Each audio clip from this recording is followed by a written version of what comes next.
Hey Dave, how you doing? I'm good. You can hear me? I certainly can. All right. Microphone 15 is acting a little funky. It starts screaming whenever you turn it on, so I'm just gonna kind of slide it over to the side and let Jade know to use 14 instead until we That's a figure good out. idea. Yep. Dickie, I love your ensemble. I love the ensemble, Dickie. It's a very nice winter accessory. I'm being serious. I like it. I'm good. All right, you're all set tonight then, Keith? I got it, man. All right, have a good meeting. I'll be here till 8. Cool. Talk to you later. Bye.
next meeting of the Plymouth Select Board.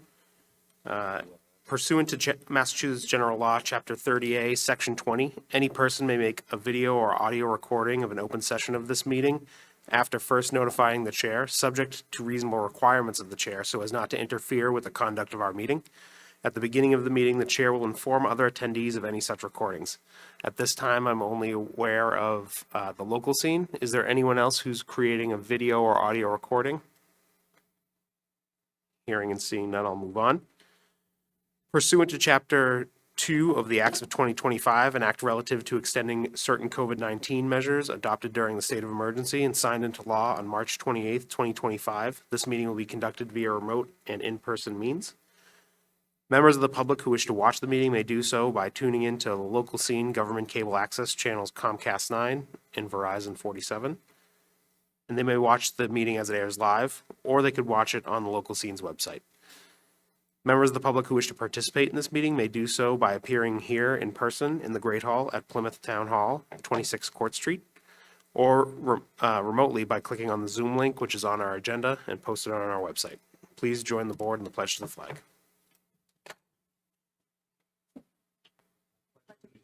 To the flag of the United States of America, and to the republic for which it stands, one nation, under God, indivisible, with liberty and justice for all.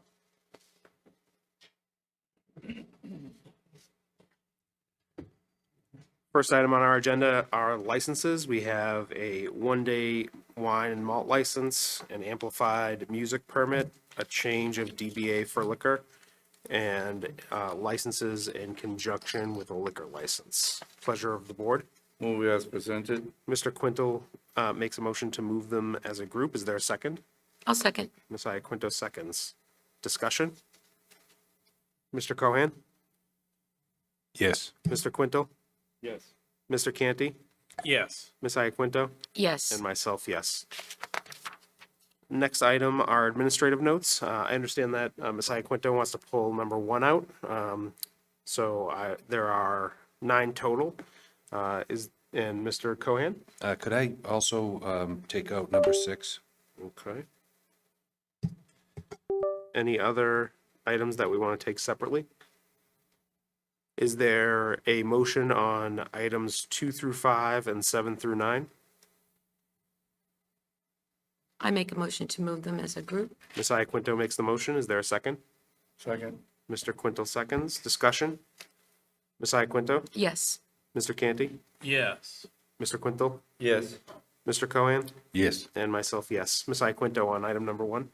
Yes. So item number 1 was a mid-year review of the Select Board's 2026 goals and priorities. And this was something that I had asked if we could do when we first set the goals, was to do a mid-year check. I think that there's enough information here and enough questions about this that it warrants being pulled and dealt with in a separate setting. So for example, we have 81 goals and priorities. And the staff is doing an incredible job meeting them, but still, we have more than half of them are at 0 or to 25% complete.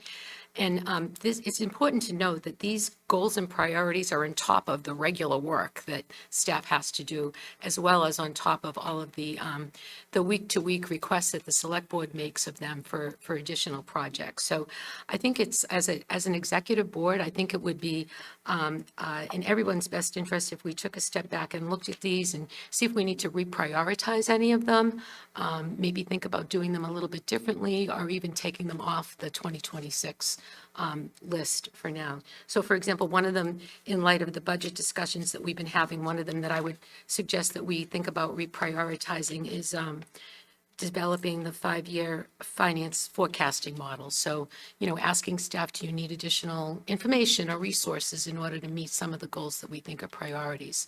So I know later in the meeting, Mr. Cohan is going to revisit his recommendation that we do a workshop on the budget process.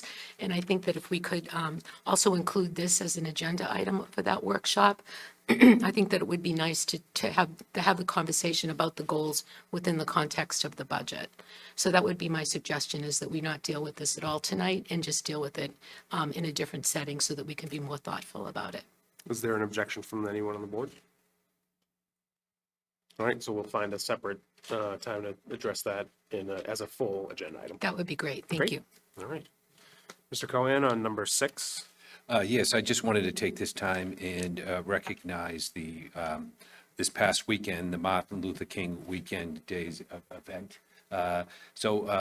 The Plymouth for All, a committee here that we appoint, worked with the Interfaith Council here in the town of Plymouth. They brought together the different churches in Plymouth, and they began a weekend-long recognition of Martin Luther King, and that started with a series of seminars that took place at local churches, and there was also a day of volunteering for Habitat for Humanity, working on a building that is being built in our nearby community.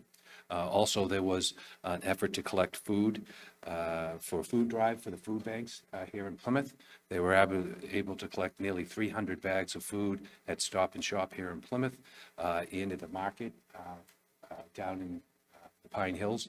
They were able to raise quite a bit of money and collect food and deliver those to the different food banks. So the weekend ended with a breakfast at Plymouth South, and there was a recognition of the high school students that participated in the essay program. Those students also participated in the food drive during the weekend, so both Plymouth South and Plymouth North students were participating in this, and I thought it was just kind of a nice way of a community spending a weekend thinking of different things to remember Dr. King. So I just wanted to recognize their efforts, so thank you. Thank you, Mr. Cohen. Pleasure of the board on item number 6. Make a motion to approve administrative note 6. Mr. Canty makes the motion. Is there a second? I'll second. Ms. Iaquinto seconds. Further discussion?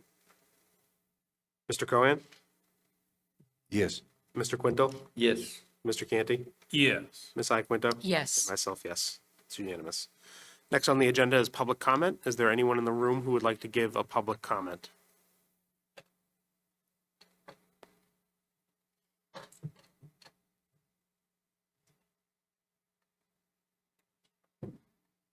Thank you. Kate Sakarik, 26 Bradford Street. Mr. Chairman, can I ask for an extra minute ahead of time, just in case I need it? I will alert you when your 3 minutes is up. Just give me a high sign, in case I'm in the middle of a thought. Sure. I have been watching the budget process for the last month, and I have to say, it's disheartening, and I'm concerned. And mostly because of the last minute information that came forward. It really, it killed me to see the school budget passed, but I'm really glad that it did. Because what are they to do? There wasn't much room to work. And that's okay, because I knew that was going to happen. As a citizen, if you were paying attention in any way, you knew they were coming back for more money. You knew that. So that was okay with me. I could live with that. I appreciated the board taking the time to make the process more transparent. I liked hearing from the various committees and boards with questions to the department heads. I learned a lot. And I think that was really helpful. What I cannot accept is the last minute information that came forth on the healthcare situation. There is absolutely no way that you wouldn't know that something that impactful was coming your way. I'm self-employed. I know this, because every year I have to speak to my healthcare representative, and she tells me, hey, just want to let you know, this is what's coming. This is how much you're going to have to pay. And I have to make tough decisions about my premiums, my deductibles, whether I'm going to go up or down on coverage plans, etc. Our town manager, Mr. Brindisi, was meeting with other towns months ago on other issues. Every town knew that this was coming forward, that the healthcare costs were going to increase. There is absolutely no way this happened in a 2-week time frame. Mr. Brindisi, I met you 4 years ago, and we sat down and we talked about your new role, my new role as a citizen, getting used to the idea of our town government, thanks to the Marina project. And I'm glad that I did. And I said to you, nothing about the Marina, but I said to you, we Mr. have a Carrick, you've exceeded communication. your 3 minutes. I'll give you an additional minute to conclude your We have a remarks. communication problem. We have a transparency problem. And you took 2 pages of notes and you said, so what you're telling me is we need to get information to the residents. And I said, yes, absolutely we do. I still don't feel like that's happening. So I am asking the select board tonight to request that monthly, our town manager gives us a report, a line item as to where our budget stands, so that there is no surprise, no mistake, no shock. If it's bad news, tell us, like the school committee, tell us. Let me know what's going to happen. Don't tell me something that happened 2 weeks ago or 10 days ago. I would like to know. That's what a town manager does. They manage and they report the important things. I appreciate the Thank you, Mr. communications. Carrick. Is there anyone else who would like to give a public comment in the room tonight?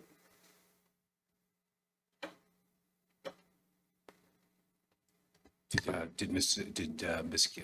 Kuhar, did you want additional time? or be No, I finished? just want to say I appreciate Can we give her communications, another- but I want more substantive town manager reports. Thank you. Thank you, Mr. Carrick.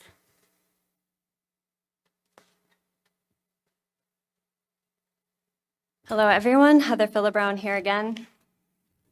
Thank you for allowing me some extra time so I can give context to how I presented myself in the last select board meeting and opted to walk out. So I will do my best to fit into that limit.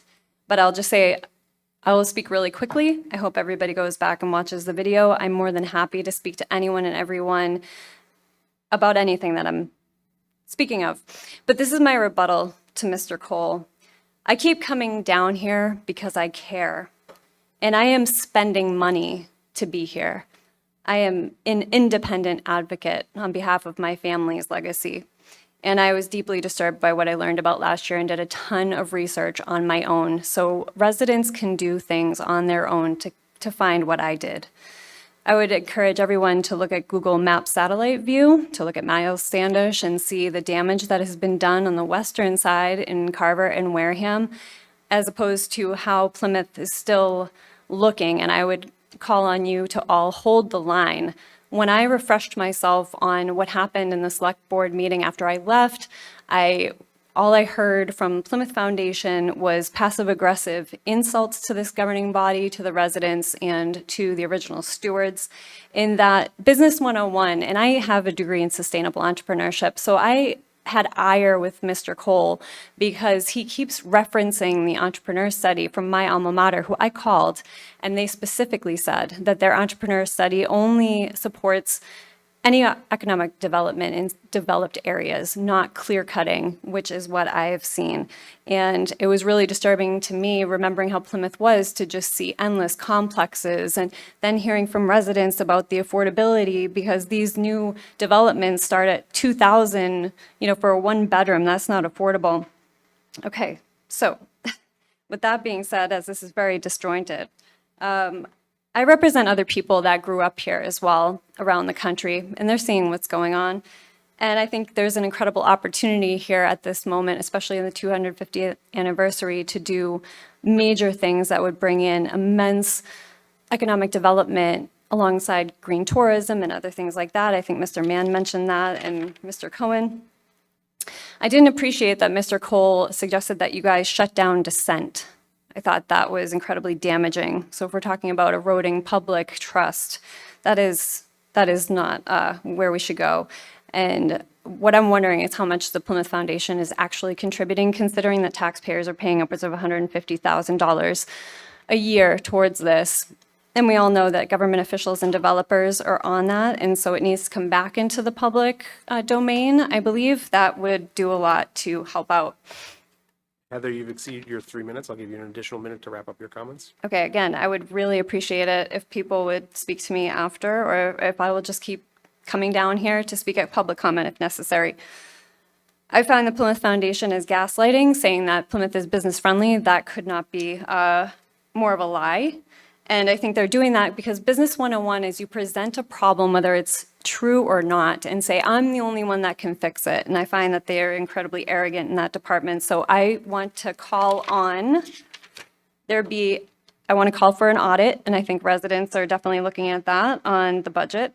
A moratorium on residential development, considering sewer and water and strain on town sources. I don't appreciate that they were villainizing rural residential as saying costing the town more than planned communities, which I find interesting that AD Makepeace is doing those planned communities, and they are ugly. I went down to Red Brook, and it is ugly, and I don't want to see Plymouth become ugly. I also think it's really important that the residents, it's not about them being included like in Cedarville, it's that they're pivotal things, like can they feed themselves, Heather, you've exceeded food your production additional and minute. such. In clean water, food production, there's a lot of opportunities. So thank you. I hope we Thank do you. get to talk more. Is there anyone else in the room who'd like to give a public comment? Is there anyone online? It looks like Mr. Cook, you've been added. Can you unmute yourself and give your comment? Yes, can you hear me all right? Yes, sir. Yes, thank you. I just have a brief comment. The last couple of months, I've been in fairly close contact with many of these board members, and I just wanted to thank you all for making the time. And in doing that, something I've noticed is just how much time the select board role takes. And I just so happen to see that tonight on the agenda is the topic of the select board stipend. So I just wanted to come out and make a statement in support of that. I know probably right now in these times with the issues with the budgets that this would be an unpopular opinion. But in my opinion, the select board salary should be raised fairly significantly. I pulled some data and I looked at the top 20 towns in Massachusetts, and Plymouth is the biggest by population. And if you take all the select board stipends and look at that on a per resident basis, Plymouth is the second lowest. It's 6 cents per resident that we pay our select board members. The median is around 14 cents. So if you were to just raise the stipend to the median, it would be almost $10,000, which obviously is pretty aggressive. So the biggest stipend is in Barnstable at $7,500. Anyhow, this is just probably a controversial opinion, just some data that I looked at. I think that having the low salary for a town of this size that's growing this quickly, that has all these frankly chaotic growth pains and issues, I do think that the select board salary should at least be at the median, or at least, at the high end around that 7,500, 7,000 number. But yeah, I really appreciate the time, and thank you for all you do. Thank you. Thank you, Mr. Cook. Is there anyone else online who would like to give a public comment? All right. Last chance, anyone else in the room? Very good, we'll move on. The next item on our agenda is public safety staffing and public safety complex. We're joined here by our chiefs, Chief of Police Dana Flynn, and Fire Chief Neil Foley, and others.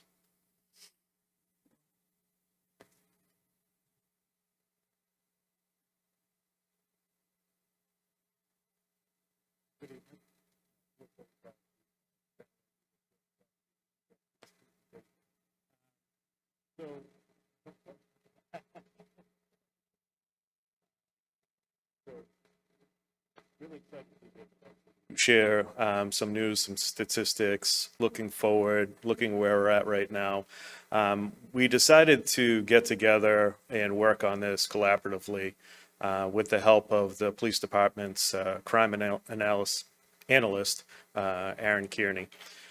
So he assisted in putting this all together. So, you know, any of the graphics and the presentation itself, he helped create that, which we're very appreciative of. But we wanted to do this again as a collaboration because public safety is a collaboration. We all work together, and a lot of our challenges are common challenges. So we felt that it was important to present that in the same way. So a lot of it is going to be focused on what the challenges are that we have, what we see coming down in the future, and how that's going to impact our departments and staffing. And then we'll look at our facilities, the deployment of our facilities, and also what we may need to do in the future and what steps we're taking currently to address that as well. I know this is a difficult time to start talking about what staffing looks like with the, you know, current conversations within the budget. So, you know, don't shoot the messenger in this aspect of it, but you know, I think it's our duty and our job to bring this information to you so that you can make informed decisions as you move forward through the next several budgeting processes. So thank you for the town manager for inviting us to do this presentation. And without further ado, I'll introduce Aaron Kearney. He can start us off with some of the early statistics and where he got that data. Hello, everyone. I'm Aaron Kearney. So before we start talking about staffing and the service demands of the community, it's good to understand the population in Plymouth. Oh, there we go. So based on census data that's released every decade, we actually see a 34.2% growth in population from 1990 to 2020. These figures don't include people who have part-time residency here or tourists or people like the homeless population. But the census actually does release estimates, and the most recent one we had is 66,663 as dated July 1st of 2024. In regards to the type of people that live in Plymouth, we have a median age of 47.9. Plymouth County as a whole is 43.4, and Massachusetts is 40.1. The percentage of 65 and older is 27.6, so over a quarter. Plymouth County 20.8, and Massachusetts is 18.7. With this demographic, it presents interesting obstacles in regards to service providing. So we actually were able to determine how many elderly patients accounted for 911 responses that involved transport, and 45.8% of all those 911 calls were for elderly patients. In Plymouth specifically, we reached out to Brewster Ambulance, and they reported that 51.6% of the patients from January 1st, 2025 to today at 10:37 a.m. Were aged 65 or older. There are unique demands associated with policing an older population. Officers become more involved with health and wellness checks, and they are there for support during emergency medical situations. On the fire department side, they're twice as likely to be injured or killed during a fire emergency, and by the age of 75, older adults are 3 times more at risk than the general population. And at age 85, they're 4 times as likely to be harmed during a fire emergency. Using estimates from the US Census Bureau dating back to 2020, I calculated projections. This is a linear progression. So basically, you add the difference between years, you average them up, and then you stack them on the previous year.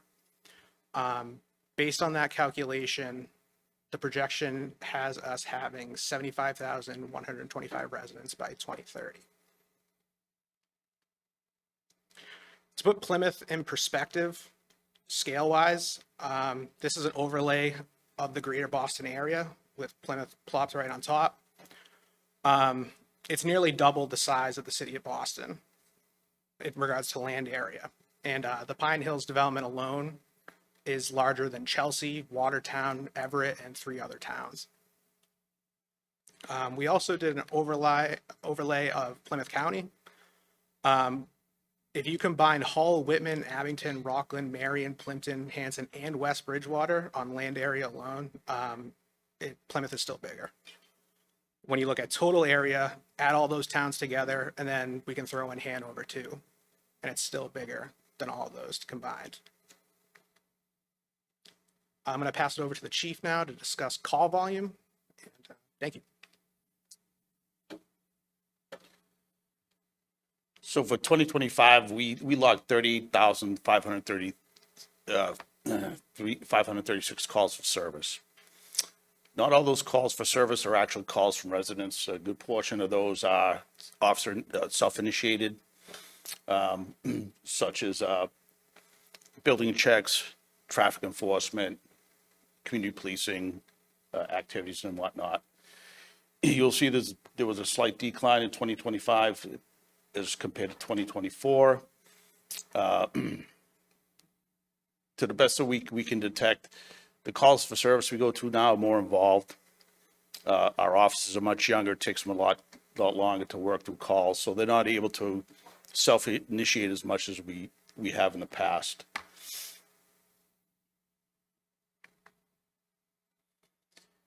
A couple of maps about this is the town of Plymouth.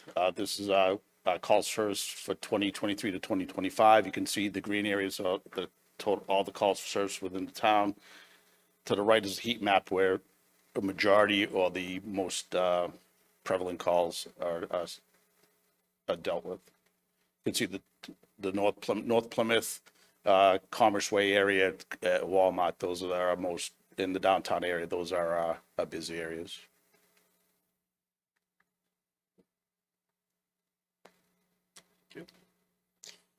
So from the fire department perspective, you've heard the town manager during his budget presentation about the increase in call volume that the fire department has been dealing with, the exponential growth of it, truly. And in 2025 was our busiest year ever in history at 14,046 calls for emergency services. That's over a 10% increase from just the previous year. The projected growth of call volume by 2030 is going to be about 17,380, and that's a very conservative estimate based upon the numbers that we're seeing right now. Our calls for service just in the past, since 2015, has virtually been a 100% increase since that time. Again, with the density maps that the chief had, ours are very similar. What we're seeing for growth is down in the South Plymouth area. That area has definitely been growing in call volume. The introduction of the Red Brook and the other spin-off developments in that area have created quite a density. And what you'll see in some later slides is not only where the stations are located, which are those red pins that you see around that map, but we'll show you some response areas as far as response times that we can get to different areas within town. So, ideally, we want those to connect if we were, in the perfect scenario. But you'll see that we fall short of that, which is why, we need to look at what facilities we're going to need as we start seeing this growth in the future. So, using this analogy, the tip of the iceberg, the next several slides we're going to be talking about the man hours, the time that we spend on scene. So the time that our resources are tied up providing help to the community. And below what you see for the tip of the iceberg is all of the other work that is done to support that effort. And, it includes anything from report writing that both departments do. A lot of the stuff is shared. Some are, specific to each department, but there's a lot that goes on in the back end. It's not just about responding to the call. So we need we need time and resources and people to be able to keep the mission moving forward so that we can spend that time on the scene helping the individuals that we help.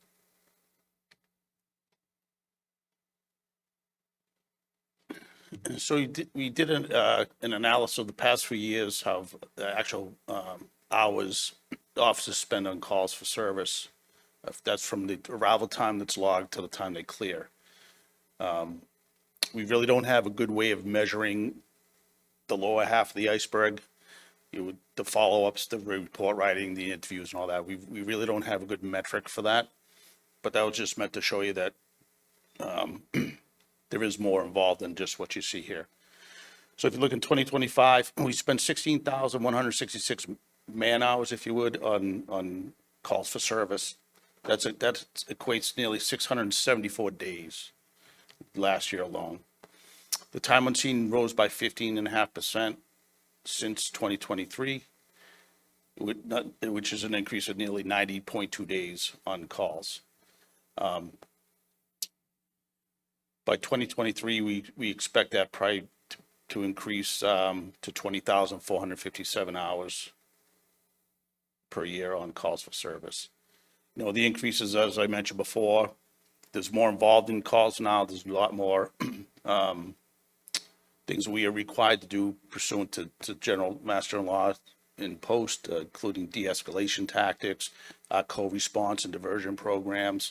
And again, as I said, I have a much younger department than many of us around. It does take officers sometimes a bit longer to work their way through certain incidents. So right now, we have the town divided up into what we call 9 sectors, A through I. With our current staffing, we have 1 officer assigned to the D&E sectors, which is the green areas, and 1 officer assigned to the G&I sectors further down south. When I first started, we had an officer in each individual sector.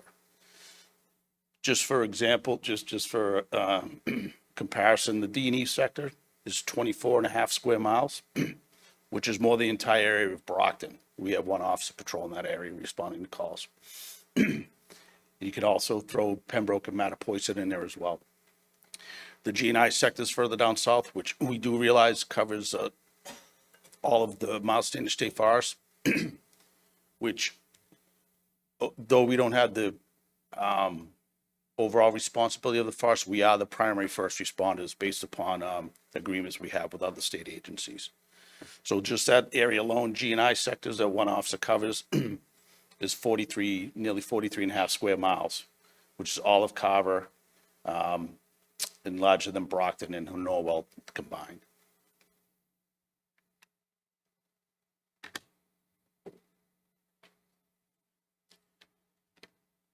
Moving over to man hours for the fire department.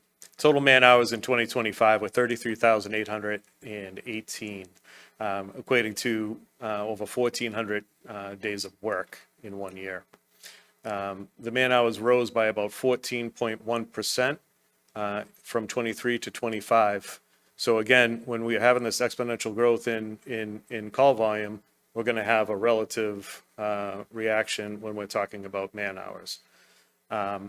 We're also spending more time on scene because a lot of our incidents are becoming more complex. For example, lithium-ion fires are way more complicated to deal with than a typical, wood burning type of fire. They take longer to put out, to contain, and then there's a hazmat component afterwards, and then proper disposal. It's very time consuming. It takes a lot of manpower. It takes a lot of time and effort. And that's just one of the many things that have been, introduced to the fire service in the past 10, 15 years that has become more commonplace. It's not uncommon for us to respond to a lithium-ion fire 2 to 3 times a week at this point. So calculating a conservative estimate based on the trends that you see here, man hours are projected to be at 44,000, over 44,000 by the year 2030, increasing by 10,000 hours or 436 days. Our areas are split up by the stations that cover. There are fire districts. There are 7 fire districts. District 7 is our smallest at 2.8 miles and is the small, that district alone is larger than the entire city of Chelsea. Chelsea has 3 fire stations in that area. District 3 is our largest, which is down around the Pine Hills area. And District 3 at 26.8 square miles is larger than the entire town of Hingham, which has 3 fire stations covering that area. District 1, which is our headquarters district, is 22.7 square miles and is more than the entire town of Rockland and Abington combined. And there's 3 fire stations in those 2 towns.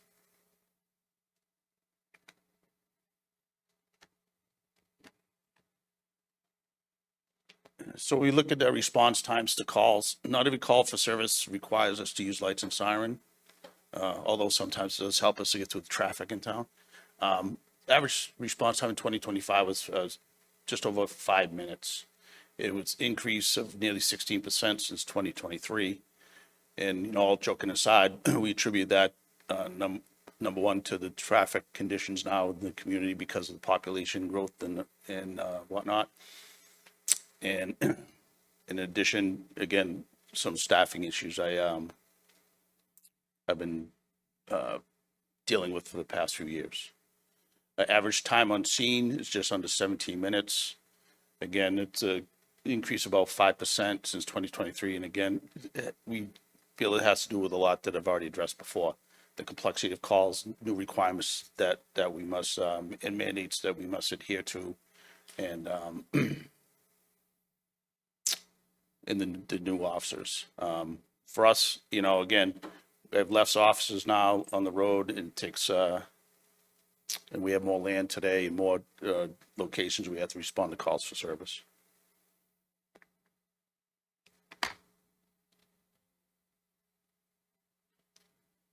The average response time for the fire department in 2025 was 5 minutes and 33 seconds. From the time that the alarm sounds in the station to alert the firefighters that they need to respond to the incident. That's a 14.1 increase from 2023. Now that response time, again, like the chief said, we don't always go lights and sirens to every single emergency call we go. We do have a tiered system.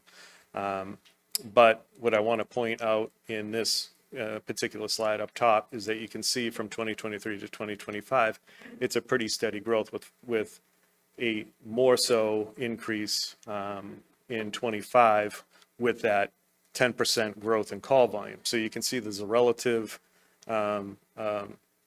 correlation between that increase in demand and the resiliency of our system to respond to that demand. So to put it in other terms, when you look back at that map of the different stations that we have, when you take one of those out because they're busy on a call and we only have 1 unit out of that station, we need to take a unit from one of the other districts and respond to it. That's going to increase the response time. The other factor that we need to talk about with staffing is that we're going to have longer scene time if we don't have the proper amount of manpower to deal with the incident. We'll get into that a little bit later. Our average time on scene is about 50 minutes and is about a 4.7% increase from 2023. A lot of this also is correlating to the lithium-ion battery fires that I talk about that we're going to be on scene for a longer period of time. It requires investigation, everything else that goes with it. And also, you know, the medical calls where they're assisting the ambulance while they're treating that patient does provide us with some extended scene time. But it's still, you can see that it's been ticking up along the way as well as our calls get a little bit more complex. So here we're talking about the response time. NFPA has a standard 1710 as far as the deployment and response of fire and EMS. So when we're talking about all of this, we're talking about fire and EMS. You know, I think the fire service in general kind of has an identity issue at this point. You know, we're called the fire department, but we're also the EMS department. We're also the hazmat department. We're also the storm department. We're also, anything that people are having difficulty dealing with, they're calling public safety, and either us or the police are heading out there to assist them. So when I talk about, you know, response time and those numbers and everything, even though I might say fire department or whatever, I'm talking about the total package. So NFPA 10 states that the travel time for the first arriving fire suppression unit, so your first, you know, pumper or ladder or whatever apparatus that we're sending, should be equal to or less than 240 seconds, which is 4 minutes. The map that you see to the right with the green highlights, that is the 4-minute response time for each of those stations. So you can see that we have a pretty good dense coverage up in the northern part, you know, downtown area, which does make sense. It's our most dense area. But in those 3 stations, our minimum staffing is 3 personnel per piece. Okay. We'll get into staffing and what the requirements are as far as the minimum staffing for the response to a fire, and why it's important that we look at the staffing of each of these stations, and also ensuring that we have that rescue company up out of the Station 3 area, and what difference that makes for us as far as being able to respond. The maps to the right, the blue is a 5-minute response area, where you start to see some of those districts come together a little bit.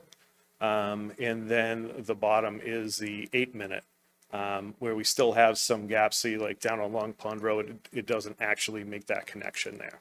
So, you know, it doesn't sound like a long time, but 8 minutes, if you try to hold your breath for 8 minutes, good luck. I don't think that you'll do it. Most people will be on the floor at that point. So when we're talking later about facilities and what we're looking to add in the areas that we want to add it and why it's important that we put it in the right place, not necessarily, you know, for any other reason, that is going to be one of the areas that we're going to be talking about that's underserved currently.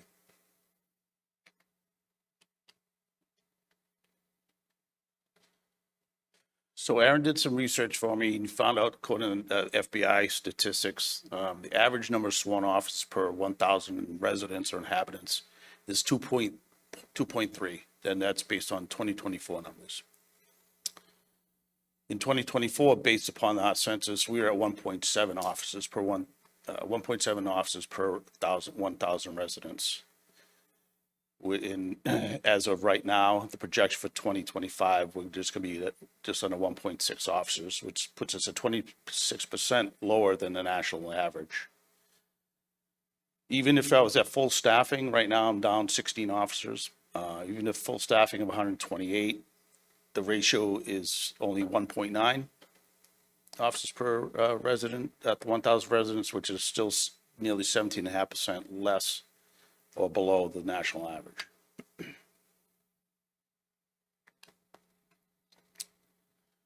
So there's just a graph showing that if I was at full staffing today of 128, our ratio would be 1.9 officers, and progresses up to, if we met the national average of 2.3 officers per 1,000 residents, that would need 154 sworn personnel.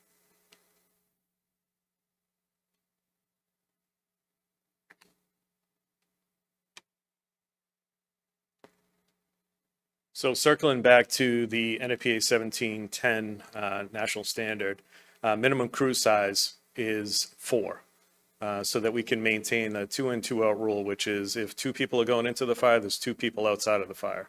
That's both, you know, for safety, it's awareness, there's a lot of factors that are built into that. Currently, the Plymouth Fire Department's minimum staffing is 3. And I'd say that on a regular basis, on any particular engine and on any particular day, that's what we have is 3. We do have the ability, if everybody came to work, there were no illnesses, nobody had vacation, you know, any other leave time, that we would be able to fill out, it's on another slide, 4 out of the 7 stations with a minimum of 4. So the graph to your right is taken from a study that the U.S. Department of Commerce put together. It was a benchmark study that the National Institute of Science and Technology completed that showed that with the increase in crew size, which makes sense, this isn't anything earth-shattering, but it puts some stats on the paper, that, you know, a crew of 2 is way less efficient than a crew of 3, and a crew of 4 is way more efficient than a crew of 3. So, you know, getting to that standard of 4 firefighters, when you look at the deployment of our current stations, look, folks, I know that, you know, if all things were perfect, would probably have 12 fire stations to be able to have the density of resources in a certain area. We're not going to achieve that. We may be able to add 1 or 2, but we're not going to be able to add so many. So looking forward, it's even more important for us to look at what our staffing is for those trucks that are arriving. I can have the proper staffing to meet the 1710 minimum staffing for initial building fire at your typical residence, which is 15, if I have 4 firefighters staffed on each of our pieces. Up in that Station 3 map, you saw the 3 stations. If you have 3 that are working out of there, Station 1 has 2 units, 1 out of North Plymouth, 1 out of West Plymouth, 3, 6, 12, right? If I add the additional firefighter position, make that our new minimum standard, then we'd have 16, which then would meet the minimum standard of 15. So we'd exceed it by 1 firefighter at that point. So that's why it's important. And obviously, a smaller crew size leads to more tasks on the fire ground. We have to multitask people. They have to finish this before they complete that, which obviously is going to delay our ability to get that fire under control, make a rescue, save lives, and conserve property. So it is an investment, but I think it's an investment that is worthy. And I can tell you from a fire that we had just on Friday on that bitterly cold night, I actually increased the staffing. I made sure that the rescue was staffed and that I had a minimum of 4 on the apparatus that ended up responding to that fire. And it was a fire that started in the exterior, extended up the exterior of the building, into the soffit, into the attic. When that first arriving engine company got on scene, it was already in the attic. Typically, that means that, you know, that fire is going to take off and spread through that whole attic space pretty quickly because it's difficult access, obviously, to get in there, more time consuming. Because we had that additional manpower on that night, those crews were able to get in, open up that ceiling, attack that fire directly, very aggressively, because they had the staff on scene to be able to do it, and we saved that house. You know, there was nobody home at the time, so there were no lives at risk at that point. But I think that those homeowners are very appreciative of the fact that they still have a roof on their house and they can, you know, there's a lot of damage, but they're going to be, their belongings, anything that was precious to them is still saved. And I can tell you that without a doubt in my mind, that having the staffing that we had on that night attributed to that. So meeting the standard, again, we're talking about what we need to do. So right now, we're currently flexing any of the personnel that we have that are assigned to those companies that are 4-person companies. We typically take that 4th person off to go cover a vacancy somewhere else so that we're not constantly hiring overtime to cover people that are out, sick, injured, vacation, personal, what happened. So we flex our position so that we're maintaining that 3 per piece. And we're using overtime to meet the minimum standing, the minimum standard of 3, minimum staffing of 3 after that. And as I mentioned earlier, the 4 staff minimum are only 4 out of our 7 stations. With additional, making sure that we have 4 assigned to every single piece within the fire department would be an additional 20 firefighters across the board. And then within NFPA, they talk about minimum for high volume and geographic restrictions. And I think that we definitely meet the geographic restrictions. And I think that we're approaching high volume in certain areas.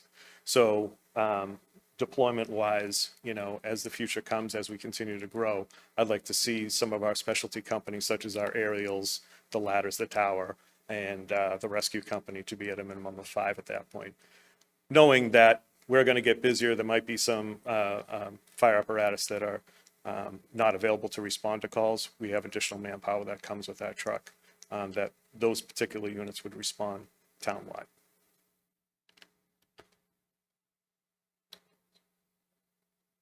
All right, I'll continue along. So we're going to be talking a little bit about facilities at this point. So this is a map of our current facilities, both police and fire. Obviously, the red is the fire department, the blue is the police department, and then if you go down to the Cedarville area where that green dot is, it's tough to see that there's blue in there, but there's a shade of blue because the police department does have one of their substations down at the EOC, which is at the fire station down that way. The circles represent 1.5 miles diameter of response area, and that is significant because of the ISO rating. And insurance service organization is what sets our rates for the insurance companies. So the better our ISO rating, the lower our insurance rates. So, you know, there's definitely a correlation with that. So there is some value with adding some of these resources because it does get calculated to part of our ISO score, both from staffing, how we can fulfill the 1710 requirements, the 1.5 miles, how much is in between the 1.5 miles of those engines, and then specialty companies such as the ladder companies or a rescue company would be considered a specialty company as well, has a 2.5 mile radius. So by ensuring that we more regularly staff that rescue down in the Pine Hills area, we're also ensuring that we're going to be able to at least maintain, if not improve, our ISO rating. The police department has maximized their use of their current space, and the chief will speak upon that. But you know, he's at pretty much a build out at his current facility, which is what started this conversation. I have a need for a fire station. He has a need for a headquarters station, and we were asked by the board to look at what, you know, a public safety building, public safety complex, could we share those things? And we'll get those answers for you once we have that completed. We are working with procurement to get that RFP out. We're being very careful in how we craft that RFP so that we can get the right bidder to provide us the right information. A lot of these companies are, you know, concentrating on building fire stations or concentrating on building police stations, and we're going to be really trying to look for somebody who's specializing in, you know, providing us the pros and cons of a public safety complex. So that'll be more information to come. Do you have anything else to add on that? Yeah, so Chief Foley mentioned substations, if you will. They're really not substations per se, but more than office space. When myself and the deputy took charge of the department, we sat down. We knew for a long time that like there were parts of the town that really weren't serviced by us. You know, they could pick up the phone and call us. We would respond to their homes, but they still need at times to come to the station, and travel time just for a resident to get to our headquarters to handle certain situations sometimes is impossible. It's not convenient. So we, with help of Chief Foley, we took up some office space with an EOC. Right now, it's 4 hours a day, 2 hours during the day shift, 2 hours during the 4 to 12 shift, and it's kind of given us a good measure of the need down there. Potentially a little more expansive, a little more capable to handle more issues other than just walk-ins and small reports. We found the same issue in the downtown area. The issue with where our current station is located out on Long Pond Road. Downtown is our hub, and we really didn't have a good presence down there, again, for the same reason. So we were recently able to get some office space in the Park Plymouth building on North Street. And that's utilized by our walk and beat and our bicycle patrols.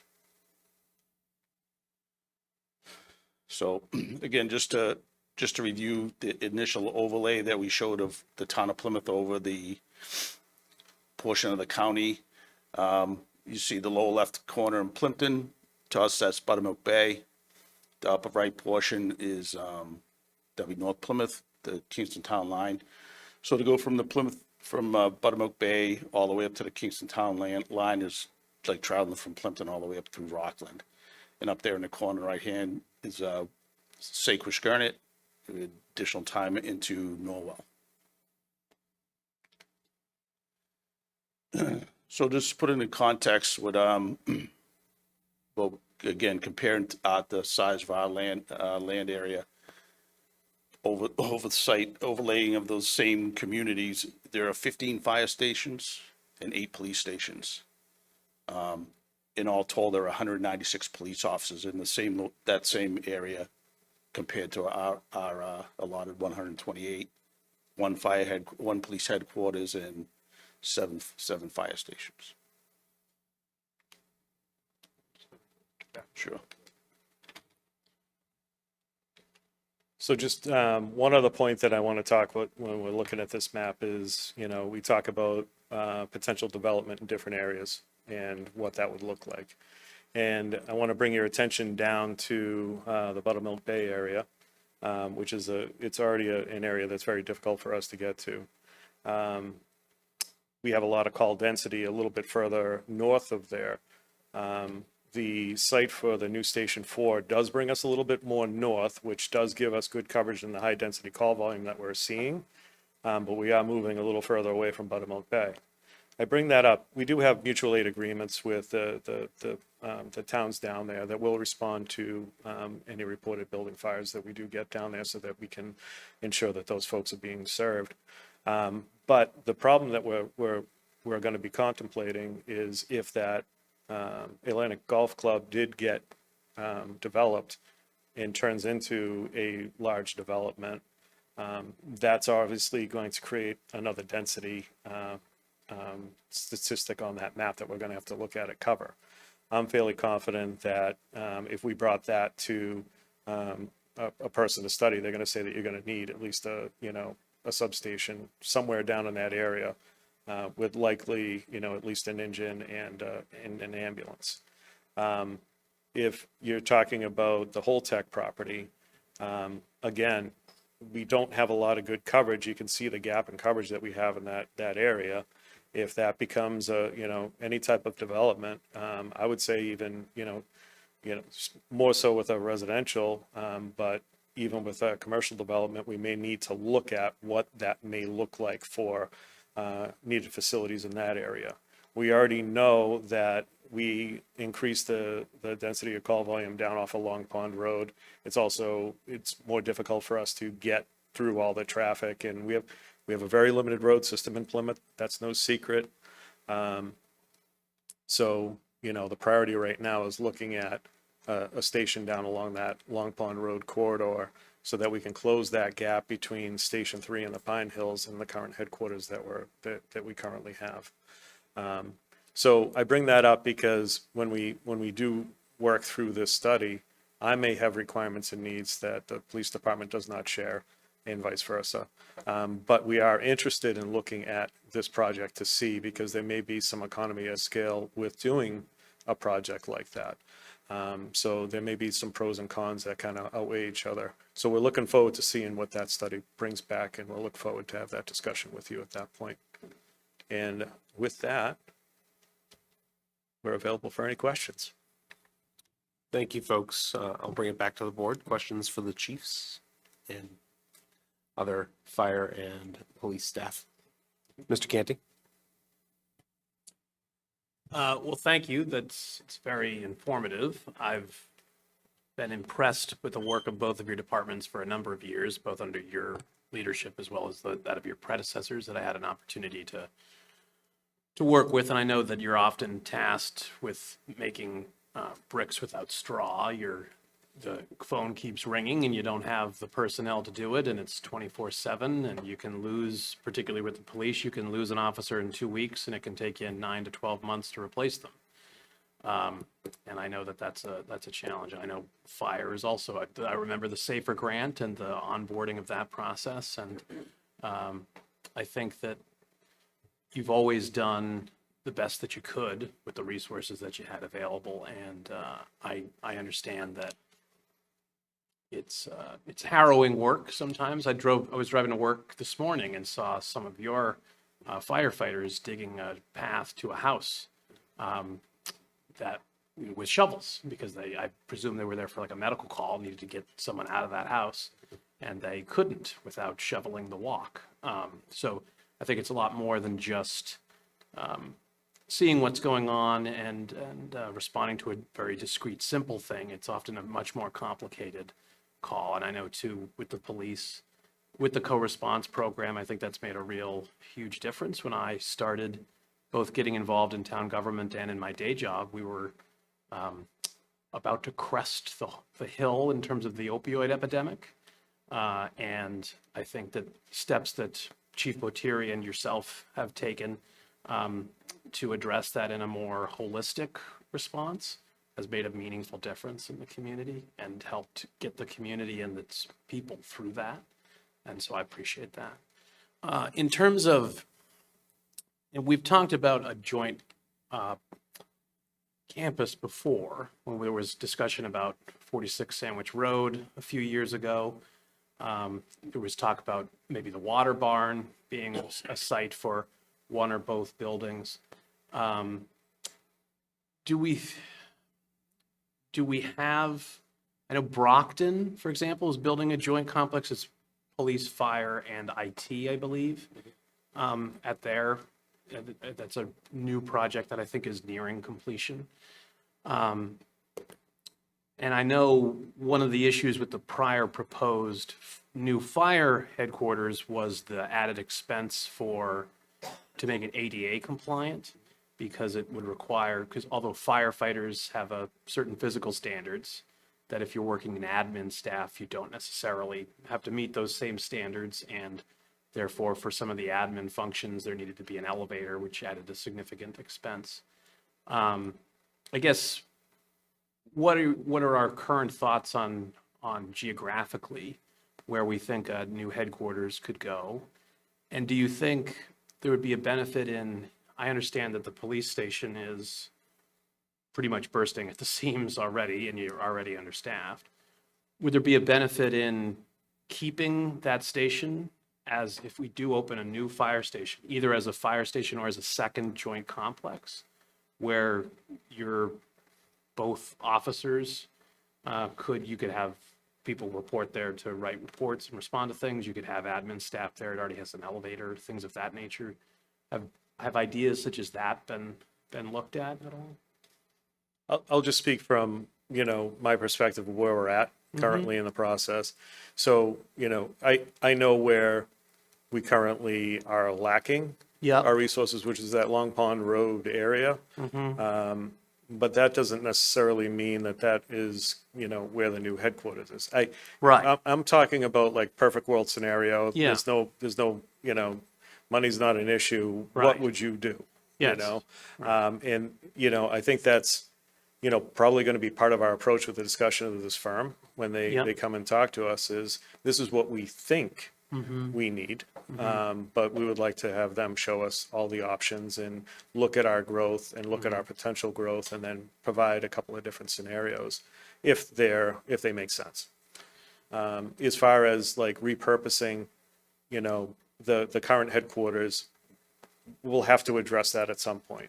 Right. What are we going to do with that building? Yep. I wouldn't, seeing, the demand and the call volume that we have right now, I can't say that we should close that. Should we knock it down and build new? Possibly. I would make it a substation, not a headquarters. Yeah. We have a limited site there. So, it makes sense to make it a smaller type station. Right. And, depending on what happens with the Boston Southland, I think will dictate a lot of different things, a lot of Yes. different conversations.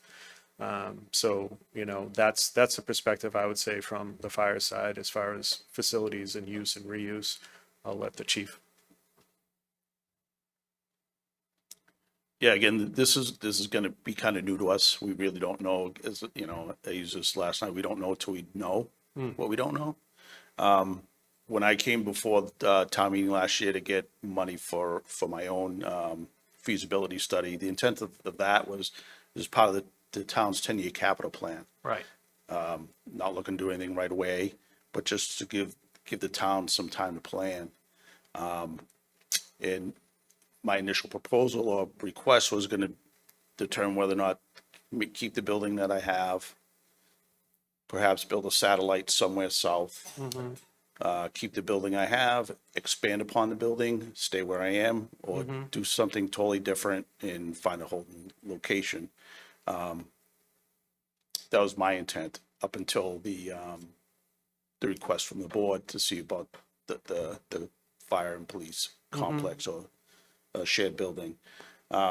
Chief O and I, we've had a lot of conversations offline about different needs, different requirements, even such as if we were in a shared building, is fire going to grow faster than the police side, if you would, and start maybe encroach on anything the police side has? Where is it going to be located? Fire, they're driven by their calls for service, and you saw by the map some of their missing locations. Right. I kind of have different ideas, again, the downtown area, this is kind of where the density is. So again, we're going to trust the experts to tell us what we need, I guess, with our input definitely. But Yeah. I look forward to the process for the next chief to deal with. Yes, yes. Well, I do think that you both, over the years, through your work and what you've been able to do with the resources you have, I think you've made a compelling case for why the community needs these additional infrastructure improvements to meet the needs of a growing and aging population. I'm sure that's a big contributing factor to a lot of time on scene for some of your calls, is that you've got more complicated medical calls that you're dealing. Even more, and with the tragedy that occurred last year in Fall River, really exposed that population and what risks an aging population has within a fire building. Yeah. And one of the most compelling things that I can think of was a photograph that was sent to me, fellow chief, and it was a picture of 3 ground ladders against the building to a pretty good sized picture window. And when you look at the photo, they're trying to remove one elderly occupant from that window, and you can count 9 firefighters trying to assist that. So following that firefighter, there was an after action review and study of the incident, and they found that Fall River didn't have proper staffing, and they didn't have the staff that was just one window with one person, and they had many more people that they had to rescue. Right. So, those people are waiting inside the building until those crews can free themselves up to go to the next one. Right. We're never going to have the perfect staff for the worst case scenario. We all realize that. But if we can take the steps to at least look at meeting the standard, I think that we've done good. And I'll also mention that should be coming out soon. I haven't heard anything yet. There's a lot of, fluctuation within the federal government, FEMA, and the AFG and SAFER grants. But we are actively waiting and looking at seeing what the SAFER grant notice looks like. And if that is something that, Plymouth would entertain as far as, putting an application in for something along those lines. And I'll actually be taking a trip down to Washington to visit our delegation down there at the federal level to see what they can do to make sure that this program stays in place and is favorable to communities that are growing and have needs. Yeah, I think that the SAFER grant we had a few years ago was a great opportunity to ease the onboarding of some staff and address.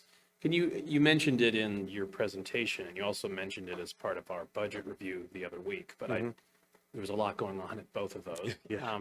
So, and tonight with the ISO rating and that it affects our insurance, meaning homeowners insurance. Property owners. Right. Yep. So if our response times are below this standard, it increases costs that they bear in their home insurance rates. They look at a lot of different factors. They look at, your training program. Are you meeting, the requirements within that? What is your staffing level? What is your staffing level per piece? How many pumpers do you have? What are their locations? How many ladders do you have? What are their locations? Right. There's a lot of different factors that go into it, but certainly staffing and deployment is a huge factor with that.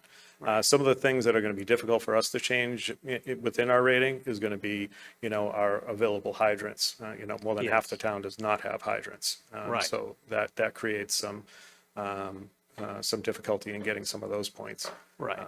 But yeah, absolutely. And you both have to deal with a very challenging geographic area that, as demonstrated quite thoroughly by your presentation, but also by our lived experience. Exactly. You can have a station right next to a neighborhood, but you can't get there from here. Right. You got to go up and around and come back. There's definitely a factor that goes along with that. And you mentioned the 2018, was the last time that we did the SAFER grant. Right. We hired 12 firefighters at that point, which allowed us to put up our 8th company, which was the tower full-time. And since 2018 to today, we've had a 50% increase in call volume. So, we're, no shock to anybody. We're growing faster than we can come up with. I've been saying since I became chief in 2022, I've had a lot of very frank conversations with the town manager, and I said, we're at a tipping point. We're at a tipping point. I think this year with us, exceeding 14,000 calls for service, we're over the tipping point. We need help. I would agree. In terms of your mutual aid with neighboring communities, do we have a sense, is it collaborative in the sense that obviously the phone rings when it rings, things happen when they happen, but we're not hopefully being seen as a drain on our neighbors. We're hopefully relatively even in our contributions, but do we have how are those mutual aid agreements going in terms of our ability to effectively collaborate with them and support them when they need us, but also be supported when we need? I think that we provide our neighboring communities with a good amount of resources. Being one of the largest fire departments in the state of Massachusetts, certainly in Plymouth County, only with Brockton exceeding, what kind of resources that we do have. We do send our folks out quite a bit. Yep. So there is a lot of reciprocation. Right. And we also just have really good working relationships with the area departments. We train together on occasion. We have, can share resources. There's quite a good group of Plymouth County chiefs that get together and we discuss these issues. We have a mutual aid committee that discusses issues, and we're always trying to improve those plans and relationships. Well, that's good. I mean, I know I live in an area of town that benefited from the mutual aid when the old Station 7 was shut down due to building concerns. And then it took some time for the new Station 7 to be operational, and Kingston was providing more regular mutual aid. So they were also housing us for a period of time. yes. And I think that's a tremendous benefit. And obviously we want to be good neighbors to them as well. And I know there's also mutual aid on the other side. Can you weigh in on? Yeah, so, again, just like any one of our residents, if another agency calls us, we're gonna respond. Just to the geographical location of Buttermilk Bay, Yes. if we have a hot call, if we will, Wareham's usually the first to respond for us. Okay. Same with Bourne, if Right. necessary. Calls out to Saquosh Gurnett, Duxbury typically responds and will handle the call, and we will backfill into their community to answer their calls for service. Had the horrific quadruple shooting in Carver last weekend. We were right over there. And if we had needed some help, Kingston surely would have come in and helped us because we were Right. helping Carver. So it's a collaborative effort. A lot of communities around us are having same staffing and manning and issues and Yeah. increases for calls. So we're all there for each other. I'm glad to hear that. I think it would be worth looking into in terms of this feasibility for these things. And obviously, like yourselves, I would defer to the experts in this. But I think it would be worth looking at, obviously, the The old fire HQ is in pretty dire straits, and I apologize that you have to work there. But I do think that it's in a geographical area that having something there for fire protection would be a benefit. Whether that involves adding a police presence to that, since it is downtown, would potentially be something to look at. I do think too, and I'm not sure how fire would feel about the location of the current police station as being a combination in the future. If another building were to be the dedicated police, I don't expect them to move into your already overcrowded building. But I think that examining those types of options for having those two be combined as supplementary and then having a new complex either united or separate, as well as our budget continues to be a concern for us, potentially looking at expanding those mutual aid agreements and collaboration with our neighbors to provide for more, that if they have more room over here to expand their fire department and we expanded our police department in a different way, and then we had a more collaborative approach in that way and be creative as we're all approaching budgetary constraints. That may be a way to navigate in at least the medium term going forward, because we're not going to be able to correct all of these issues overnight. But I know that there are other communities that have like regional fire districts and things of that nature. So it might be beneficial to have that. So I can speak to that. I mean, if we call upon our neighbors for additional mutual aid, I think that our relationships are pretty robust at this point. I don't see an issue with that. Where we do have an issue with mutual aid is that it's of limited use Right. for us in Plymouth. Right. Because of our shared geographic size. So, it's great if I can bring Kingston in and cover Station 7. But if we're busy at an incident, that means I have West Plymouth, all of Station 1's area. I mean, we're talking about size of entire multiple towns. So, we're in a unique position where mutual aid is helpful. I'd say, required, we need it. Right.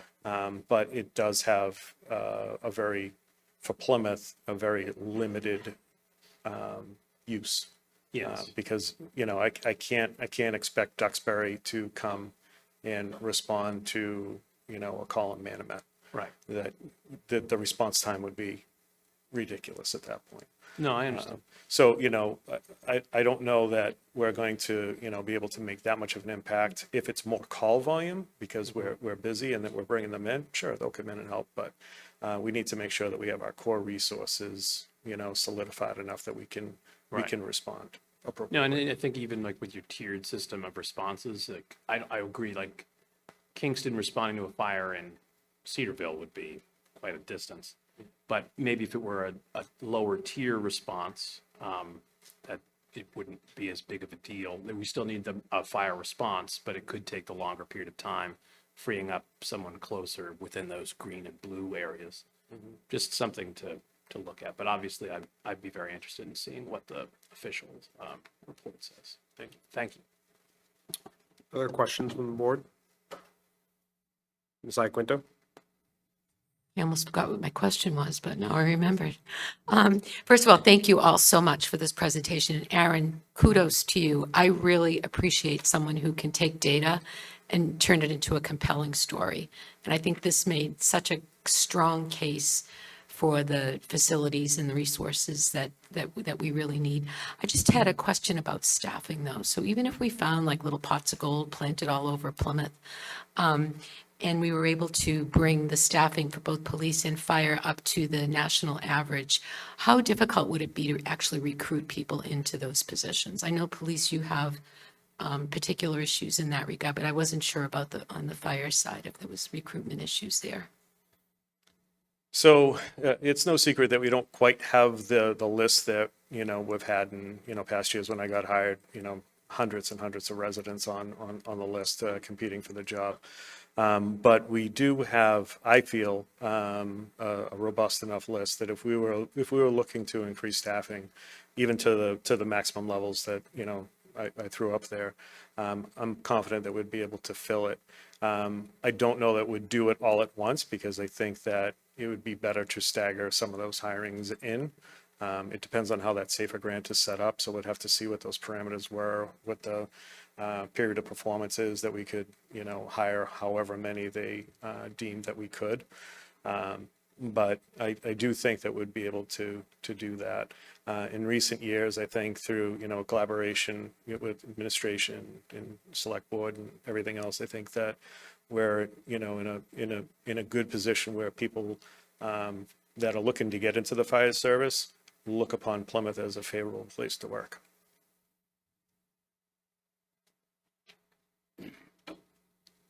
So you're well aware of staffing issues. When I first took over as chief in 2021, in June, I projected by the very next September, I'd be short 23 officers.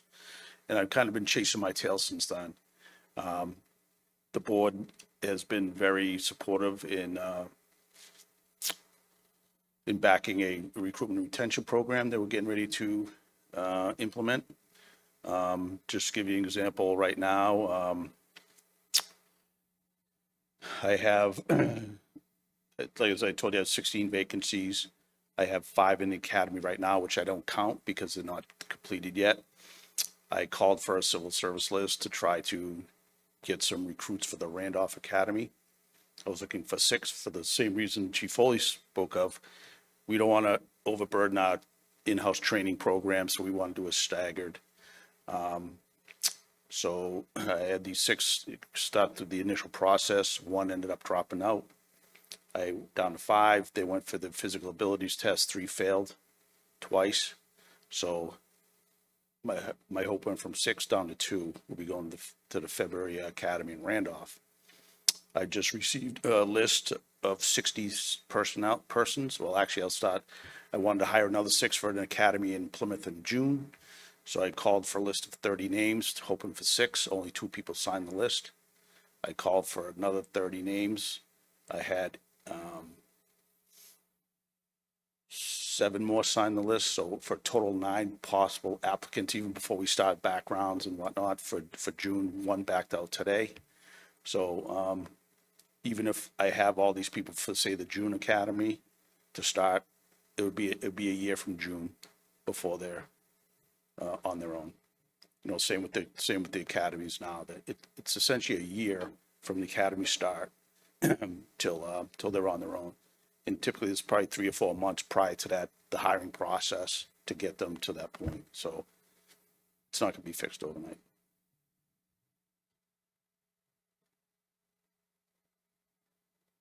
Other questions from the board? Mr. Cohen? So thank you very much for that presentation of information. I hope that you can submit it to the board so we can get a copy of it. It'd be nice to be able to spend some more time looking at that information. But one of the things you come away from is the geography. You come away that Plymouth is a very large town. I often say that if you flip Plymouth over like a pancake, it would go from Kingston to Weymouth, and you can put all these towns into it.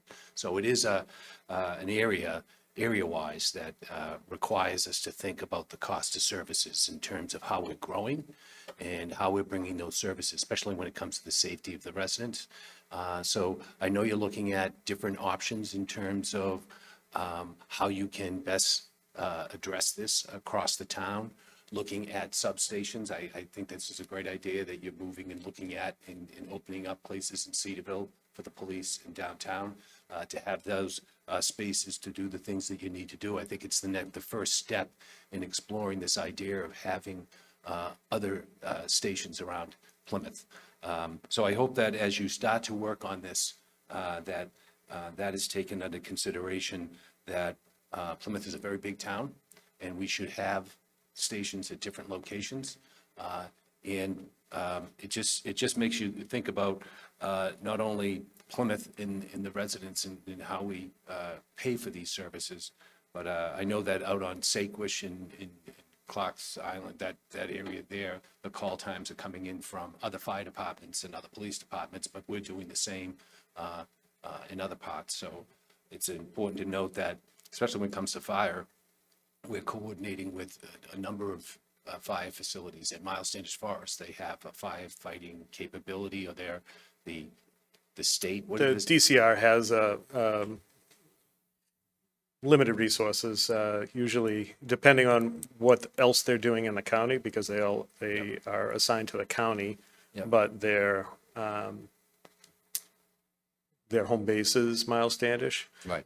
So, we might get 1, 2, or 3 individuals responding out there. Full-time is really only one individual who's there all year round.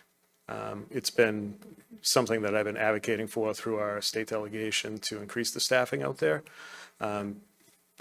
Not only from a response aspect, but also just from fire prevention mitigation, getting out there, making sure they're keeping the fire roads open, vegetation down in certain areas. And then also, being able to get to and given us a clear assessment of what kind of fire they have, so that we can ensure that we're bringing enough resources to contain it, so that we can keep it within the state forest and it doesn't expand out like we've had over the years. Yeah. So I know that the Miles Standish, the Commonwealth is looking at a fire management plan out there that they're in the process of updating. I'm not sure if the town has been in contact with the state as they update their management plan out there for their fire protection, but I know that they're working on that now. We're working with the state and other, both state and non-government entities on our own wildfire protection plan. So just an update on that, we'll be looking to bring a draft copy of that plan to the public for comment, more likely probably March or April.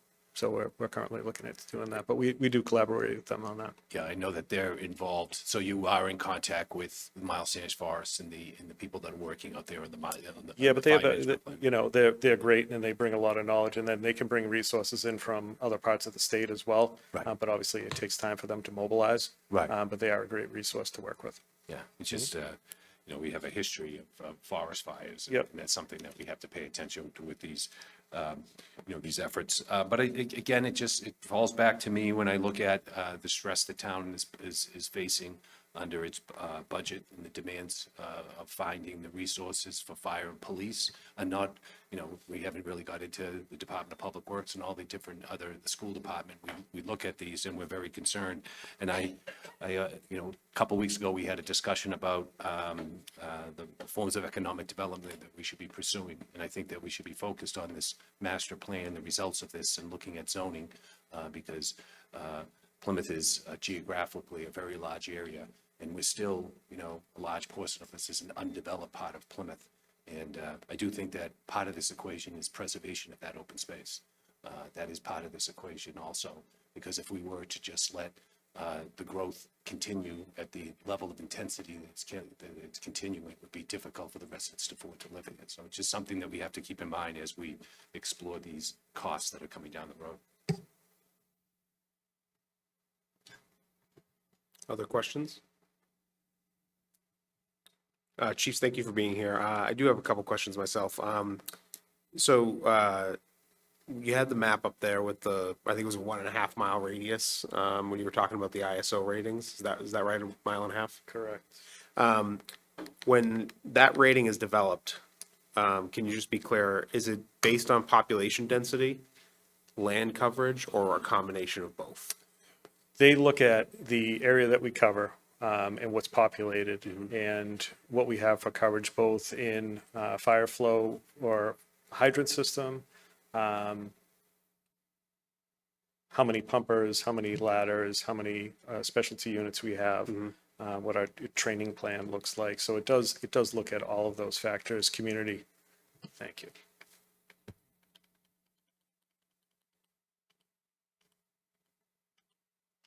Aaron, you created a lot of slides, man. There we go.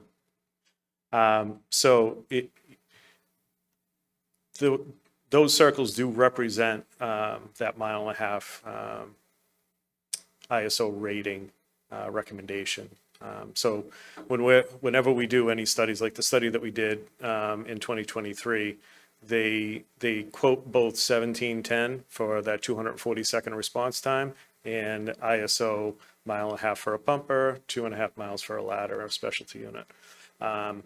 So those, they don't compete with each other, they actually complement each other. But when ISO is looking at it, they're looking at what resources we have to bear, including our staffing, how many firefighters we have on each piece, how many pieces of equipment we have, where they're located, and the hydrant system, training, and multiple other factors based upon the community. So it's like, it's not gonna make sense to, like, you're not gonna plop a station in the middle of Miles Davis Forest. Correct. Okay. Correct. But what I would say is that, with the spread that we do have, the reason why I'm, so adamant about increasing my staff is so that I can regularly or all the time at least staff that rescue truck that comes out of that Pine Hill station, because that is going to have the most effect currently today. And then incrementally over time, if we're looking to add additional staff, it would be to fortify the positions across the rest of the town to make sure that we have a minimum staff of 4. So those would be the priorities. For me, when you talk about how many folks that, we want to hire or can hire, or, how our list is, it made me think about, how we would want to do that ideally. So we want to do it in increments of 4. Because that allows me to look at a station and say, I can put one firefighter, we run 4 shifts.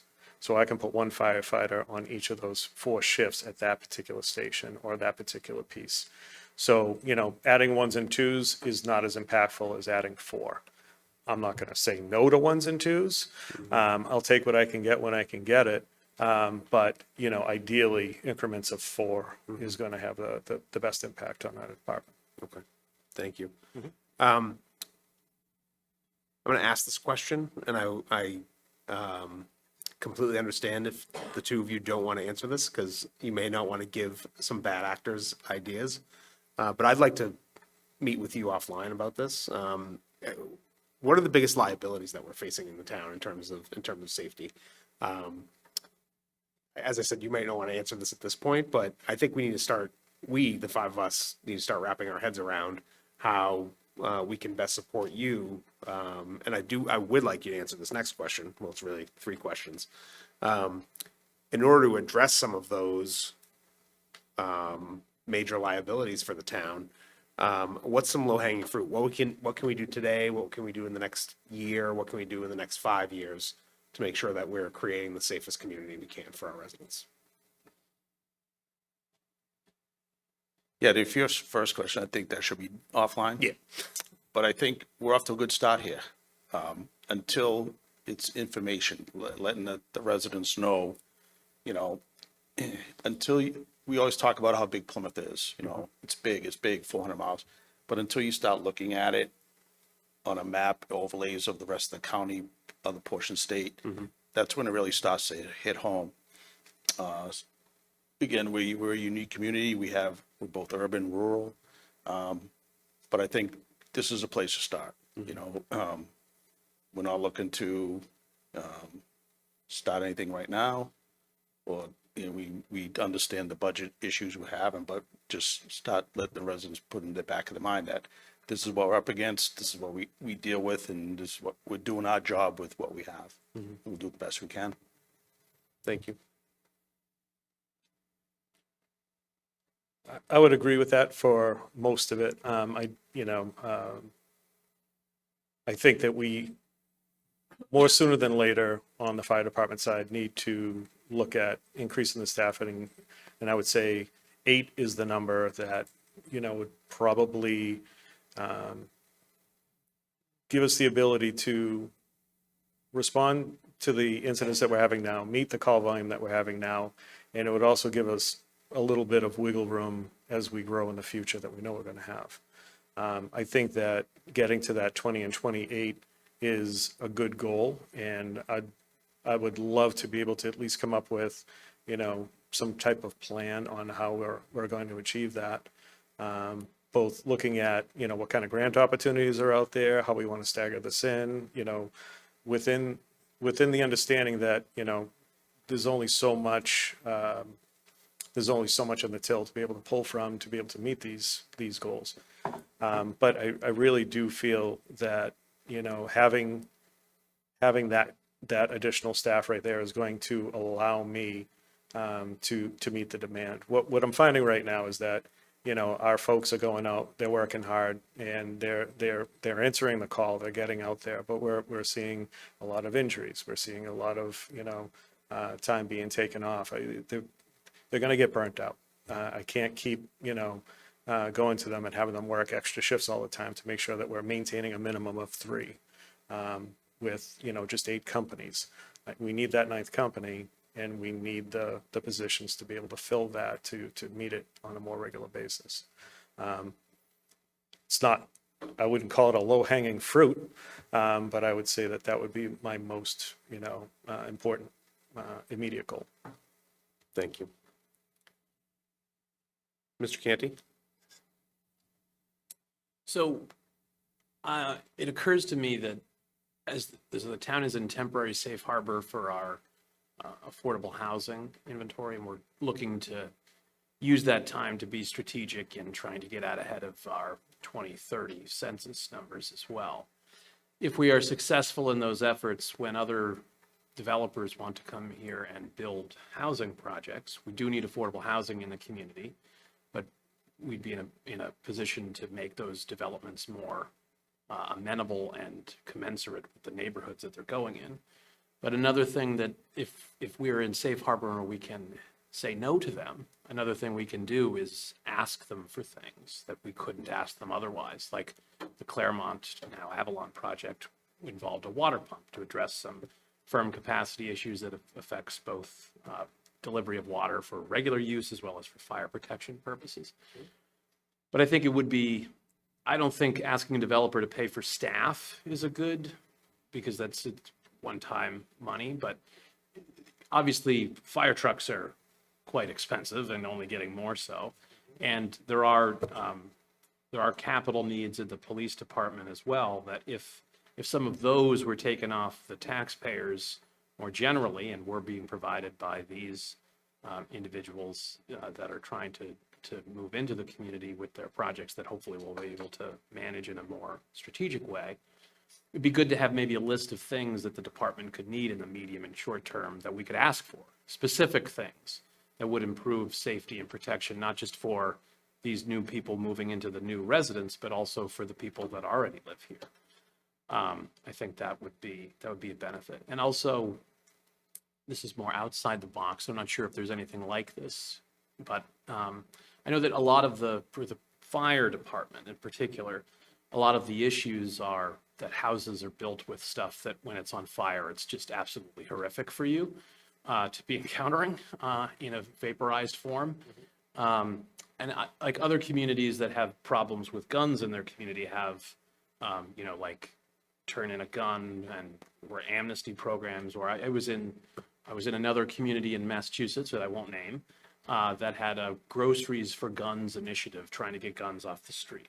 And I think that it wouldn't be feasible to do this on a municipal level, but have there been any state or federal initiatives to try and, like, we have like energy audits for energy efficiency in buildings. Are there any initiatives to try and make building materials less toxic in that type of environment, where there's a program at a state or federal level that could be engaged in to encourage either the replacement of particularly dangerous materials, not asbestos, but all the other stuff, or to incentivize its use in new construction so that your employees are not breathing in aerosol plastics and all that stuff? It's a great point. Unfortunately, there's a construction lobby, a chemical lobby, and many other lobbies that are constantly pushing back on the International Association of Fire Chiefs initiatives to change building code, how materials are made, what they're made with, and, you know, how that affects not only how we breathe things in, but unfortunately, a lot of manufacturers don't pay a lot of attention on what happens when something is exposed to fire? Right. How long does it last? You know, truss roof construction is a great example. If the building fire we had the other night was a truss roof construction, we didn't know about it. It looked like a typical roof, but they fail very quickly once one of the members is exposed to fire, and you have one failure of one, and they all collapse. So, you know, that's an example of the construction lobby saying, this is a cheaper, quicker way that I can build homes to house people. Let me do it. They're very compelling in that, but on the flip side, you know, it's the position of the Chiefs Association that they're not taking into account the safety of the occupants or Right. the firefighters that go in to Right. fight that fire. So we're always running up against it. We meet regularly on a monthly basis, both at a local level, state level, and then, you know, occasionally at international level to discuss these issues and bring them forward. And we do have our own, you know, groups that go and try to lobby for us at the State Right. House, but we don't have the clout to really move the needle. If there is a list of better materials, and that is maybe something we could ask some of these developers, at least for those single, I mean, they're not single unit, but single developments, which wouldn't change things on a global scale, but at least would be some type of an improvement while we're asking them for. We can always ask. We can always ask. I think you know, for the residents, they're going to breathe it in during the fire, but your employees are breathing it in day to day. So Correct. obviously that's a concern on both fronts. So Very much so. thank you. Mr. Cohen? Just one more question, going back to the grants that you were talking about. The last SAFER grant you received was 2018, and that led to hiring 12. And when does that grant cycle begin and end? When does that? Typically, we'd hear sometime around now Okay. that they're going to announce the notice of funding opportunity. Okay. So we have our ears out there. We're waiting to hear, and we're hoping that it's a well-funded program with some good parameters in it that would be favorable to the community. What I don't want to see is, you know, something that is like just a 50-50 split out of the chute. It would be better to slowly, you know, drive this in over a period of 3 years. Especially in the, you know, the climate that we're currently in. So it's something timing wise that it might be a great opportunity for us to look at. But of course, you know, we'd have to talk to Lynn, Well, see how that would play out over a period of time. well, I was taking a play out of, you know, David Gould is known for his grant writing, and I know we have a grant writer, and I know every department is looking for grant opportunities. And you mentioned that you're traveling to Washington to speak to the Massachusetts delegation about the importance of when they begin their budget process, they include funding for the Safer Grant Program. So you'll be going to Washington advocating for this, but obviously anything department heads can do to find other funding mechanism, it does give the residents a great deal of relief, because we have to meet these needs, but we also have to, you know, control those costs. We've been very successful with these grants in the past, whether it's through the Safer Grant or AFG. We replaced all of our breathing apparatus, the SCBA's that we had just a few years ago, and that was over an $800,000 grant. So it was the largest grant in the state actually for equipment at that particular year. So we have been very successful at it. We know what we need to do to achieve it. You know, you never know if you're going to be picked. It's very competitive, but I think that would have a good opportunity. We have a great story. We have a great need. Right. All right. Good luck in Washington. Yeah, thanks. Thank you for being here, folks. We'll move on in our agenda. The next item is the Downtown Resiliency Project updates. We're joined by David Gould and Mike Cahill.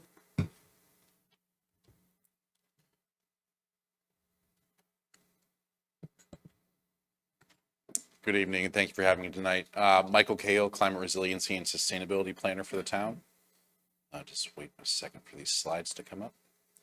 I understand we have a packed agenda, so I'll try to fly through these. So Downtown Resiliency Project, I think this is a project that we're all fairly familiar with. It began back in 2023. The major aspects of this project is redeveloping and redesigning 3,000 linear feet in the downtown area, running from the Main Street Extension parking lot to Samoset Street. The major issues that we're trying to fix here is urban heat island reduction, stormwater improvements, community enhancement, and pedestrian safety. So the reason for this area being selected, it is because of the density in the downtown area. Additionally, this is one of our most severe urban heat islands in town. An urban heat island is an area that has gray infrastructure, asphalt, concrete, infrastructure, buildings, dark roofs that basically attracts and retains heat. In Massachusetts, we've been documented to see temperature swings as much as 7 degrees to 10 degrees Fahrenheit in areas that are experiencing urban heat islands to areas that are not. The reason why this is important is because in Massachusetts, we're beginning to see an increase in days over 90 degrees in temperature. We're expecting to see that to jump over around 40 days by 2027. And currently, extreme heat is the largest cause of mortality related to weather events in the country. So the best way to combat urban heat island is through the planting of street trees and urban vegetation, which is what we're proposing in this project, utilizing green infrastructure to help cool these areas. Additionally, not only to providing ecological human health and biological health in these areas, it will help reduce energy consumption, lowering energy bills for residents in the downtown area.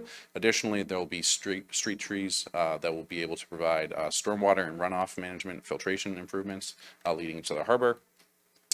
Through this project, we're promoting the promotion of community connection with nature-based solutions in essential ecosystem services, rejuvenating those in the downtown area. Additionally, the project, we've elected to use GPI Engineering Services, a company that created the Plymouth Center in North Plymouth Circulation and Mobility Study, and the findings within that study are being incorporated into our design as well to ensure that we're eliminating as many public safety hazards as possible for pedestrians and bicyclists. Additionally, revitalizing the downtown area with historic aspects and enhancing interactions between consumers and businesses, stimulating economic development. And then finally, building social resilience through education and engagement, improving environmental literacy in the downtown. So alignment, I think this slide's important. This speaks about the alignment with plans that were created over the years. It's directly identified within the MVP plan, the Climate Action Adaptation Plan, the Plymouth Center Waterfront Area Master Plan update, the Plymouth Public Space Action Plan, and additionally the Plymouth Center and North Plymouth Circulation and Mobility Study. So these are all priorities that were identified by the community and town leaders over the years. So this project began, like I mentioned, in 2023. At that point in time, we received $126,400 from fall town meeting 2023 to begin design. Additionally, we were able to secure $361,975 from the MVP Action Grant Program under FY25. Once we began the design, we decided to phase the project into 2 distinct phases. The reason why we did this is because we were going for MVP Action Grant funding, which is a 2-year window. The scope of the project had grown to a point where we were able to conduct all the construction within that 2-year window. So we elected to phase out. Additionally, by phasing this out into 2 phases, it allows us to go back to MVP twice for 2 bites of the apple at $3 million, limiting taxpayer funding, limiting town funding going towards the project. So phase 1 is the Main Street extension, the Main Street corridor, Shirley Square, Depot Square, Park. This phase has already reached final design. Phase 2, we are currently working on design for, and that incorporates the Courthouse Green, Town Square, and Main Street extension parking lot. In terms of a timeline, to give you a sense of kind of where we are in the process, like I mentioned, phase 1 is already completed, final design and permitting. We'll be applying in March for $3 million through the MVP Action Grant for construction funding. If we're successful, we'll have a fall town meeting request for matching construction funds that will be coming up in fall 2026. Once again, if successful with that, we'd be ready to kick off in the fall of 2026 with phase one construction being completed after that 2-year window, wrapping up in spring 2028. At that point, we would have finalized design for phase two. We would be ready to go back to MVP for construction funding in March 2028. From there, we would, if successful, be ready to kick off construction in fall 2028 and then wrap up construction of phase two in spring 2030. So where we are right now for phase two, the total cost to finalize design and permitting for phase two is $175,650. We were able to secure or to repurpose a CPC article from 2019 that had allocated money for design of Town Square of $60,430. Excuse me, going too fast on the numbers. But that design is already currently underway, and additionally, we have a spring town meeting capital request of $115,249. And then back to phase one for construction. Like I mentioned, we're going to be applying for $3 million. That's going to be due in March. The total estimated project cost, we'll get an updated project cost as we get closer to that application date, is $4.8 million. And the remaining funding would be secured at fall town meeting 2026. And with that, that's all I have, and I'm happy to answer any questions. Any questions from the board members? Mr. Cohen? Excellent update. I have my plan and all my papers. Thank you for providing this in advance of the meeting. This is very helpful so that you can look through it before you get up there. I can see this, so that's very helpful. I did want to go back to the phase one. I know that the design is complete. I will be making this avocation, I'll continue to make this avocation, that when we are replacing surface area materials downtown, that we should be looking at things that are historically sensitive. Obviously, these historically sensitive materials are breaking up the heat islands because, having granite and cobble and brick and things of that nature that would be more familiar to these village centers are very friendly to the environment in terms of what you're trying to achieve. So I don't think it's a big jump. I think historical materials are actually somewhat more friendly to your ultimate design and capability of creating an atmosphere downtown that is obviously mitigating the heat islands, but at the same time, doing something in our village center that looks more historically accurate. And as we start to work into Town Square, that's another great interest of mine. There's an article from Town Meeting 2019, where Town Meeting set aside money for specifically redesigning the surface areas for Town Square. It's focused on materials, introducing more sensitive materials. I know that plan was not completed, and I hope that that plan is being incorporated in many ways into the second phase of Town Square itself. There was a lot of effort that went into that plan, a lot of public input from the historical community. It is a very sensitive site. It's probably one of the most important historical latitudes and longitudes in North America, Town Square.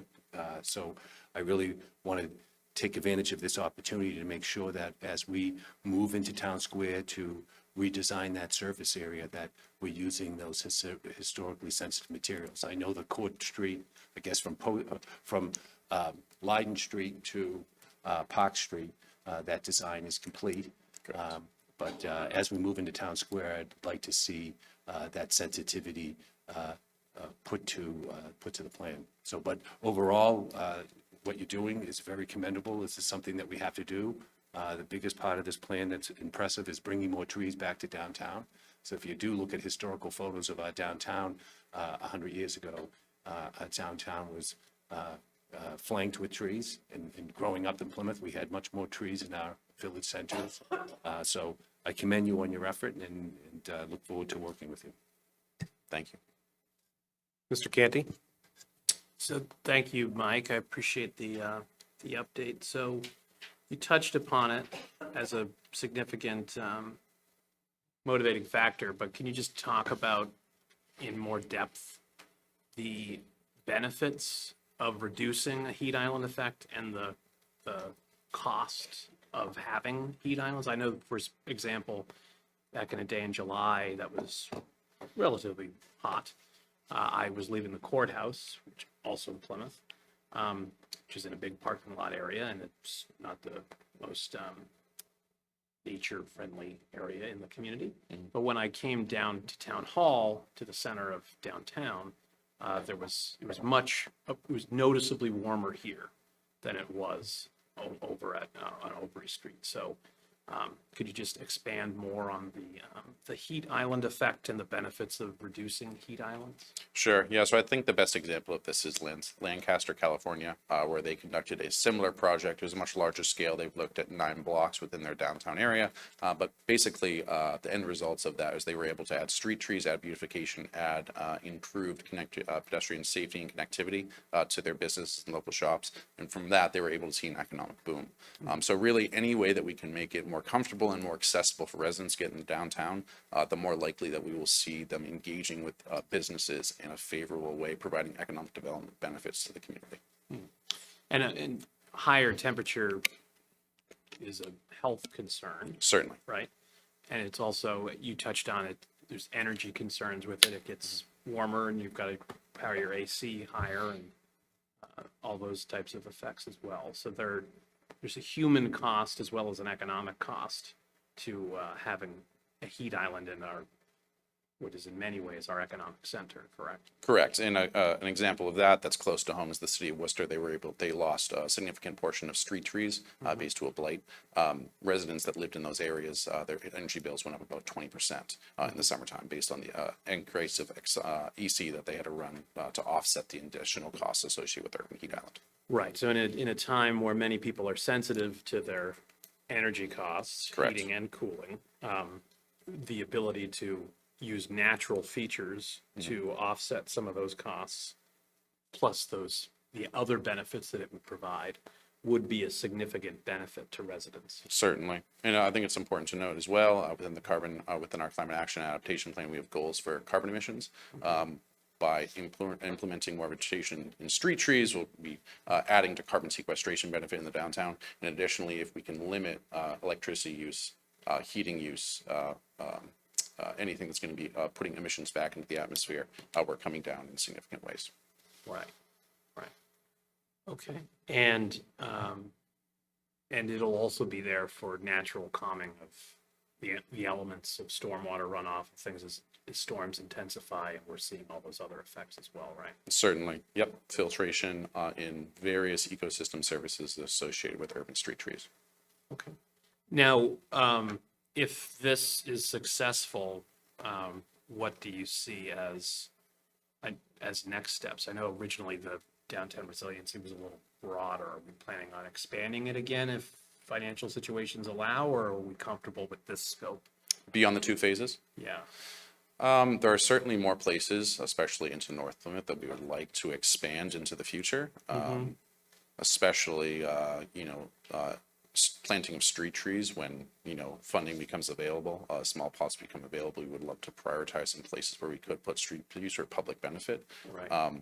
So although, this is a good first bite or a good first start, I think this is really a template that we can use in other areas in downtown across town as we're thinking about our planning and our strategy for redeveloping areas.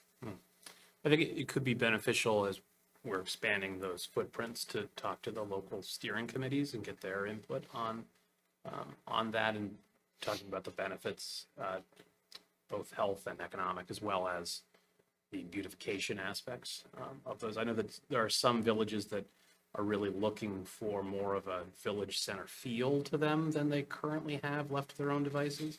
And having vegetative qualities to them could enhance that sense of community in those areas. So I would encourage you to examine that approach as well. But I appreciate the update, and I think this is a great project that I hope town meeting supports.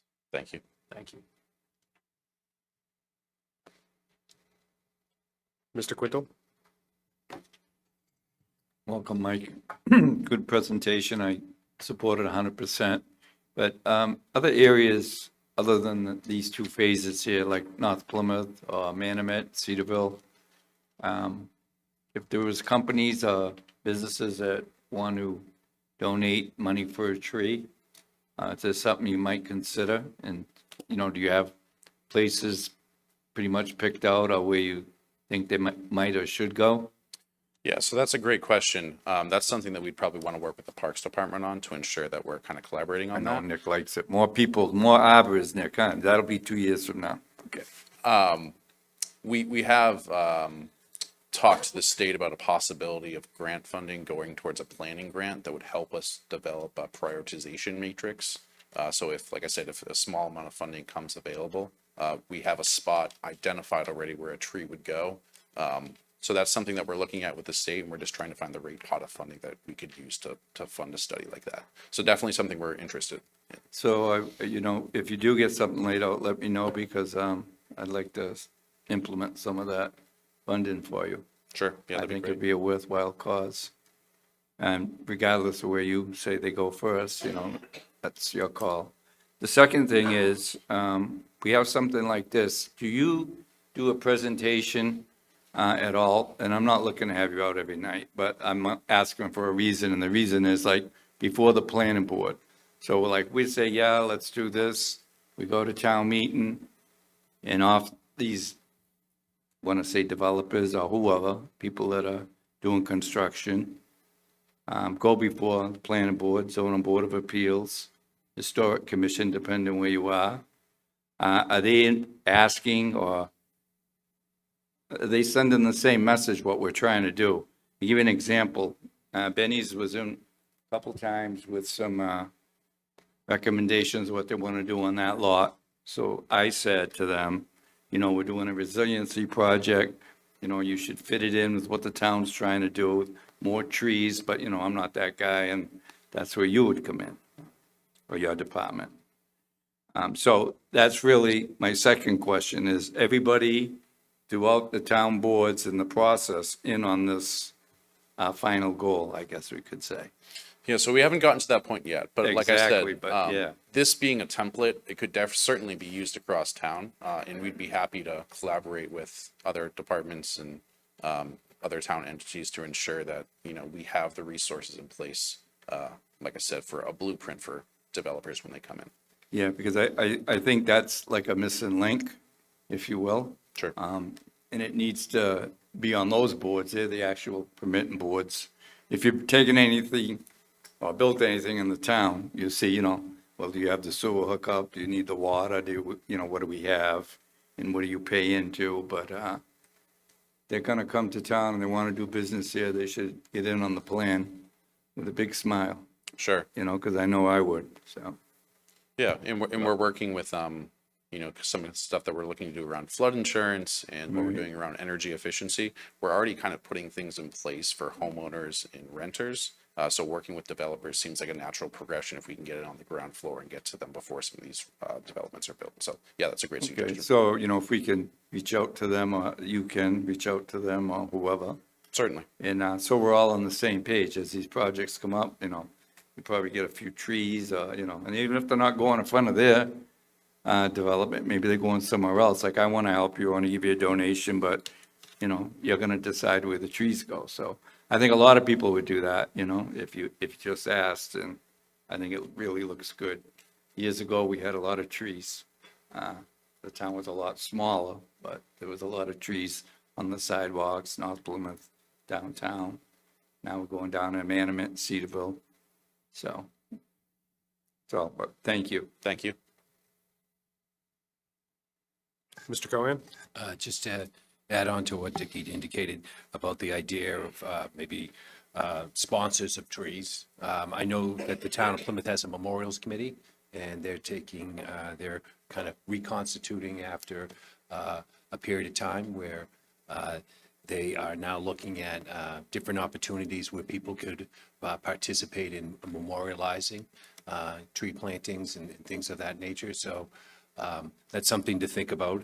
Obviously, Mr. Quintal is right. We had more trees flanking our streets. I think back to the 1980s when they came along Warren Ave and cut down some massive beech trees and chestnut trees along Warren Ave, which caused a great, they were widening the road at the time. So we lost, those trees. And I know some trees still exist in our downtown that compete with the road. There's the streets on Newfield Streets and on Union Street. There's trees that are kind of in the road because they've been there for a couple hundred years. So I think it's important to maybe think about that process in terms of underwriting the costs, not only through Mr. Quintel's idea of sponsorships, but actually reaching out to the Memorials Committee and see what their thoughts are. Sure. Something to think about. Thank you. Thank you, Mike. Thanks. Our next agenda item is the Jenny Pond projects update. Mr. Gould.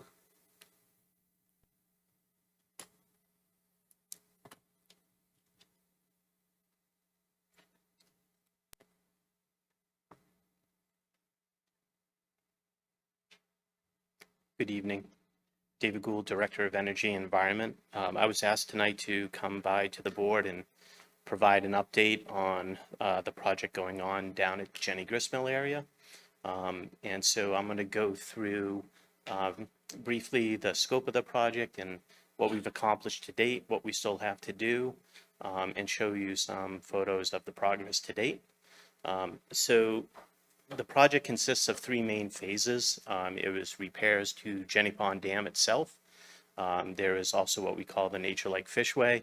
And then there are trail and landscaping improvements from Summer Street down Spring Lane, past the Gristmill, and all the way down the path to Brewster Gardens. So those are the three main components. We began in the fall, right after Labor Day, doing a significant amount of utility replacements and upgrades. So we've replaced the water main from Summer Street into Spring Lane and connected all those new water services to the buildings. We have a new gas line from Summer Street to those buildings. We have two new stormwater catch basins that are now dam compliant. Those tie into or will tie into the culvert in the Nature Lake Fishway as opposed to going across the dam and creating a preferential pathway for water to move through the dam structure. We have a couple of new sewer manholes already in place. So we're going to be putting in hopefully two more in the next 2 weeks. And then from behind the mill to Market Street, we'll be doing in-situ lining of the remaining part of the sewer line there. So a tremendous amount of utility upgrades in the area. We will also eventually get to the overhead electrical, which will be coming down and be buried into the roadway itself, but that will be later on in the spring. As far as the dam repairs, one of the first things we had to do was wait till November 15th to drop the water level at Jenny Pond. Our dam safety permit requires that we drop the water level, so we weren't able to do that work until November 15th. The reason we couldn't do it until November 15th is we have to allow all the juvenile fish to out-migrate. So we have lots of permit conditions. Sometimes they conflict with each other and they limit what we can do and when.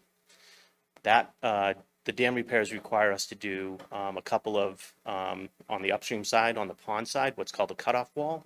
That will be a 4-foot deep concrete wall that you won't see. It'll ultimately be buried under the sidewalk, but that is to prevent if the dam was ever to overtop from having it unravel if water were to cascade over the top of the roadway and down the downstream side.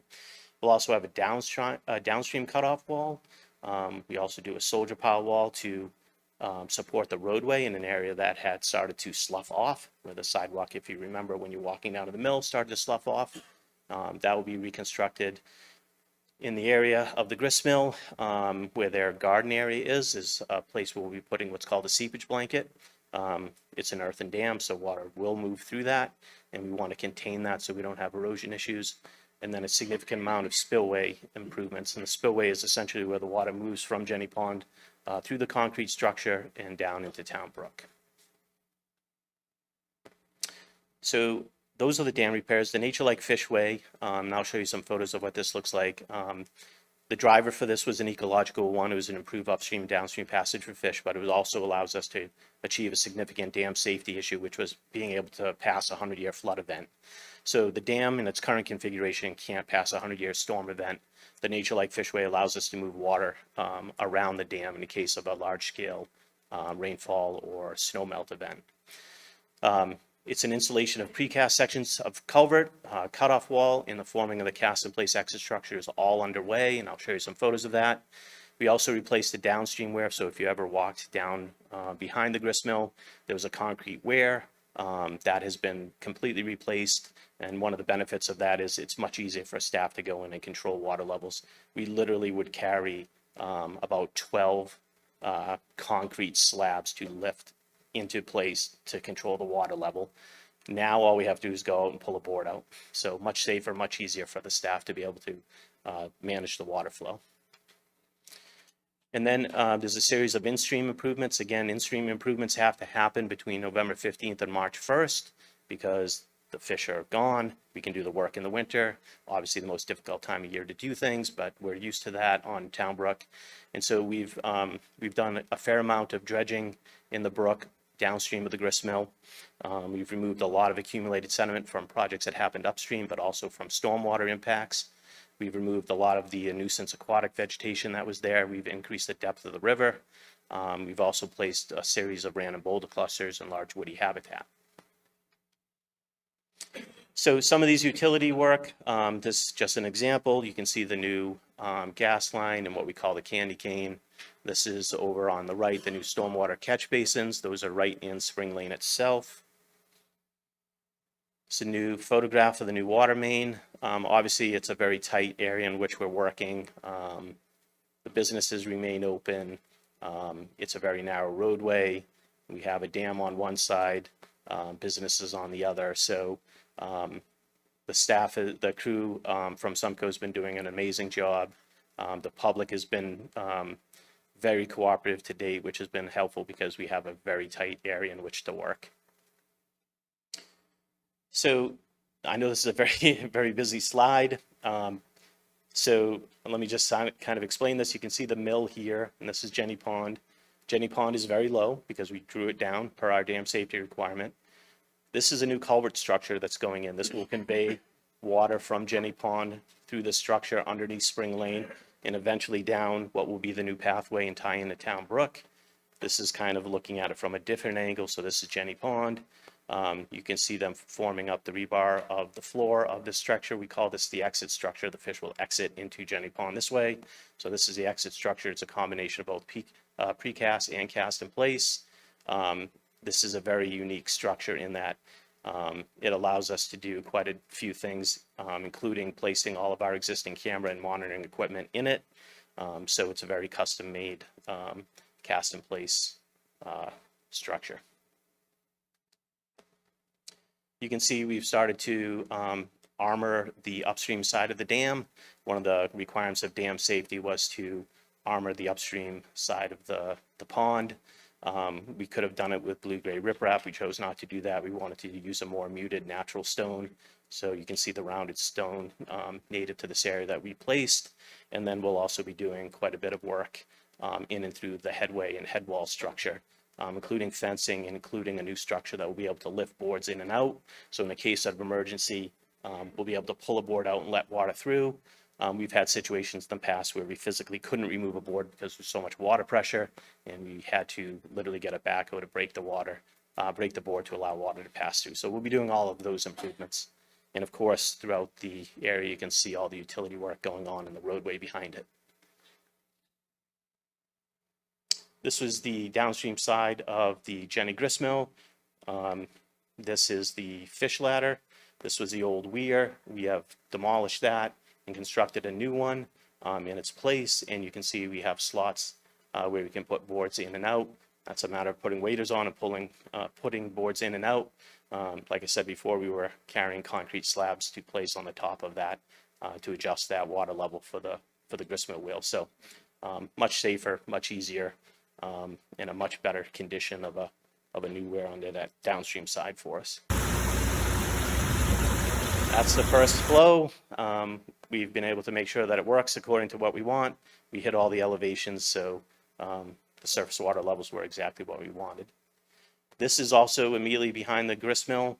This is the beginning of the excavation for what will be the Nature Lake Fishway, where it ties into Town Brook. You can see a fair amount of erosion control materials, trying to limit sedimentation in the Town Brook as we do all of the work. and of course, lots of generators and equipment to be able to work in the wintertime.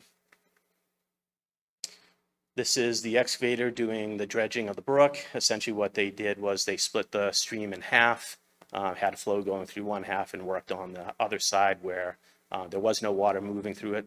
Again, you wouldn't have sedimentation issues going downstream. And then when they were done with that side, they basically flipped it and did the other side of the river. They've done this in 2 locations now and placed all of the habitat features that we want. So that portion of the project is already complete. This is looking from Market Street Bridge towards the gristmill. You can see how the river was divided. You can see all the materials, so it takes quite a bit of time to put all of the erosion controls that are required by permits in place before we can actually do anything. And that's just a constant exercise throughout the project. So for schedule and timeline, as I mentioned, the time of year restriction is March 15th to June 15th. So when March 1st comes, we will be raising the water level back in the Jenny. We won't be able to do any in-water work. And the existing fish ladder will be in operation for this coming spring. In 2027, the Nature Lake Fishway will be done, and that will be the first spring season where fish will migrate up that new structure. We do have some ability to work in water after June 15th, as long as juveniles can move downstream to the ocean via gravity. That's something we're working out with the Division of Marine Fisheries and to ensure that no sedimentation occurs during that time frame. All of the work behind the mill to Brewster Gardens, so that's the landscaping, the drainage, the lighting, the new pathways, that will happen through the summer and fall of this year. In the fall, we'll finish all the landscaping work. We have to do a series of work, repair work to the dam, which means we have to pull the deck out in front of the grist mill, and then we have to put a whole new deck back on. That work will happen in late summer, early fall, and then we will be doing all of our punch list items in late fall, in early December. Our next time of year restriction will open again November 15th. We'll put water through the Nature Lake Fishway, and then we will be done. So we'll be looking at finishing up this project around Thanksgiving of this year. With that, I can take any questions. Mr. Cohen? This is a very exciting project. I know your time here in Plymouth and your dedication over 25 years has been focused on our town brook. And so the enormous amount of effort and the grants that have been written and achieved have made a huge difference. But it does go back beyond us as a generation of Plymouthians. It goes back as early as in 1920. There was a tricentennial group that was formed, and one of their focuses was looking at the town brook and opening that back up to public access. That's where Brewster Gardens came into focus, and we've been following in the footsteps of this effort for some time. But obviously, they might have been doing it for one reason. We're doing it for a new reason. Our reason is more ecological because we have a migrating, the herring coming through this area, and we need to do what we can to, intensify that experience for the migrating fish, successful, upstream activity. So I just wanted to note how important this is and all the work that you and your staff have put together and the town has over a period of time. I do look at that slide, if you go back a little. Back, there it is. Go back, there it is. So if you look at the town brook, you'll see a little large object on the right of the brook. No, there it is. Yeah. That is a horse trough that was once up on in downtown Plymouth. Mm-hmm. It had been placed there by the redevelopment authority back in the 60s to commemorate the events that took place on Summer Street, the Summer Street redevelopment effort. I always found that to be kind of an interesting stone where it's kind of off on its side, on its own. I wish it would be back in our village center. I think it's kind of out of place there in our town brook. It's kind of a mysterious location of this. You just come across a horse trough along the town brook. I don't know what plans you have for it, but I noticed you have an excavator nearby, and it'd be great to scoop that up and move it out of the location that it is now, because even if you try to cross that bridge and go over to it, the ground is saturated with water. It's a muddy experience to get to it, at different times of the year. It's just something that it's kind of a pet peeve of mine, of that little horse trough over there, and finding a better place that we can highlight in the use of it. But that's, I just wanted to point out the little horse trough. But it does look like the grist mill will continue to be able to function and be a grist mill. The water will still spin the wheel. That's correct. Essentially, what we're doing is reallocating the water from the existing fish ladder into the Nature Lake Fishway. And we'll have more ability to move water through the main spillway as well as the Nature Lake Fishway. So there'll be no loss of water going to the mill. It'll be able to continue to operate and grind corn. Okay. Have you found anything interesting digging around the town brook? We haven't. We have some work going on tomorrow in the dam structure itself, which requires us to have archaeologists on site. There's numerous times when we need to do that. Tomorrow will be one of those. It will be someone from Public Archaeology Lab that we've worked with for many years. Most of the area in which we're digging was previously disturbed, either with the sewer line or water line work.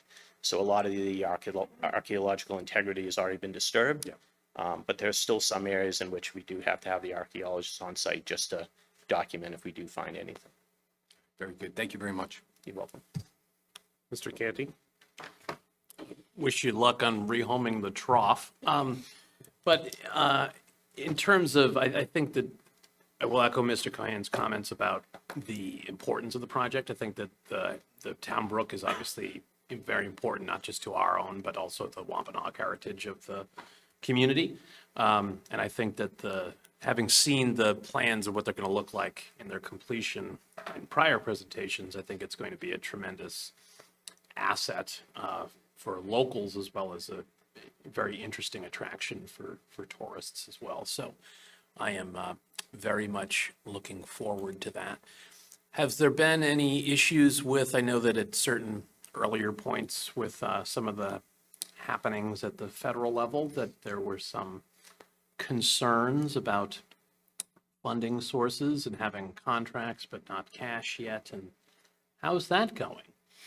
So we've put in, I believe, for approximately a little over $2.5 million of reimbursement from the federal grant. As you know, there's $10 million in federal funding put to this project, a little over 1.1 million for the dredging. We were reimbursed for that. And since that time, like I said, we've a little over $2.5 million reimbursement so far for this phase. Every time we have put in that request, working with Lynn, within 36 hours, the funding has been wired back to the town of Plymouth. Okay. We have another invoice that we received today. So we'll be putting in another request probably in another week to 10 days. But so far, all of that funding has been wired to us within 48 hours. Okay, that's very heartening. Yes. Thank you. Mr. Cohen? Just one more thing, looking at that, with Kevin mentioning the importance of the native people, the Wampanoag people, and its significance. This town brook does hold a great deal of significance. Before Plymouth was Plymouth, it was Patuxent, and Patuxent translates, I believe, into the land of little falls. And if you look closely on that brook, you'll see these rippling movements where the water comes from a higher elevation at Billington Sea and Morton Park and Little Pond, and as it makes its way down into our harbor, it makes its way down over a series of falls. So Plymouth did receive its original name of Patuxent, was based on this, on these streams and these little falls. So I just wanted to make note of that.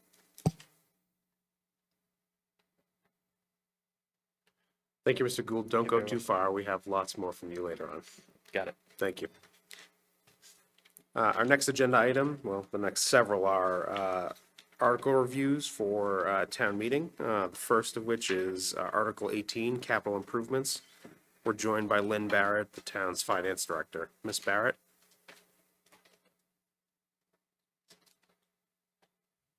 Good evening. So this is our annual article for our capital budget.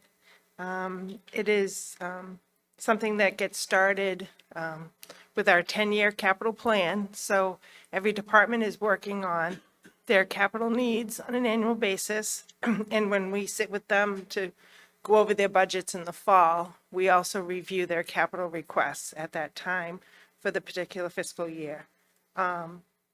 There's, some back and forth and as to what the priorities are.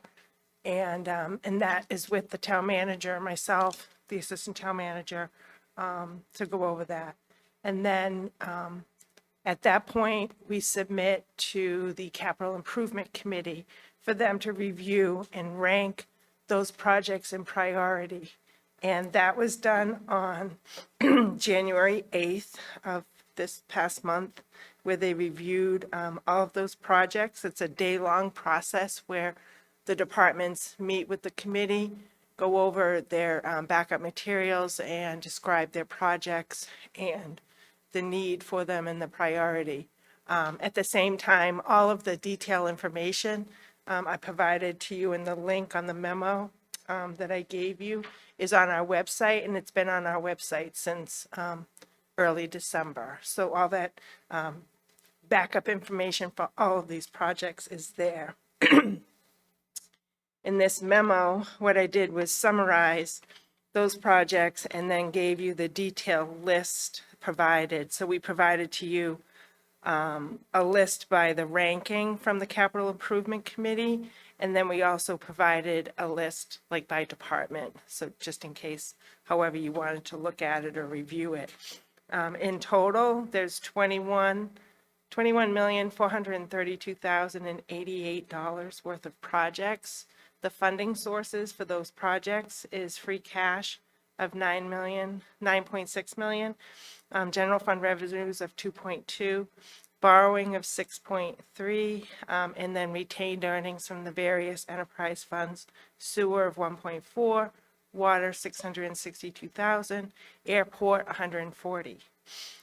We're also using some other funding sources for these projects, the fire prevention revolving fund of 80,000, cemetery perpetual care of 147, smart growth 40R funding, which we had received for the Cottage project of 223,000, and a Mass DOT grant for airport 560,000.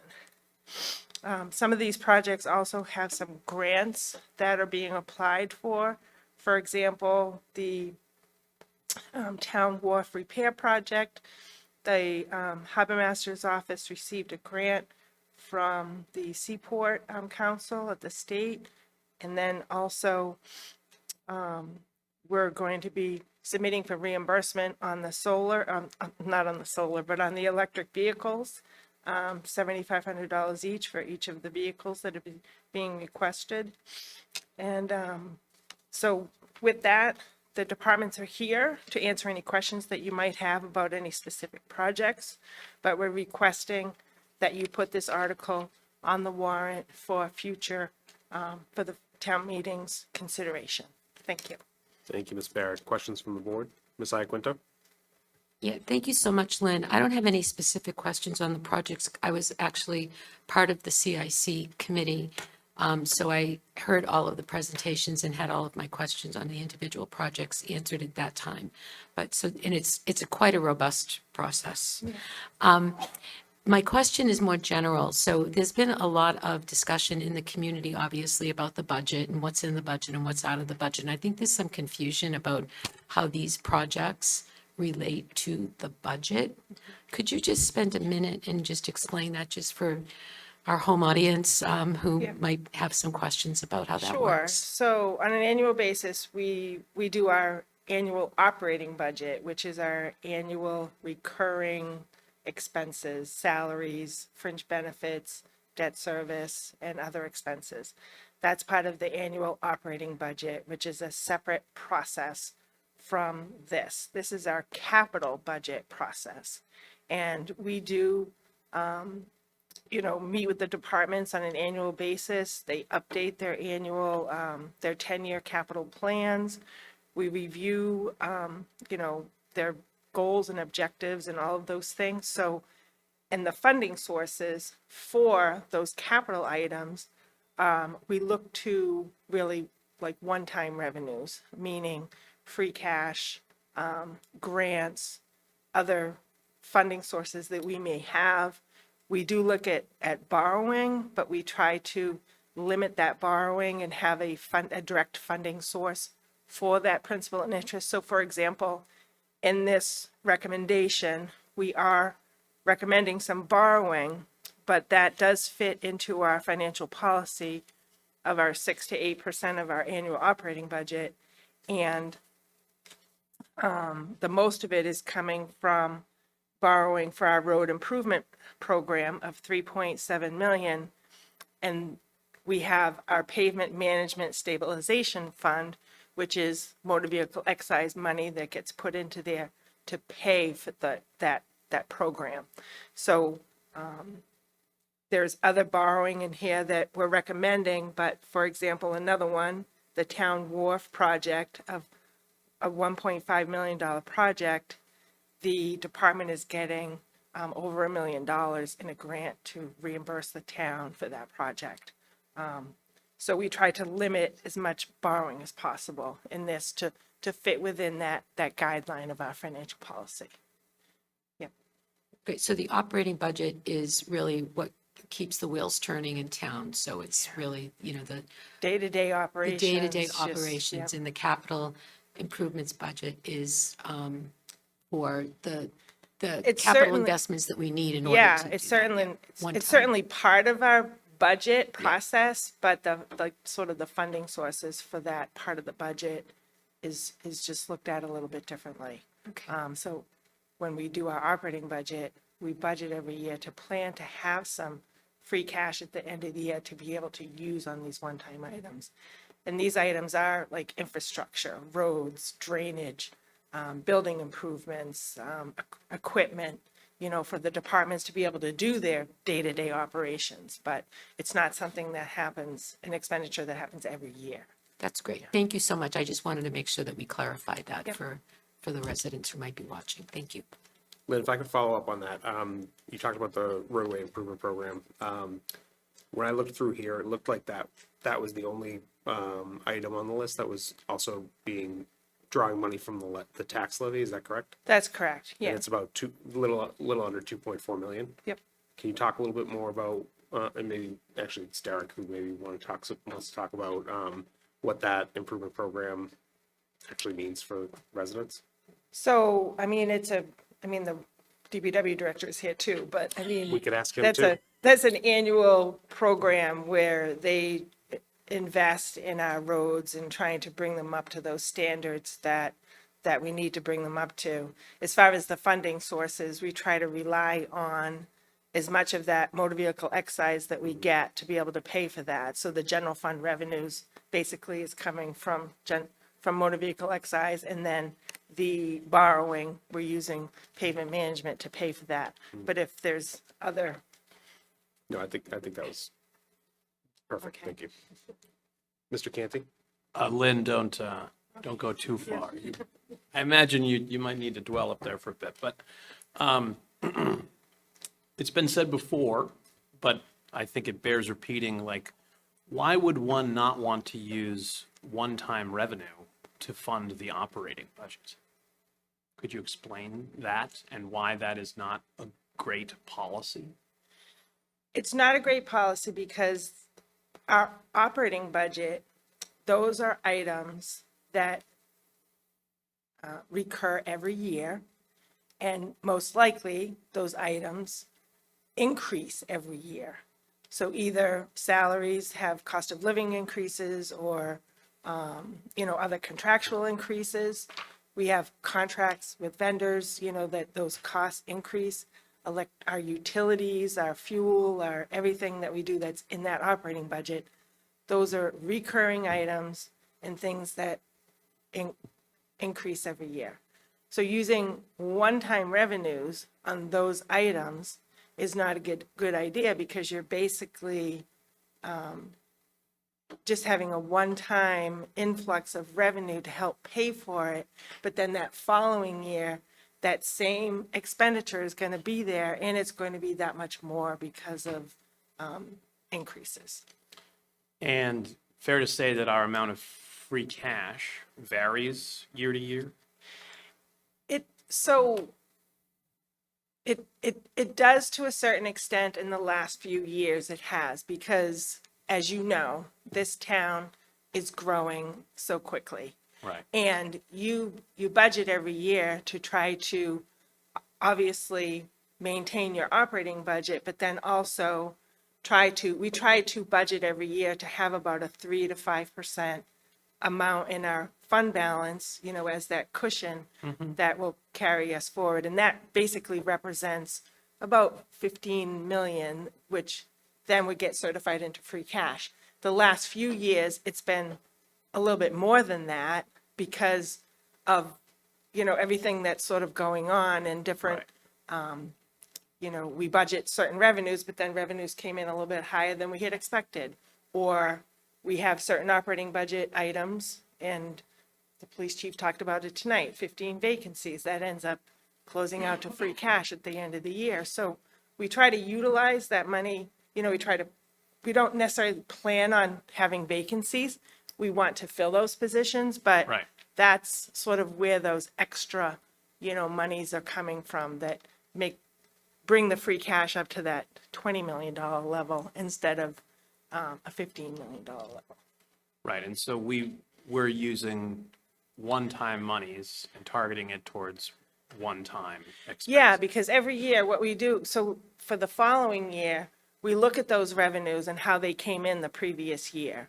So if revenues came in the previous year higher than we had expected, then we budget accordingly in the following year. We'll close that gap, Right. where we made free cash, but we'll close it to make sure that we're maintaining, the increases in the budget and that we're using those funds, towards the operating budget and Right. not having as much free cash.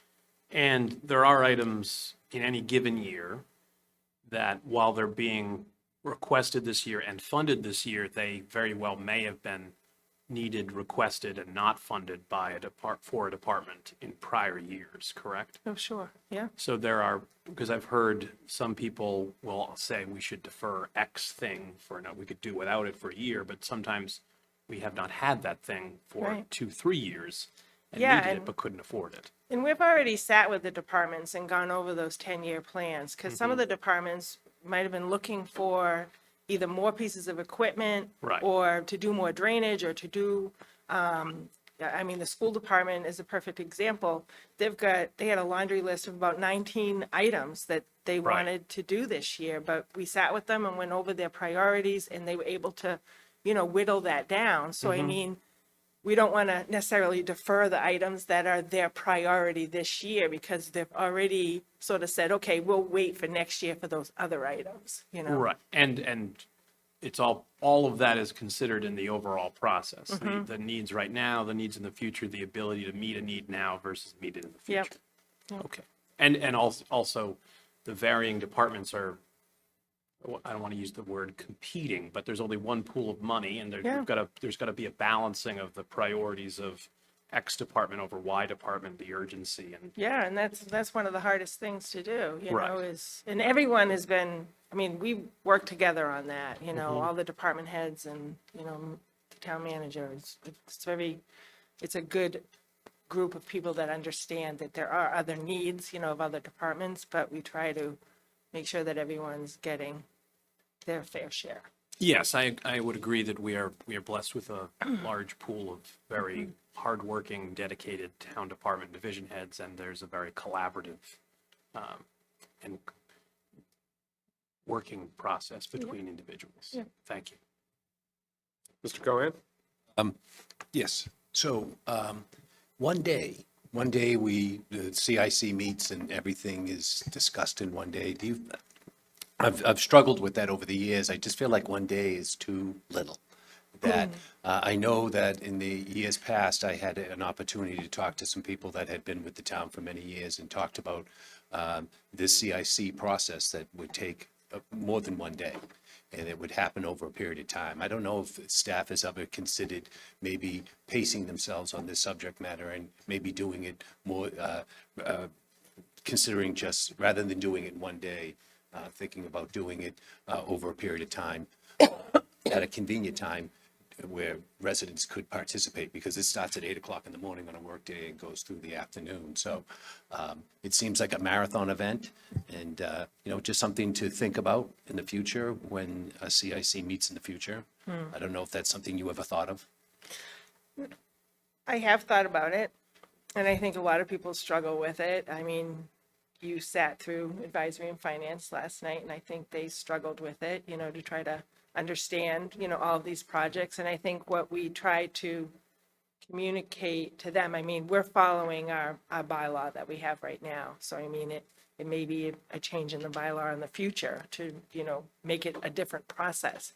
But there's a lot of work that goes into coming up with that list of projects and priorities, and the Capital Improvement Committee does get that information early on, and a lot of them reach out to those departments and they visit those departments.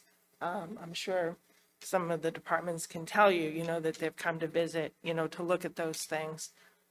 So it is quite a public process, that happens. Granted, the review happens in that one day. And it is something to think about, for the future. You mentioned a bylaw. We have a capital improvement bylaw. And it does dictate it's one day? It says that they will review them and, rank them, Right. basically. It doesn't dictate one day. Right. If I could just add, so a few years ago, we weren't able to work around the bylaw, but what we've done, I would say the last 3 years now, Lynn, is that our recommendations that go in front of CIC are what we can afford. So prior to that, this ranking process, so I don't know if we have 40 items today we're discussing, there may have been 60 items. And I remember talking to the department heads, and they're always talking about competing with each other and whether or not, they have to, have the buzzwords in order for that to rank higher so it can make the cut. And so we've cut away the competition process, as Lynn pointed out. We work directly with the department heads. We prioritize their needs, and we look at what we can actually afford. So although I know the numbers were presented at CIC's job is not to look at whether or not we can afford this item. Their job is to determine whether or not we need this item, right? And then make that determination at that point. It's the finance committee, it's their job to determine whether or not they think there's something that we should acquire. So we have, I think, streamlined the process a little bit. I agree with you, Mr. Cohen, we can do better.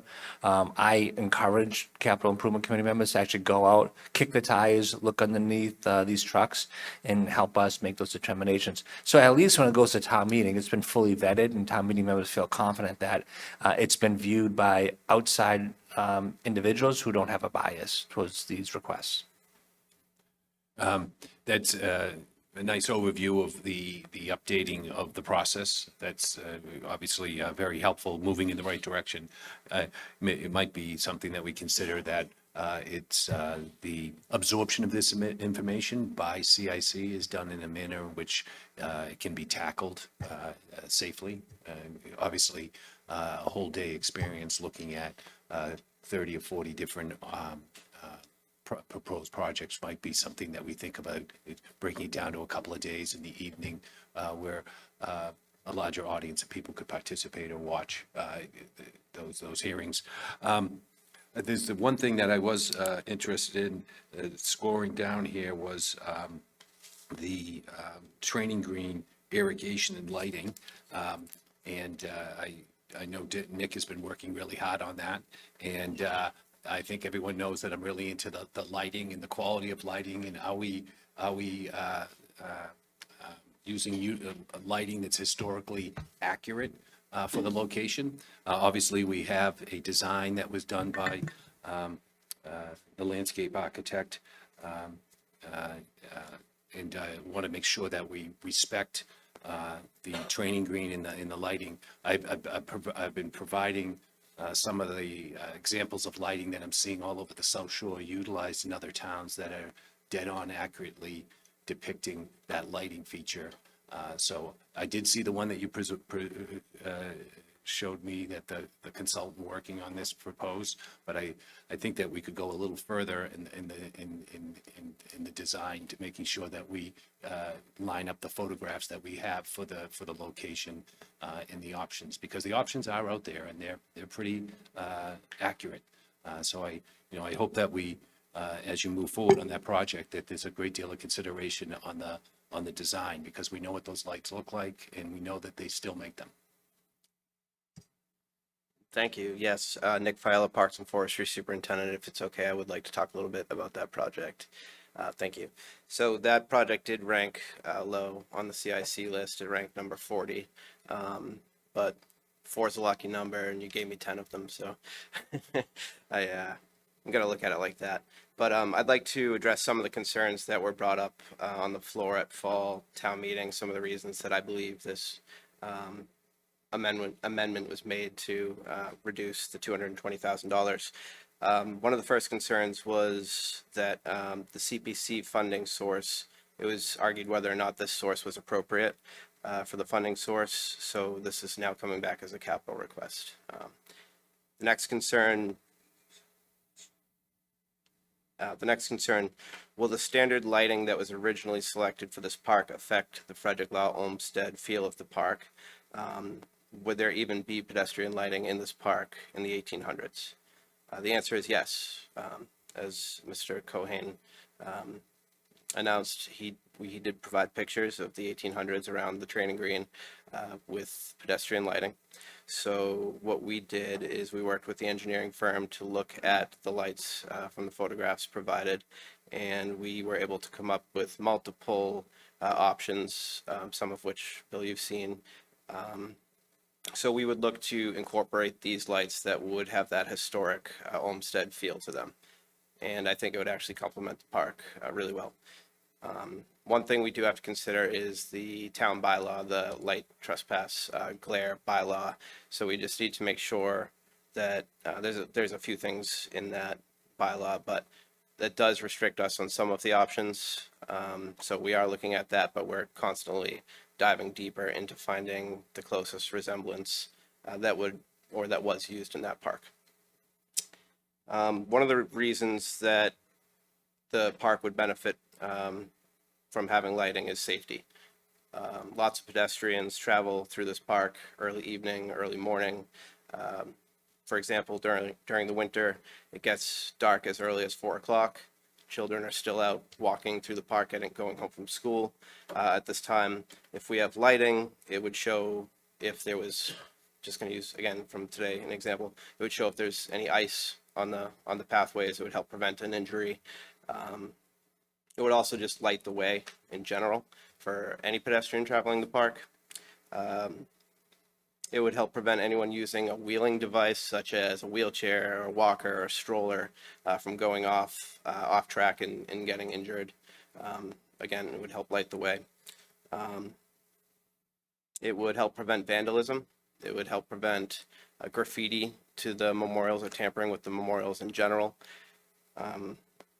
It would also allow for any pedestrian traveling through that area or even driving by and PD to monitor the park in the evening to see if there's any funny business in general going on. But I think safety is the number one benefit from adding lighting, other than its aesthetic, historic feel that it would add. Again, we have photographs that show a certain design of light, and there was lighting around the park. Right. I understand that. I just want to be sensitive to the historic design of Olmsted's original design of simplicity. But obviously we have to meet some modern day standards in the neighborhood for safety reasons. But we do have examples of lighting that is dead on. If you look in downtown Quincy or in Onset, they have that lighting that's being manufactured by companies that give not a feel, but an accurate historical replication of what had been there before. Other village centers are using them, especially in historically sensitive areas, like a residential area of this age. You're seeing it not only in Hingham, in Winchester. There's numerous examples of this lighting that's done that is historically accurate. The best way to describe it is the lanterns you'd see on Beacon Hill. That was the type of lantern that was used around that park. So I commend you on your effort, and I hope to work with you further on seeing if we can nail down the right lamp. Thank you. Yes, I'd like to keep talking more about the park if that's okay. But Bill, yes, and everyone, we are taking that very serious. And I did provide those photos to SLR. I'll go back and double check that I provided the ones that you're speaking of, Quincy and Sohav, to make sure that they have those, and to make sure that those fall under our bylaw, basically, because it would be great to get those, because they do look very similar. I think the ones in some of the photographs from the 1800s, they have glass tops, but some of them also have metal tops. The metal tops, we wouldn't be able to use the glass tops, but the metal tops. So that's lighting. I think it would just really add character to the park while respecting the history of the park. Another concern is the irrigation. That was a big one. Why spend money on irrigation? It's a beautiful park. It's got significant value to the town and those that have served our country. The memorials in there. It's just incredible. It's an incredible park. It's right there when you pull into the town. Downtown, it's the first thing you see. So we want the park to be comfortable, well-maintained, and have a nice turf. Watering the park would help accomplish that goal. And we would follow any of the water restriction guidance that falls under parks, of course. Another super important factor that supports adding the irrigation. During this project, at least 50% of the turf is going to be affected. You have to consider the walkways. You have to consider the pitch and the slope and the grade that we're going to adjust to meet ADA compliance, to allow people to travel around the park to see the memorials, the flag, and just pass through, of course. If we don't water the grass or the seed or the hydro seed, it's not going to take. You need water to grow grass. The other option, the alternative to irrigation, is using town resources, watering every day, early morning, on overtime, water tanks, mobilizing sprinkler systems every day. That gets expensive. And if we have irrigation, it's there. We can water the park. We can use it, hopefully forever. And the time to do it is now, and not when we make all these beautiful improvements to the park and we can't establish a turf. Because it would get a lot more expensive if we have to start trenching under brand new walkways to go back and try to grow grass. So again, the resources it would take to water the grass every day, especially in the summer, gets very costly.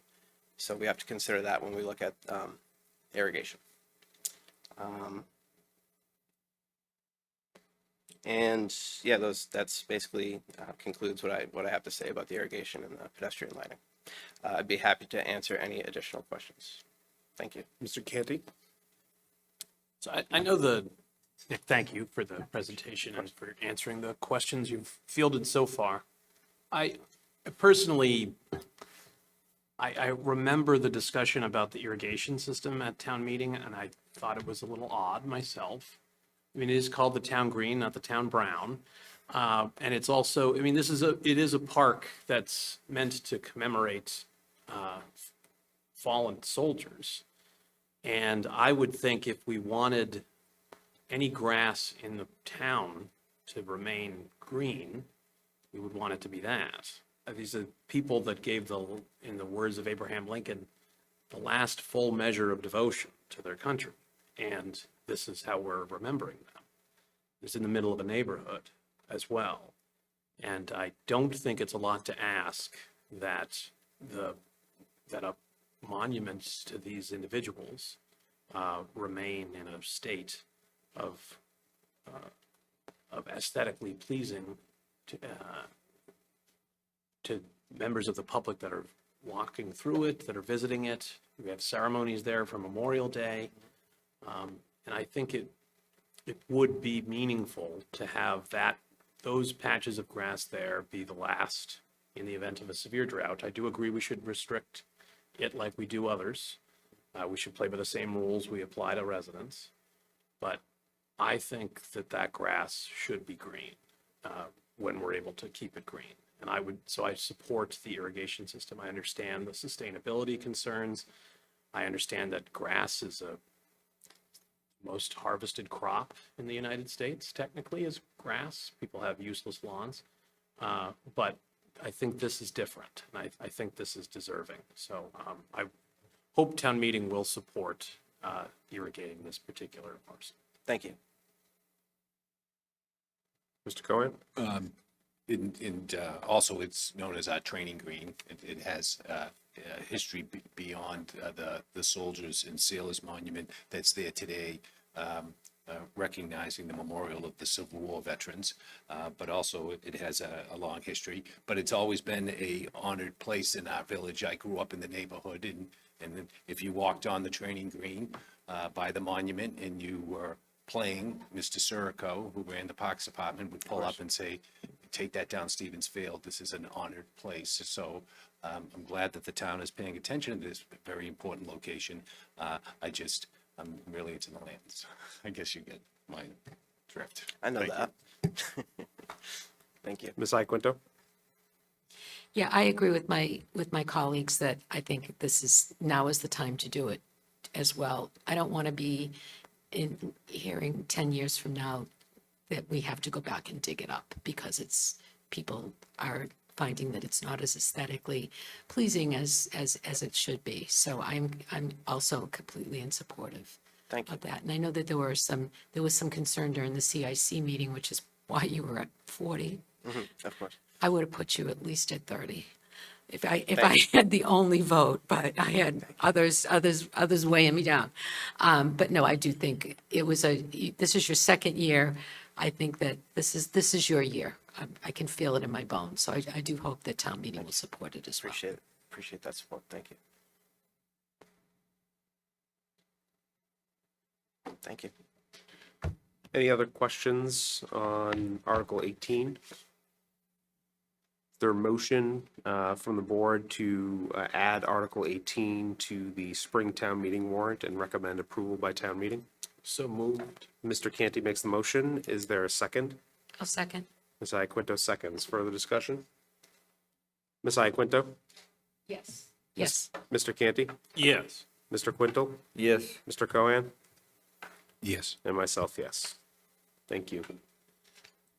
Next up is the David Gould Show, round 2. Oh, I stand corrected. It's the Mike Cahill show, round 2. Mike, you're going to take Articles 30 through 34 as a single item? Do you want to talk about them all simultaneously? Do you want to talk about them individually? Yeah, I have slides like always, so we'll run through those, and we'll talk about 30 through 33 together, and then 34 we'll separate out on its own. Okay, if we'll that have to works for you. approve them separately, but Sure. we'll take them as do your presentation and then we'll come back. Sure, okay. Yeah, no worries. So I can start while we're waiting for the slides to come up. All 5 of these articles are related to solar PPA agreements, power purchase agreements. These will provide behind the meter electricity for the use at town facilities. Within the articles that we have before us, there are 6 locations in town. Plymouth South Middle School and Plymouth South High School are located on the same lot. Therefore, we only have 5 PPAs that we're going to be looking at.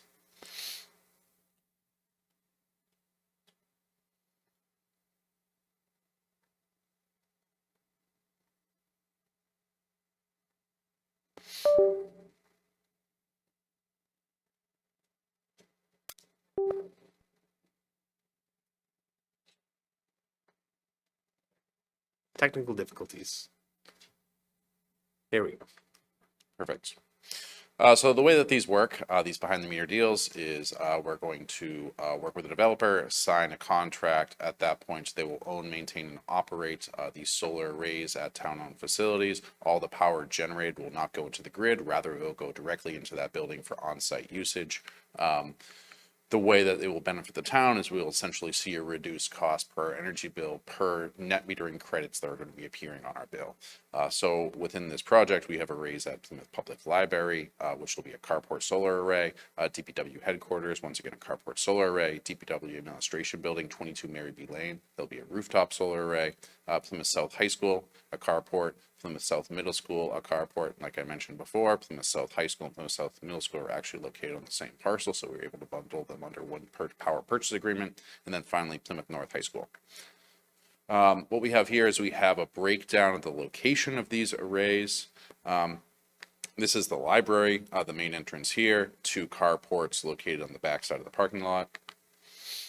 DPW headquarters, headquarter building here, main entrance to the driveway. This is the gate that restricts public entrance. In here, we have the array at this site. And I should note too, the next one we're going to look at is 22 Mary B. Lane, which is this building located here. And this is the one rooftop array out of the 5 agreements that we're looking at. It'll be located on the rooftop at 22 Mary B. Lane. This is Plymouth South High School. Carport's located in the back parking lot. Plymouth South Middle School. The high school is right off the screen down here, but carport's located on the side parking lot. And finally, Plymouth North High School with carports located in the back parking lot. So I went together and I put down a breakdown of the financials that we're going to be looking at for this project. Keep in mind, there's no upfront capital required for these projects. There's no maintenance, ownership responsibilities that's taken on by the town. It's essentially just giving us a reduced cost on our electricity bills. So we have the locations here for each of the arrays. We're working with Green Skies LLC, a company based out of Connecticut, who's done extensive work, power purchase agreements in the Massachusetts area. We have the type of arrays here, the size of the systems, the annual kilowatt hour production, the price of electricity per the building, and what will be the new price after the net metering credits show up on the bills. And down here we have the financials that we're expecting. Over an annual basis, we expect a savings of roughly $246,668 annually. These are 20-year agreements. So at the end of the 20-year agreement, it will roughly come out to $4 million saved as part of this project. Mike, before you move on, can you just repeat again? This will cost us nothing. Correct. It will save us money. Correct. Thank you. So now into the breakdown of what the articles say. So to allow for a renewable energy facility to be hosted on the site, we essentially have to ensure that the site is ready for an effective lease of that area. So part 1 of these articles provides a transfer in the use purpose of each of these parcels.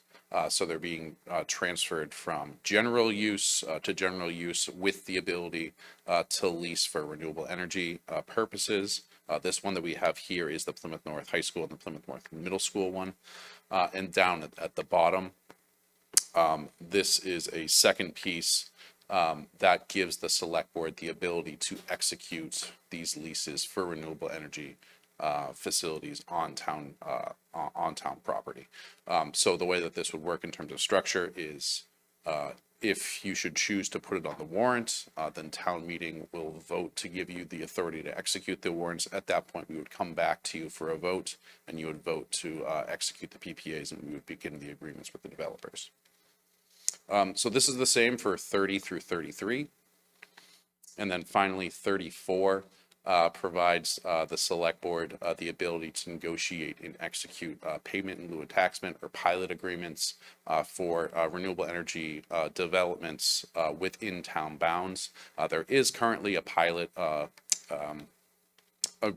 agreement that has already been passed at a previous time meeting. The exception to this one is that it is for any renewable energy facility within town bounds, where the other one was specifically focused on private property. This will cover public property as well. And I'm happy to answer any questions about these. That's all I have for the solar projects. Mr. Canty? Thank you again, Mike. So I have a few questions. Sure. So with 22 Mary B. Lane, is there a reason why it's on just half the roof? Is it structural, or is it just is that the half that's better for solar arrays, or? It was determined based on efficiency. So that would have been the site that would have provided the most value Okay, in terms of energy generation. okay. And we don't want it on the whole roof? I think developer, they weigh their options in terms of cost benefit. I think the amount of power generation on the farther side wouldn't have justified the amount of resources it would have taken to install the additional infrastructure. Okay. And Green Skies LLC, how long have they been around? Numerous years. They have arrays in Chatham, Nantucket, Eastham, Orleans, Barnstable, so quite a few municipalities within close proximity. Additionally, they have arrays in Connecticut, New York, and I believe New Hampshire as well. So they're extensively vetted. Okay, because I know there's been some changes to the renewable energy industry due to some changes at the federal level. Sure. So are we confident that Green Skies LLC can weather the proverbial storm and continue being a going concern despite the changes to federal incentive program? Sure. So the ITC, or the tax credits on the federal side, those expire in July. Yes. As long as 10% of the total project cost has been expended before that period, we will be grandfathered into the program. So as long as this would be able to move forward at town meeting, give you the authority to execute these PPAs, we're able to execute the PPAs and then purchase 10% of the equipment before that period in a time. Those credits will be available for us, which would make this project extremely secure. Now, if this would go beyond that period, where the incentives were no longer available to us, Yep. it would be difficult to find a developer that would be willing to take on that type of financial risk. Okay. And so I noticed the language gives us authority to do it up to 30 years, or we're doing 20 years? Correct. That's what the developer, that's their business model, I assume? Yes, so we actually already have 5 PPAs in town. Yep. Those are all set up by the school department. Right. Those are all 20-year agreements. Based on the lifespan of the equipment that we're going to be placing up there, I think 20 years is an appropriate time in terms of degradation and decreased value associated with it. I will also mention at the end of this agreement, we have 3 options. We could either purchase the equipment outright. We could agree or come to a negotiation to agree to extend the contract, so we would go beyond the 20-year period, or we could have them completely remove the arrays and revert it back to the existing condition. So although there is a 20-year cap at the end of this, there will be the ability to extend should we so choose. And if we want it removed, Yes, do we have to pay for that, or do they pay for that? they will pay for that. And what happens, just worst case scenario, what if Green Skies LLC is no longer a going concern in 7 years? What happens to the equipment then? So within the contract, we specifically called that out, and there is a clause that would kick in if they were to go out of business that would give us options. And I'd be happy to send that to you, and maybe we can go over that if you'd be interested. I would be, I don't know what the effect of some of these changes on the federal level will have on renewables and the current business models of companies that are involved in that industry, but obviously I'm in favor of it continuing in a form, but I also want to protect the interest of the town and not having a defunct company's equipment littering our parking lots and roofs. If Sure. we can avoid that, so. Sure. So I appreciate that. Thank you. Mr. Cohen? So the company that so have we signed contracts with this company so far? Or how do we go out, how does the procurement process work on this? Did it go out to bid and people bid on it, or? Yeah, so we went through the bid process. We went through the formal RFP that was released in July of 2024. We received 3 bids back. We evaluated the bids. Green Skies had the best financial agreement for us, and in terms of design, it was the most favorable for what we were looking for. From there, over the past year or so, we've been negotiating these deals with them to put this infrastructure in place. And now we're at the point where we've applied into the Smart Incentive Program that would be able to lock in those incentives for us. So the next step would be to finalize that PPA and continue to move the agreement forward. So I was just curious on the procurement side, how this works, because my understanding is that you really can't put something out on a bid unless you have the money available to do the work. So it's just curious on how this process worked. And I was just, that was my question about putting something out to bid and the procurement and what it requires. The other thing is that if you do run into a situation, when I was on the zoning board of appeals, we were putting up wind turbines and we were taking money and putting it aside in case the company went out of business. There was at least the money in an account controlled by the town to dismantle these windmills if something was to happen. So when you mentioned the contracts that you're putting together, will there be securities achieved and put aside? So as Mr. Canty indicated, for some reason, if the company no longer exists and these things have to be taken down, that there's money to do it. Sure. So there are no securities set aside within the contract, but we've worked with KP Law, who has extensive experience in designing these PPAs and actually worked on the PPAs within the school department as well. So there's no security set aside, but there are contingencies in place to safeguard us if this company was to go out of business. It's just from my experience in the zoning board of appeals, when we were doing things like this, there was monies taken so that was there. But you say that the town council has indicated that that's not necessary, that other language in the contract will protect the town. Correct. Okay, thank you. Ms. Iaquinto? Thanks so much, Mike. Like Mr. Golden, I really do appreciate a no-cost, lots of savings kind of project. So thank you for bringing this to us. I'm just curious, have you heard any opposition to this? I'm just wondering what people would, who might not support it, what their rationale might be. Not at this point in time. Okay. So now I'll just mention that not only will this project be providing us with discounted electricity at no cost to the town, but for projects like the ones specifically at DPW headquarters, it's going to be providing covered parking to DPW equipment in vehicles, keeping you out of weather conditions, but also, ensuring that if there is an adverse storm condition, DPW staff is able to enter these vehicles quickly without cleaning them off and get directly out on the road. This might be a good time to mention that we did have a expanded carport array that we had proposed to build around the back of DPW and additionally behind the water and parks area as well. Additionally, we had evaluated the Cedarville landfill. The way that these projects work, these ones are behind the meter. They're smaller projects that are providing power directly to the buildings to be used on site.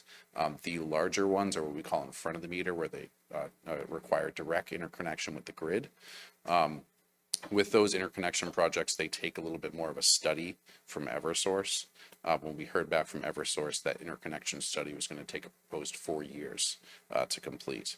Additionally, the capital required to do that interconnection study is somewhere between $250,000 to $300,000. So with the federal tax credits going away and so much uncertainty around these solar projects, it was difficult to find any developer that would take on that type of financial risk without knowing what the landscape in terms of solar looks like 4 years from now. So really, it's a win from the energy savings benefit, but also that added protection that provides to our vehicles and equipment is a huge piece, and we hope to continue to do more of these projects once there's a little bit more certainty on the federal level when it comes to solar. It's great. So there are a lot of residual benefits too, in addition to Certainly. the savings. That's awesome. Thank you.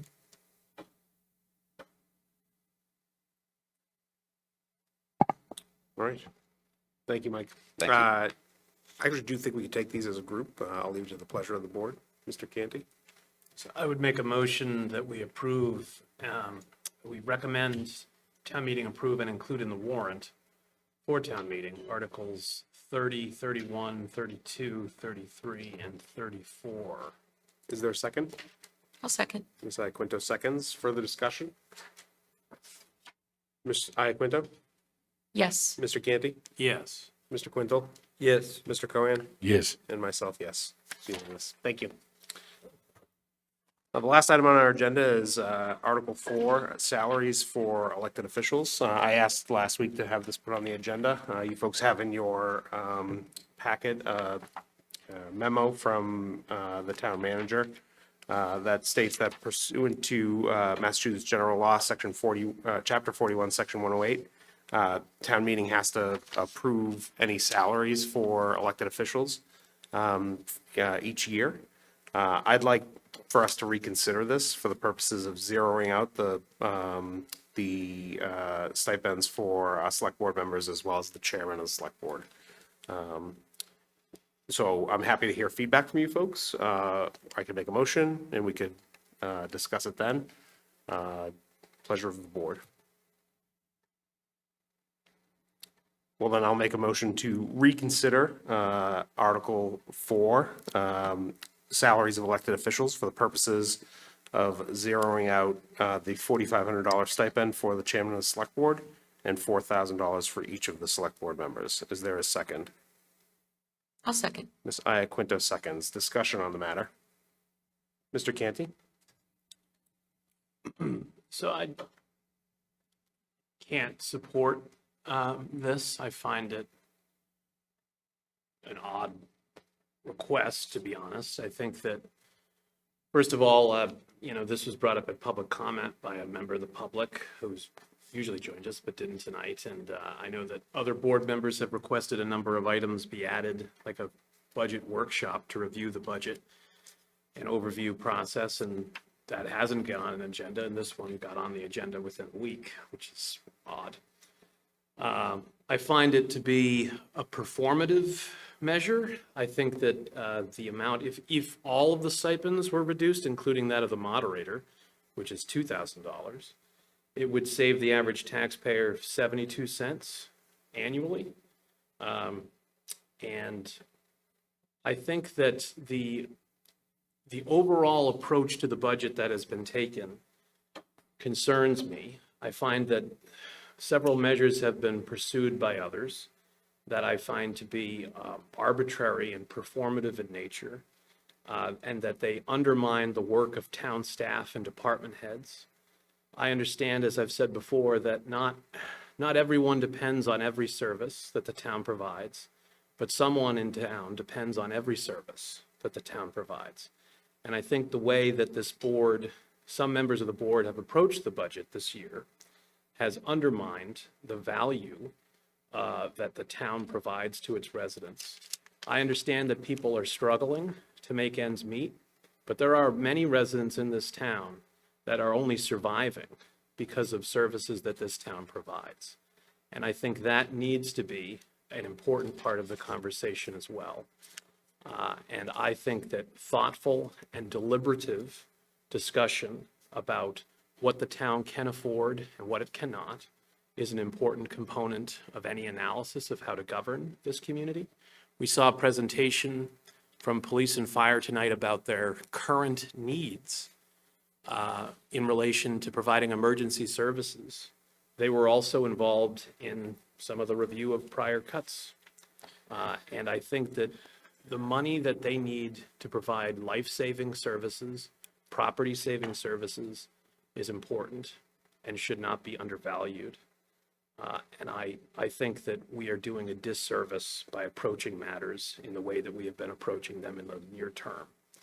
And I will not be supporting such efforts. Thank you.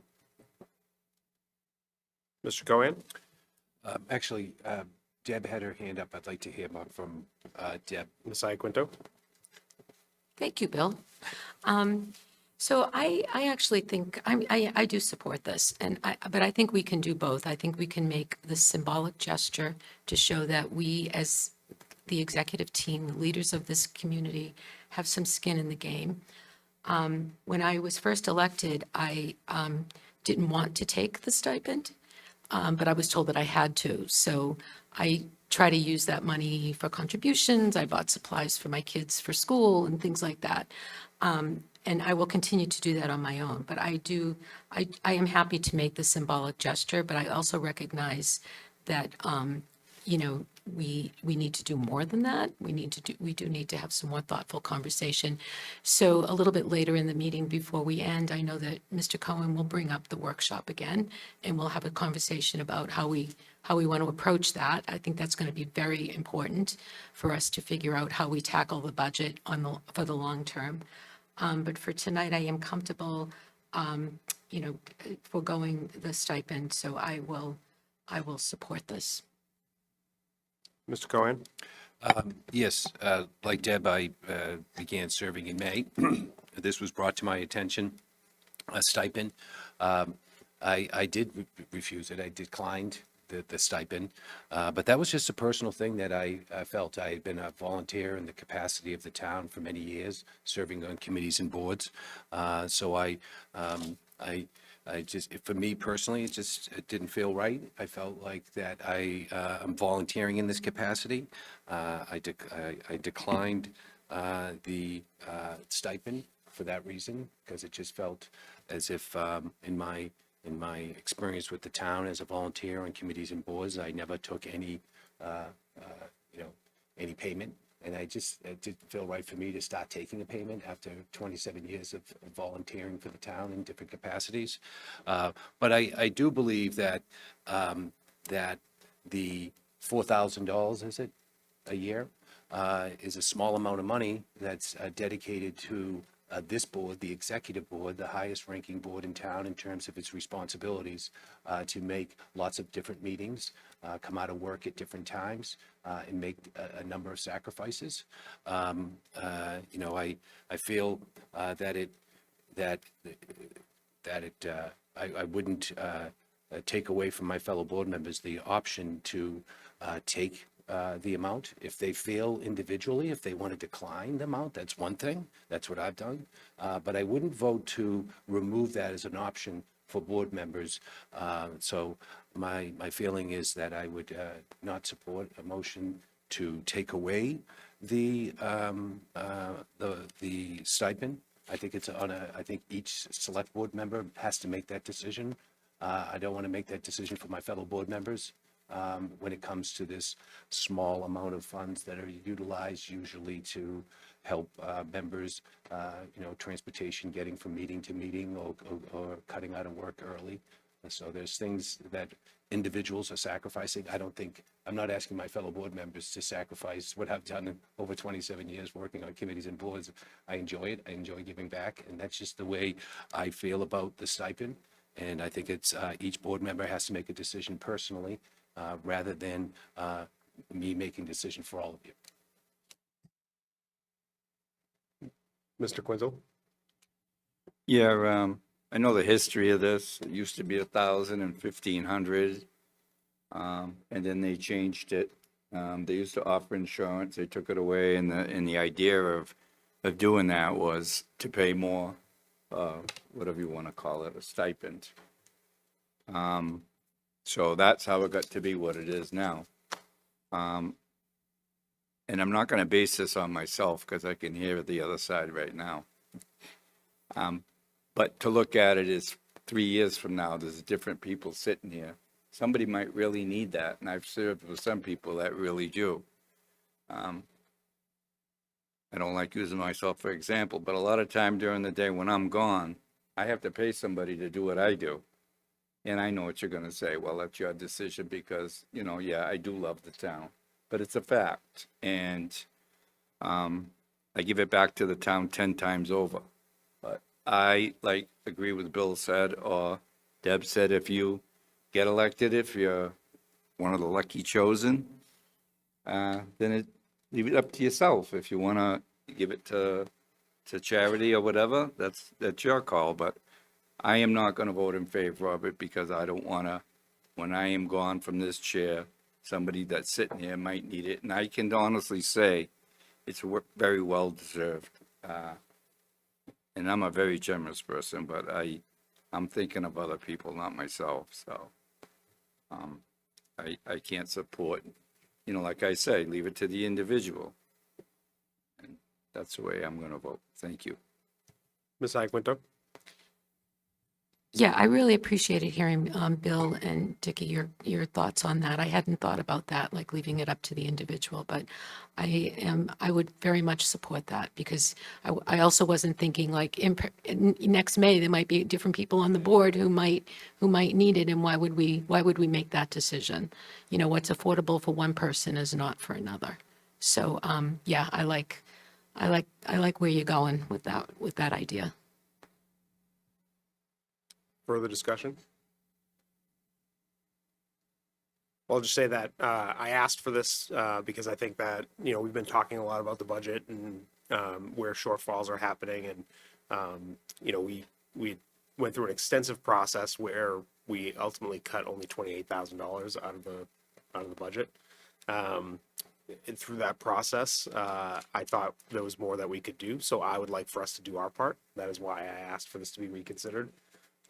It is something that will be reviewed every single year. So if there are new people on the board who need to consider their finances, they could make different decisions than we do here tonight. But my ask would be that this board, for a 1-year period, sacrifice until we can, rein in our budgetary constraints, that we make that sacrifice. So that is why I brought this forward. Further discussion? Ms. Iaquinto? Mr. Golden, I think it was great that you did bring it forward because it forced this discussion for us to have and really decide what made sense. I do think that as a executive team, we need to walk the talk.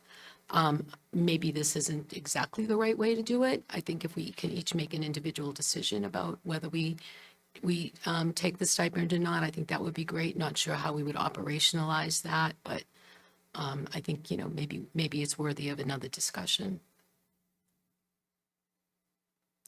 Mr. Quintel? Yeah, sorry I missed you all last week. It was Mom's birthday, and long story short, I always go down there for her birthday. So she was 87, so that's why I wasn't here last week. But there always seems to be a lot of excitement when I miss a meeting, so I've only missed 2. That being said, the budget. I wasn't here to comment on it, but I was very disheartened at a meeting with the school committee and the rest of the people here. I thought the amount of respect was below grade. It gets emotional. People start pointing fingers. I mean, if you're going to point fingers and, they were here, you were here 10 years ago, so were other people. I've sat here, I think it was in 2005, not here, Lincoln Street, 2005, when we had 9 C cuts. And that's when you're in your operating budget and you have to take out $5 million. Things happen.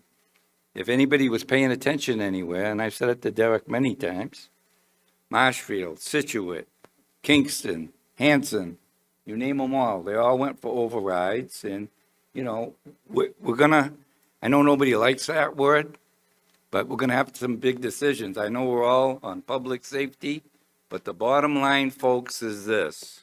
You have tax dollars in this bucket, and you have expenses in that bucket. And believe me, to go over this bucket is an override. Anything else is cut. Nobody likes to hear it, but you heard it here first. Do you think I like to say that? I'm not going to put frosting on the cake, and I think it's nice that everybody's having the budget things. I want to hear more about it. I think it's a good idea, but at the end of the day, you're going to hear the same thing. He still needs 8 firefighters. We need 4 more police officers. We need IT people. I mean, and the money's not gonna be there unless something really happens. So I don't see anything happening in my career here in the last 10 years that's gonna fix that. And people get emotional, so I'll accept that.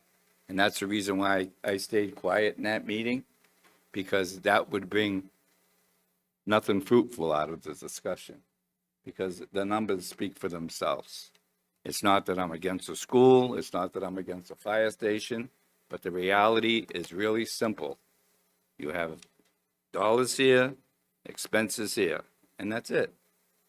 And you can only go so far, and we know what's left in the levy, and that's why we've been talking about it, and I do appreciate you bringing this forward, but I honestly think for other people, I don't want to make that decision, but if an individual on the board at any certain time does, then feel free with that. But I don't want to get into having a fight with, the school department. I mean, some of the comments they weren't called for. It wasn't professional. I myself wasn't inviting anybody in to point a finger. I didn't point a finger at anybody, including the finance director, the town manager, or anyone else. I know how these things happen. Yes, there was certain drivers in the medical insurance. I sit on the insurance advisory committee. I represent this board on that committee. I sit with 11 unions and Blue Cross and the administration. And, we knew the GPL one shots, I think it is, were very expensive, but they thought it was X amount of dollars. And then come to find out, it was 3 times what they thought it was. So those are going away on July 1st. That problem's going with it. But there's other issues. The cost of that's going up. So I don't want to go on for hours, but I wasn't here last week. I would have brought it up. And that's really the truth. We have to figure out a way to get more income in this community. And I don't have all the answers, but that's a committee I'd like to see rolling around. Because we gotta figure it out. And it's gonna take a few years. And we got a nest egg we've built for I don't know how many years. So you know what? Maybe the tire's hitting the pavement, folks. Maybe it's time to use a little of that, make a plan. Look at what's that plan called you guys did? The master plan. Right, and then start the zoning and lay out a plan. That's the stuff we should be working on. Wouldn't you say, Mr. Canty? I would agree. Okay, so I just wanted to say that, but going forward, I don't want any hard feelings with the school committee. It wasn't all the school committee, and I'm not gonna pick on certain ones. But, let's be respectful to each other and work together to find a solution. It's very easy to do this. That's all I have to say. Thank you. Further discussion? All right, I'll call the roll. Ms. Iaquinto? So we're reconsidering. So if you want to reconsider for the purposes of zeroing out the selectmen's salary lines. This would just undo the vote, then we'd have to have a separate vote of what to do. Yeah, so the motion is to reconsider. So yeah, so if the motion to reconsider passes, the prior vote is undone, and then you need a vote Correct. to do with it. Yes, so you're voting on whether or not you want to undo the vote. So if you want to go forward and have the discussion about cutting the salaries, you would vote yes. You would vote no otherwise. Correct. If you want to maintain what we already did. Yes. Vote no. Yes. Ms. Iaquinto? I guess I'll vote no. Mr. Campy? No. Mr. Quinto? No. Mr. Cohen? No. And myself, yes. All right. We'll move on to the town manager's report. Great. I got a number of items I'd like to present this evening. I'll start with the Health and Human Services Department. So first, I want to start that both Commissioner Brady and I had the opportunity to present in front of the BID Board of Directors yesterday morning. We have been working with the outgoing CEO, Kevin Coffin, and his staff over the past many months in trying to develop a partnership with the hospital. So we started that conversation yesterday with the Board of Directors, and we'll continue that conversation. We're hoping that we'll have a number of accomplishments or achievements that we can highlight through some type of press conference by the end of the spring. So more to come on that. And then I also want to just mention that Commissioner Brady, she's already on the BAD's advisory board, and so she's been working with them for the past year.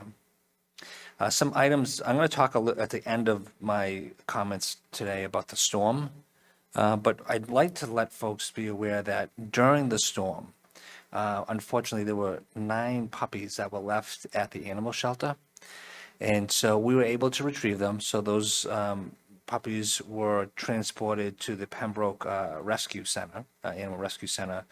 But folks that are paying attention, the animal shelter is not open 24 hours a day. A couple of things we learned through this process is that we don't have cameras at the building. We don't have a generator at the building. So we had a few animals that were living at the shelter that thankfully one of our animal control officers took those animals home with her to care for them during the winter storm because we were worried that we would have lost power. But the bottom line is for those folks that need to drop off animals, please call the town hall at 508-747-1620 and ask to speak with animal control before you just leave these animals. So again, no harm took place with these animals, but something tragically could have happened. And then again, staying on a little storm issues, as we all know, we had to cancel a number of recreation activities this past Monday. So we're working on rescheduling some of these. There's a first aid and CPR class that was scheduled for this Sunday is being rescheduled to February 22nd. So again, this past Sunday, we had a CPR class. That'll be rescheduled to February 22nd. And any other cancellations that took place on Monday, we'll be working and we'll be promoting those and advertising those through social media. As far as the Center for Active Living goes, AARP tax programs start this Monday and runs through early April. This is an all-volunteer program, and last year we processed almost 800 tax returns for our community. There are some restrictions for those folks that want to participate in this free program, so I'd encourage folks that are interested to call the Center for Active Living at 508-830-4230. And then you already read this, but I just want to make an announcement that Hannah Gleason raised $20,000 for the Veterans Gift Account. And I know this was an admin note, but this will help local veterans with essential needs such as heating, food, and healthcare. So again, congratulations and thank you to Hannah Gleason for raising $20,000 for the Veterans Gift Account. As a reminder, the town clerk's office is processing nomination papers for a local election coming up this May. And again, as I probably will say for the next few weeks, that please return your census form as soon as possible. And then dog registration will end March 31st. So again, we'll continue to remind folks to please return your census form. And those that have dogs, you have until March 31st to register your animal. As far as another reminder, the third quarter taxes have gone out. So tax bills are due Monday, February 2nd. But if you feel that you need an abatement, those abatement applications must be received by February 2nd. So again, a reminder, taxes are due February 2nd. Abatements are also due on February 2nd. The governor did release her budget, as we've been talking a lot about these past 4 to 6 weeks. The governor's budget was positive to the town of Plymouth. Right now, we are seeing a net new increase of $800,000. That's been the highest we have seen in the last 4 years coming out of the governor's budget. Typically, the governor's budget is not as kind to cities and towns, and we see major improvements once it goes through the House and the Senate. So it's starting off extremely well. I'm surprised, honestly, given some of the rumors we've heard about state revenues being down the past couple quarters. So more to come on that. But this is a really good example of why we should really think about pushing town meeting to May. Having an extra $800,000 in the budget would change some of our conversations, right? So again, more to come on this. The state legislature, they don't really pass their budget back to the governor until sometime midsummer. But again, it's already starting off positive. Moving on to energy and the environment. The pre-construction meeting was held last week for the Pinnacle Bog Restoration Project. Work is set to begin in early February and is anticipated to last approximately 8 weeks. All the construction, as you know, is funding from state and federal resources. This project will restore 14 acres of cranberry bogs back to naturally functioning wetlands through the removal of water control structures, irrigation lines, pump houses. The filling of drainage ditches and mixing of sand and peat layers will activate the native seed bank, and all bog cells will be connected. So that's the Pinnacle Bog Restoration update. And then as a reminder, Michael Cahill has been working with our state delegation and folks from Eversource to hold the Winter Energy Forum, which will be scheduled on February 5th from 5:30 to 7:30 at Plymouth Public Library. Again, the Winter Energy Forum, and I know Ms. Iaquinta was a part of this as well, organizing this, so thank you very much for helping Michael with that. Again, February 5th, 5:30 to 7:30 at the Plymouth Public Library. So before I end, I just want to talk a little bit about the storm. As you know, we, and again, the gentleman to my left, in my absence, we were in Boston the end of last week, meeting with officials from UAIN and others, both Kay McKay and the police department. So in my absence, the assistant town manager led an effort to coordinate response to the winter storm. I appreciate his efforts, Casey Kennedy's efforts to try to communicate as information was coming to us, cancellations, delays, parking bans, things of that nature. But major kudos to the Department of Public Works. They start tracking these storms like weeks in advance, as you can imagine. They prepare their trucks. They're calling in contractors. We have dozens of contractors that we hire to help push snow and salt and sand our roads. But a lot of that we started to see snow hit the ground, I would say mid-morning and on Sunday. But we already have trucks in place well before that. And so I want to talk a little bit about that. So we had trucks in place, the early part of Sunday morning, already getting out there, putting brine down and salt down. Those individuals, those dozens and dozens of contractors and DPW employees, they worked. I would say their first effort was at least a 36-hour day. They started again early Sunday morning. I spoke to the DPW director multiple times on Monday, just in the recovery phase, and he still had the same individual still pushing snow, trying to clear snowbanks, clean up the corners of intersections, at 5 p.m. And so at that point.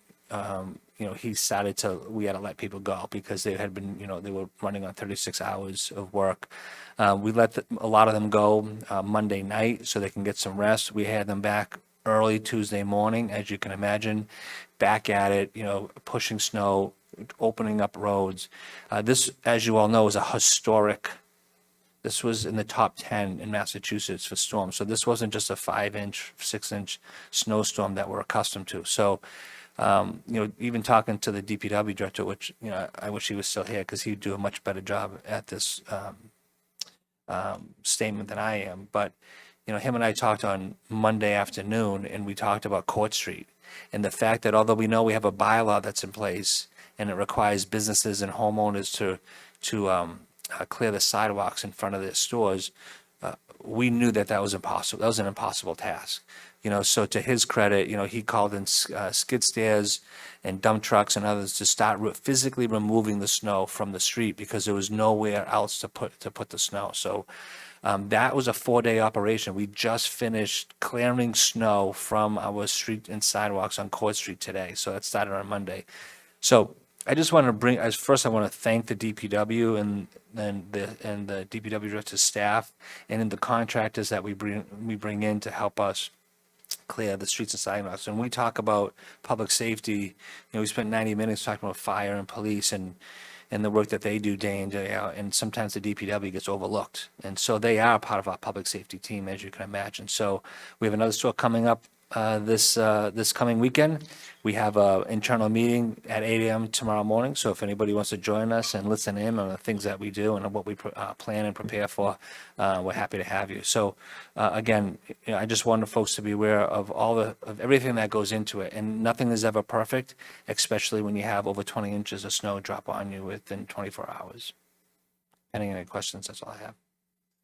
Mr. Quinto? Yeah, Derek. I have to say it was a historic storm, but I do have questions and concerns because I had a lot of calls, and I didn't filter them all through to the department because I do realize people are working around the clock. But certain questions like downtown Main Street here was always cleaned from like 10 at night or 11 at night to like 7 in the morning. And this way here, people can still conduct business. You know, they were shutting down Main Street, and that was a big one. It wasn't so much the snow removal, but, you know, that was that one. And I noticed a lot of the side streets are not pushed back. I mean, like, you know, Nix Rock Road today, I drove there to come here. And no, I don't live on Nix Rock Road anymore, so that's not why I'm bringing it up. But I just, you know, I don't see that, and, you know, I didn't see it this strong. I didn't see the roads pushed back. I didn't see the corners of the top of the streets pushed back. I did see one, and because I noticed it, I said, wow, they pushed this one back. But they didn't push it, and I get it, people are tired, but for this other storm, something has to change. I don't know if, and it's too bad Bill's not here, to ask him, do we have a complimentary crew that, you know, that we should have to address it? Are we short people? Do the people that are working for the town, do they know what they're doing? I mean, you know, are they seasoned? I'm not doing this to be fresh, but I really heard a lot. And even today, I went to Memorial Hall parking lot. I had to do some business there. And that needs a lot of love, but that's a parking lot. I get it. But to come out of there, I had to come the wrong way down the street, and then I got to the construction, so I couldn't go left. And, you know, it's with all that's going on, it made it even worse, I guess, is what I'm saying, with Water Street going and then Main Street shut down. It was really tough for people to get along. So I know that people probably worked a lot of hours, but something wasn't right somewhere, I don't think. I mean, these things should be, even out here today, when I came to park here today, I was surprised that our sidewalks weren't, you know, cleaned off. So I don't have all the answers. Hedge School, I go there because that's where I go to work. And, you know, the janitors used to snow blow it or tractor it or whatever. There was some minor things. And the reason I bring that school up is that's a walk-in school. And I know there's one in Manamet, there's probably Cold Spring. And, you know, the kids can't be walking in the street. I mean, I don't know who's in charge of what, so I'm treading easy. But I think it wouldn't hurt to, you know, have Bill stop by or come with a meeting, just talk, and he can explain it to us. Because they really want to educate the residents, because there's a lot of people. I mean, I'm sure everybody else got some texts and voicemails. And that's part of the job. And you're going to get this every time. But it just seems like there was something missing this storm. I don't know what it was. Yeah, I mean, I think what was missing was that in the last, I would say, the last 4 years, so the last time we had a big, heavy storm like this, I remember it very vividly, because a former selectman was texting me, even though I wasn't even on the job yet, back in January of 2022, about the storm. And I asked the question, do you have a 311 program? Meaning, do you have a system in place that folks can call in about their streets, about their sidewalks? And the answer was no. And so that's how See-Click Fix was born, from the January 2022 storm. And I would encourage everybody, you know, like, sign up, go to the website. The website has a lot of functionality behind it, and one of those is See-Click Fix. You can go there, you can log a complaint, whether you have a dead animal on your street, a pothole on your street, or snow needs to be pushed back on your street, and it automatically gets routed to the appropriate department, and it gets queued up, and they're looking at that almost, during the storm, almost 24 hours a day. They're looking at that because, as we talked about today, this is 104 square miles. We can't be everywhere at all I times. know So, that. you know, I'm not making excuses, but I would say, because I received the same calls about sidewalks, and we need to look at our bylaw, right? We have a bylaw I that know. requires folks to clean up the sidewalks in the downtown area, but what about the rest of part of town? I had folks in Manawit saying, how are the kids gonna get to school? And the answer is, well, then we need to have good residents. We need them to be good neighbors and clean the sidewalk in front of their homes so kids can walk to school. If not, we have to buy snow blowers for all our DPW employees, and that's what they're gonna be doing for the next 2 weeks, snow blowing sidewalks. So, I mean, we're limited with a storm this big. It's a challenge. And I haven't received this many phone calls myself in the 4+ years that I've been here. And I think part of it is because of the historic nature of the amount of snow that fell. But I do agree with you. I think Mr. Coyle should come in and have a conversation so that folks at home understand what they go through. I think we're fortunate to have Mr. Coyle. I would put him in the top 5 DPW directors in Massachusetts. I mean, one of my questions for him is gonna be, you know, I see it on television, and I don't know if it's feasible or not, but they have these big machines now where you dump the snow in and it turns them right into water, and, you know, I'm just always looking for a way to do things quicker and easier. Sure. You know, environmentally friendly, you know, trucking and paying truck drivers. You got one guy down there and he's burning through the snow. I mean, I've been around a few years. We have other lots and what they park, you know, and I get it, everything can't be done at once, but now I went to Kingston yesterday to pick up one of my trucks at one of the repair shops on 27, and that whole side of 27, all the way down, the sidewalk was done, all the way down, both sides. So I say to myself, I mean, some amount of snow fell there, it's here, so it makes you start to wonder is, you know, do we have enough people? Do they know what they're doing? I mean, I don't have the answers, but I just know that, and we've had some bad storms, but this was a doozy. Right. So maybe things will be a little better this one, but I get nervous because they're not pushed back the streets. You know, they're very narrow, and the corners are, you know, I get it, you can't do everyone, it's impossible, but can you imagine if we get another 10 or 15 inches of snow? I mean, I do, if I can answer wait till that happens, if it happens. I'm hoping we get some rain, but I do know that regarding the corners that, because I talked to the DPW director, that they prioritize all the corners, the intersections based upon the school department. right. Those are the ones they worked on first, and so I hope they continue to work on the corners. Okay, thank you. Mr. Cohen? Thank you, Derek, and thank you, Dickie, for your perspective. You've been around a number of years, and you've seen a number of storms. I grew up in downtown Plymouth. I remember 1978. I know I talk about the 1978 rock from Burt's, but that also came with the town was inundated by snow. But being a kid in Plymouth, at downtown Plymouth, you paid specific attention to the sidewalks because you knew if you were going to have a snow day, it was because the sidewalks weren't cleared. So as kids, we were paying a lot of attention to the quality of work of the sidewalks because we could get another snow day out of a storm. That was a big thing to look forward to. But when I got into walking to high school up to the Obery Street, that's when the town invested in a little tractor that used to go around to all the schools and plow the sidewalks out. That was ruined a lot of snow days because that thing was very efficient. So we were at one point plowing these sidewalks around the schools. I lived near a school, so it's something you want to pay a great deal of attention to. Obviously, it's a safety thing when it comes to our DPW. They're on the front lines of these storms working 10, 20, 30 hours, and we need to be attentive to that. I know that in our downtown, for many years, we've had snow removal during the evening hours. The DPW would come in and remove the snow. I think this time it was contracted out, which was unique and different because usually that snow removal effort is done by the DPW, where I know that we have to hire out contractors to help with the snow removal because we have to augment what snow activity we have. We're facing a very large storm, and obviously it was met with its challenges. I think that it would be a great idea to have Mr. Bill Coyle, to come in and give us kind of a 101 on snow removal for the town of Plymouth, how we prepare in the fall, how we remove snow during the snowstorms, because the fire and police still have to operate. We have an aging population here in Plymouth. I think the one good thing about this storm is the power didn't go out.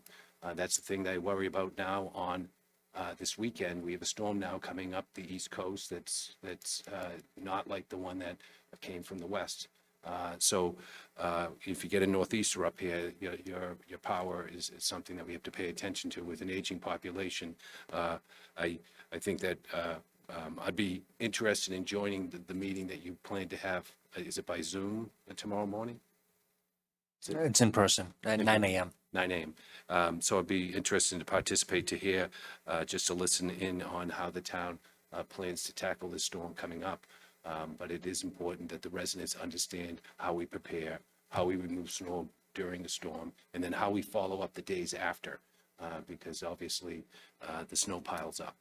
So I look forward to the DPW's ability to get in before us and explain how that is done and the residents can hear. Mr. Canty? So I have two things in relation to the town manager's report. One is related to the storm, so I'll talk about that, and I'll circle back when we're done talking about the storms, because it's one insulated comment. I think that the DPW did a great job with the resources that they had available to them. I went out for this storm more than I've ever gone out for any single storm to clear snow. I had a snow blower that 3/4 of the way through Sunday night stopped working, which was thrilling. And then, I appreciated the work of the DPW throughout, except for the 10 minutes after I would clear the driveway, and then a plow would come by and fill the end of it. And I think every New Englander can empathize with the level of visceral hatred you have for whoever operated that plow for that 10 minutes, but then you realize that it's just part of life. But I think that was a very long storm with consistent snow throughout. It was very difficult to find places to put the snow in my own yard after a certain point. And I live on an off street that's not particularly well cleared on the sides either, but I don't know where they would put a lot of it. So I think that there are a lot of physical limitations with the sheer volume that they had to deal with, and I commend them for doing the best with the resources that they had available and for putting in tremendous hours in often quite treacherous conditions for the duration of the storm. So I'm very glad that we have the staff that we have and that they put in the work that they put in. So I just want to thank them.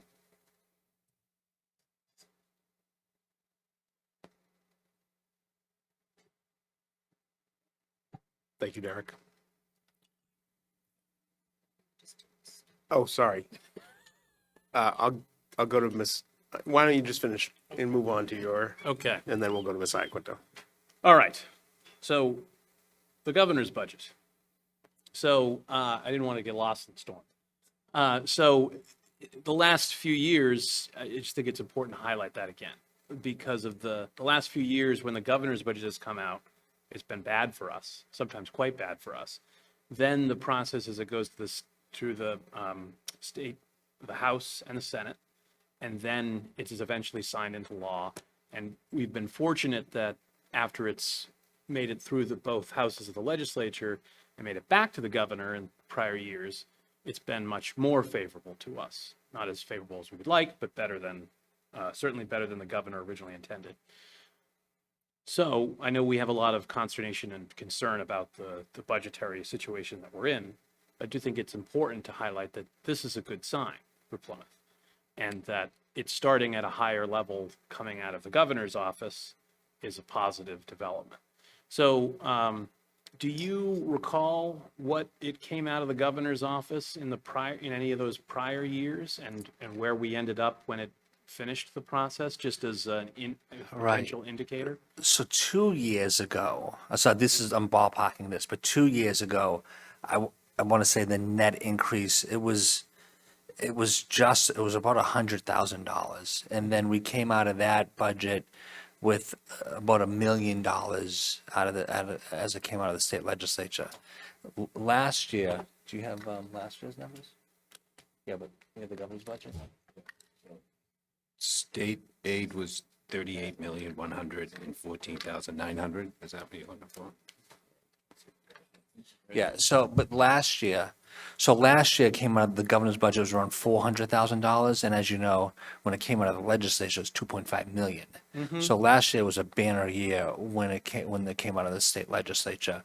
But like I said, two years ago, I remember that one, and it was just around $100,000, and I think we had like a net new increase of about $1 million, and then like I said earlier, the last year was about $400,000, and that one came out with $2.5 million. So this, in my 4 years here, this is the strongest governor's budget proposal that I have seen. Yes. So, if it were to trend the same way, then, we hopefully would see somewhere around the $2 million range. But again, I don't get overly excited on this one, only because I've talked to other state legislators, and they have told me that the revenues are down, the state revenues are down. So we'll have to see if there's more available resources. I had a conversation with our healthcare consultant yesterday, and we talked about the GIC program, and they're going up on deductibles in the GIC program to save. So that's their cost-saving measure for health insurance for those municipalities that are in GIC. And they've been tasked by the governor to save $120 million in health insurance. So at the same time, you see the governor's been generous to cities and towns, but on the flip side, you can also see that, she's given a directive to all the secretariats to lower costs where possible. Right. And health insurance is one of those that I heard about yesterday. Right. Yes, and I think all of that is very important. I just think the opportunity for some good news, we shouldn't spend money we don't have yet, but it's a good indicator, and hopefully the indicator will hold true throughout the process. So thanks. It is an election year, so we'll see what the governor finishes with. Right, and I think all of her voters live in municipalities. That's right. Yes. Ms. Iaquinto? Yeah, I didn't want to contribute to the snow discussion because I just appreciate anyone doing something that I don't have to do. So that was great, and I know they did a great job. I just wanted to add to the Energy Forum discussion, Mr. Brindisi. It is, as you said, it is next Thursday, a week from tonight, February 5th, from 5:30 to 7:30 at the Plymouth Public Library. And Eversource will be there in the state delegation, and Felipe Reese, the town's energy advocate, will be there. But the cool thing about this, in addition to presentations by a number of people, there'll be one-on-one meetings with customer service reps from Eversource. If people want to bring their bill in, they can have a private conversation with a rep about their bill and get some ideas on how to perhaps save money on their bill. So that was one piece that I'm particularly excited about being able to offer to people. So just to add to that. So see you next Thursday. Mr. Quintel? Mr. Brindisi, when we met with the school committee and so on and so forth, I asked the superintendent if we were to get extra monies, if we were going to sock that away, leave it untouched. And he basically, I thought, if my memory corrects me, I'll have to look at the tape, but he said that was fine. So something to that effect. So now my question to you is, if we get 800,000 or if we get 2 million, are we going to leave it towards the levy and not touch it? Or are we going to see if we can spend it all? Well, I would say that in my initial budget recommendation, the last slide, we talked about the governor's proposed budget and ultimately, what state aid will or wouldn't be. And in years past, we always made a recommendation that if we have a net new increase, what are our priority areas? And this year, our recommendation and it certainly could change, you know, if you chose to change it, is to replace the $900,000+ that we're using in free cash to pay our OPEB into the OPEB trust fund. So as you know, historically, we have contributed a sum of money using the general tax levy and the operating budget, about $900,000 to go into the OPEB trust fund. We couldn't afford to do that this year, so we had to use free cash in order to do that. So our recommendation would be to first and foremost to replace the free cash with any net new state aid, and then any remaining dollars, we would recommend that it goes back to the excess capacity in the form of the 60-40 split with the town, with the schools. So we'll go back in the levy, no splitting. That's what I'm getting at. I mean, I did ask him the question. Right.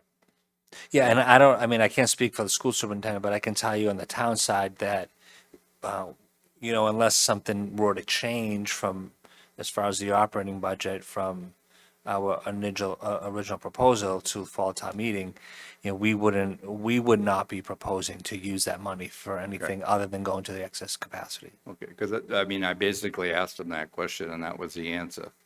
Because I understood that he couldn't cut the extra 1% or whatever it was we asked him to do, which I, you know, respected. And I said, well, if we get a little more than we're supposed to from the governor or the state, I think I said state, would you be willing to put that away? And he said, yes.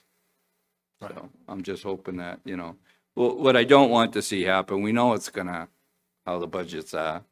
We know it's gonna happen next year. There's nothing left in the levy, basically. Let's try to build it up a little bit and help the taxpayer and everybody get by this year. And make a plan, have your meetings and whatever. But just because we're getting more money, that's the problem that the whole country has. It's not a Plymouth problem. The more money you get, the more money you spend. I mean, we have our budgets done. Let's do them unless we have an emergency somewhere that nobody knows about. And try to sock some of it away. When I say sock it away, put it toward the levy and ease the tax burden for the taxpayer who we all work for.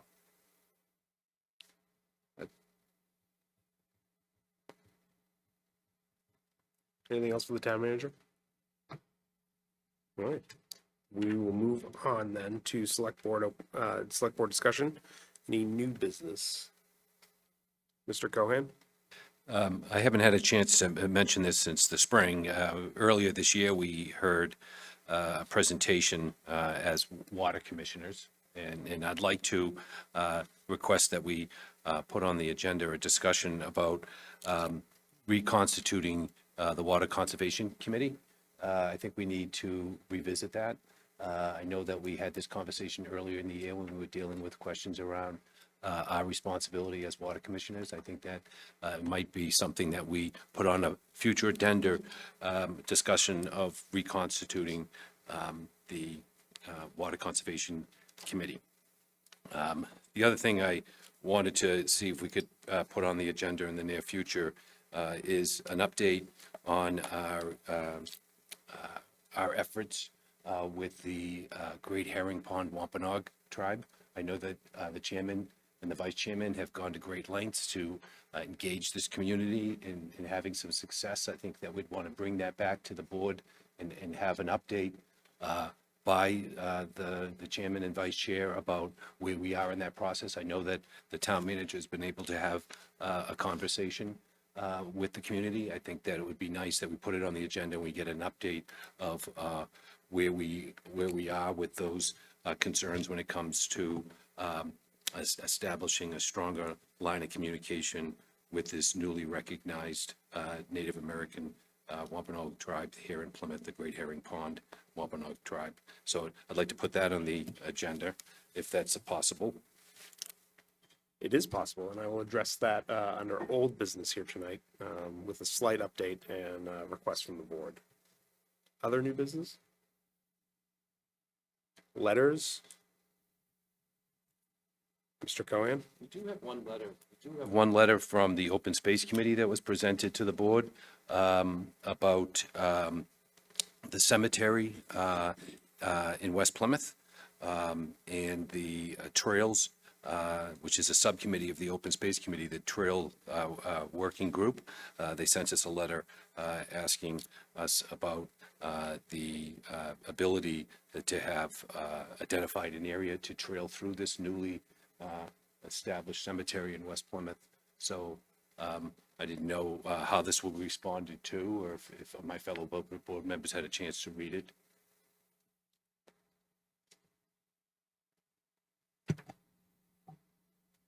I don't want to like totally respond for it, but I do sit on the cemetery committee. And I think that, is it Diana McGuire? She was here tonight too. But we've had this discussion with other cemeteries in town. And in other words, you can't walk your pets in the cemeteries. There's a lot of new laws, if you will, bylaws, whatever you want to call them. So I think it's probably not a bad idea to get an opinion from the cemetery committee and Diane, Mr. McGuire, and see, you know, how this may, I think we've had this discussion and I just can't remember it. I mean, been meeting, this is my 6th year this time around. So I've been working on the cemetery committee for 6 years. And we're finally, it's going for design. You know, it takes a while, but we've had all these discussions with other ones. And I know we've heard this before, not this particular maybe individual, but this has come up before. So I think it's only fair that you ask her to come in with the chairman and hear what they have to say. Yeah. 'Cause I can't remember everything without it. And I didn't have time to call her, so I apologize. No, I just wanted to make sure that, that we were in receipt of this letter, that we respond. We've also spent quite a bit of money, taxpayers' money through the Community Preservation Act Fund, buying land in West Plymouth. And we want to give residents in West Plymouth access to this land through a trail networking system. Obviously, we don't want to have a dog park in the vicinity. I didn't say Yeah, that. right. I wasn't advocating dogs in the cemetery, but cemeteries are a place that people should visit, not only in memorializing families and respecting that, but also people in here passing through it and walking. It's very common to see cemeteries and memorials, places of attraction where people go. Mount Auburn Cemetery in Boston and in Cambridge is a sought after destination to visit and walk through. So obviously any trailing through the area would be designated and respectful, but I just saw that letter and I hope that we respond to it. Other letters? Old business? Sorry. Mr. Old Cohen? business. I'm going to get in trouble tonight because I'm talking too much. I come home and I get yelled at. No, I just wanted to bring to my attention to my fellow board members. We've had this conversation, or I've mentioned this numerous times, this idea of a budget oversight process developing. Obviously, thinking about that process, getting monthly updates, the status of the current budget, health checks on the current budget is a good thing, all the way to this idea that, listening to the school committee the other night and how they tackle their budget, they're doing it earlier, and they're doing projections out a number of years just to get a sense of what they're involved in. I think there's a number of things that came up tonight, and now that we've moved the budget to the Finance Committee, and the Finance Committee is now going to deliberate on it in town meeting. We have a window here to discuss this budget oversight process that we should set aside some time. I'd be interested to hear from my fellow board members what form that takes. Should we do a workshop and add another night to the process so that, as Mr. Quintel says, we don't want to bog down the day-to-day activities that we have to achieve during a Tuesday night meeting. Maybe we set up a workshop on another night where we discuss this process. But I'd like to know what my other board members thinks about their calendar and how they'd like to see this happen. Ms. Iaquinto? Yeah, I think the idea of a workshop, a separate meeting would be great, and it would be just what we need, and we should I'd love to be able to do that maybe within the next couple of weeks if our calendars can align, because I do feel a sense of urgency around, about thinking how we're going to approach the budgeting process and what we want to see happen and unfold in the next 12 months, or however many months we have until the budgeting cycle starts. But we had talked about 365 days from our last meeting, when we have our next meeting like that, to look at the budget. So, and now we're a couple of weeks out, so time is going to go by very quickly. I would also like to suggest that we think about who else attends that meeting. Do we want someone from, the finance department will be represented, obviously, but do we want someone from A&F there? Do we want someone from the schools there? Do we want someone from the union there? Just think about who we want there, because I think that we really need to start thinking about not only short term, but longer term, and looking at, what are our revenues going to look like 5, 10, 15 years from now? What are our expenses going to look like 5, 10, 15 years from now? I've been thinking about this so much, and I think, we need to look at, the town is actually part of the service industry, and the only way you deliver services is through people. So, when we look at the budget and what we're going to cut, are we cutting people? Are we cutting services? Are we looking at services? How do we deliver them in a more efficient way? So I think as a leadership team, these are all questions that we really need to answer, because when we think about our people costs, it's all wages and benefits, and that becomes very personal. So I think it would be in everyone's best interest, the town's best interest, our residents, our employees, to really take a thoughtful look back and have the right people at the table from the very beginning to figure out how we want to move forward in the next year around planning the budget. So I've got my calendar here if anyone wants to pull it out and maybe pick a date.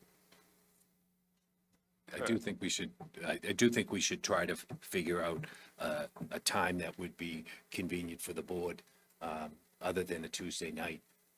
Choose a date. Obviously, on top of that, determining who we should have at that table for that initial discussion. That's not to say that we can't grow that table over a period of time, but I think time is of the essence to set a date that we can all begin this process as a workshop. Mr. Canty? I would suggest we do it on a Thursday. We managed to meet tonight, and it's a relatively, still during the weekdays, so people in the public could attend it more easily than, obviously, we had a Friday meeting for special circumstances, but I think that would be a better alternative day for spillover meetings and work. I think a workshop would be good. I would suggest, FinCom's pretty up against it right now with the stuff they've got to deal with. So it might be beneficial to have it be us and town manager, obviously assistant town manager, finance department. And if the schools want to participate, they could be invited as well, but particularly like Adam Blaisdell and Dr. Campbell. I think that would be a beneficial starting group in terms of organizing, talking about the budget building process, how we would get updates as it goes along, where the bellwethers are for certain things, like obviously health insurance is the big thing this year, but schools has issues with transportation and unfunded mandates that come around at different times, and that informs our budgetary decision and processes too. So having them there to talk about that, I think, would be meaningful and informative, so that we can create a system that works for us, because FinCom right now is very busy with their budget subcommittees dealing with the budget we just handed them. And if we make a process that works on our side, then once we've demoed it for a bit, maybe we could look at FinCom and see 2.0, what do we want to do? Is there anything we could tweak to involve them more, or is this working as is? Things like that. But that would be my suggestion for where to start. Yeah, I also have concern about FinCom being able to make these. They're going to be in double and triple sessions over the next several weeks, and really running up to town meeting. They're also going to have caucuses. We're going to be attending caucuses. I really think this should be something we look to do after town meeting. I think that there's still time. We haven't passed this budget, so we should be focusing on fiscal year 27. Certainly not, doesn't prohibit us from looking ahead to 28, but I I just don't think that it's reasonable for us to expect our town staff who came here and spent much of the night, who are going to be in these FinCom meetings, who are also going to be in caucuses, to ask them to come to an additional meeting, to also ask FinCom to be part of this meeting. I also don't know what the look of this is going to be. I've heard 5 or 6 ideas. I think we need to figure out what this looks like. I know that last time we had a workshop, Ms. Iaquinto, you and Mr. Cohan took the lead on it and sort of developed an agenda for that workshop. I would ask that if folks want this, that some of that legwork be done before we pull out our calendars and set a date. I'd like to see what the look of this is going to be, what the expectations from this board are. Because I don't want to just say we're going to have a workshop and go into it not knowing what the purpose is. So I'd like for us to, if there are 2 volunteers who would like to come up with something to present to this board for what a workshop would look like, and take into account that we're already asking our staff and our volunteers for a lot in the next 2 months, I'd rather do that ahead of time. Mr. Canty? So I would be happy to work, it was Mr. Cohan's idea. So if Mr. Cohan wanted to partner with me, I'd be happy to work with him on, and since I was the chair of the FinCom and served on it for 9 years and informed on that aspect of the process, I think that could help get the process going in an initial stage.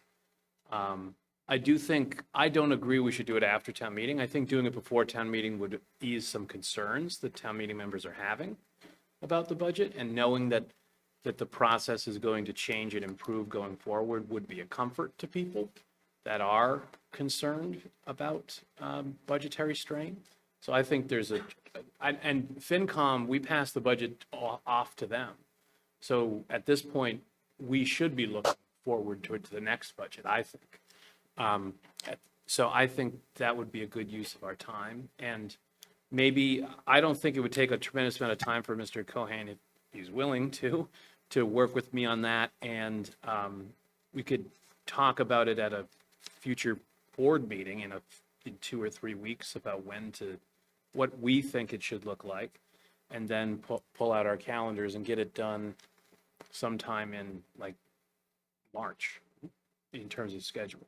But that we could get the ball rolling. Yeah, I mean, I'll defer to you folks as to when you want to do it. My recommendation would be post-town meeting, but I'm only 1 of 5, so I'm more than happy to defer to you if you'd like to do it earlier. Mr. Cohan, would you be willing? Well, I'm going to ask you, would you be willing to partner with Mr. Canty to help develop this a little further? Absolutely. I'd more than happy to sit down with anyone and talk about, what this workshop might look like and who we might ask to attend. I think it really is just a focus of this board and staff to sit down and have a working group and a discussion. We can grow into these larger discussions I think it's not really ready for prime time for the FinCom or the school committee at this point. I think what we have to do as 5 members of this board is figure out what kind of workshop we're going to have and how we're going to work with staff on that.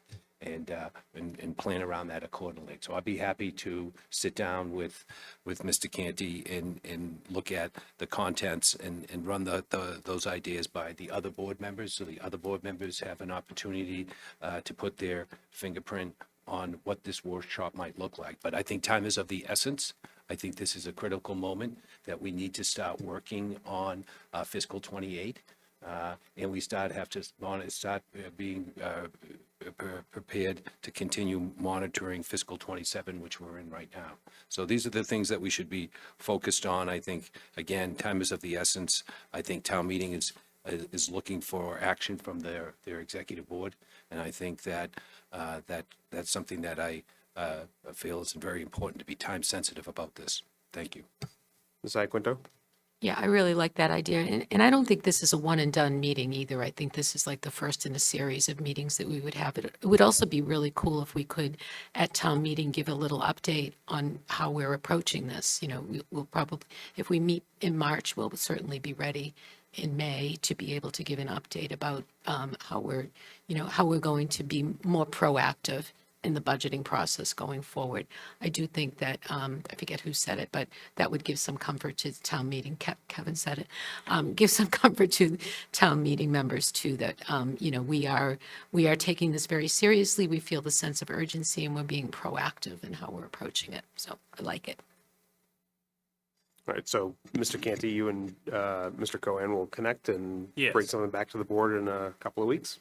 Yes. Very good, thank you. Other old business? Mr. Quinto? Well, it's kind of old. I got a text here from Mr. Malaguti. And it says, he's also on the cemetery committee. The cemetery path dash trail we talked about on the commission during the last spring and summer. We gave them access around the perimeter, but not straight through it like the letter wants us to do. That was the decision of the cemetery board at that time.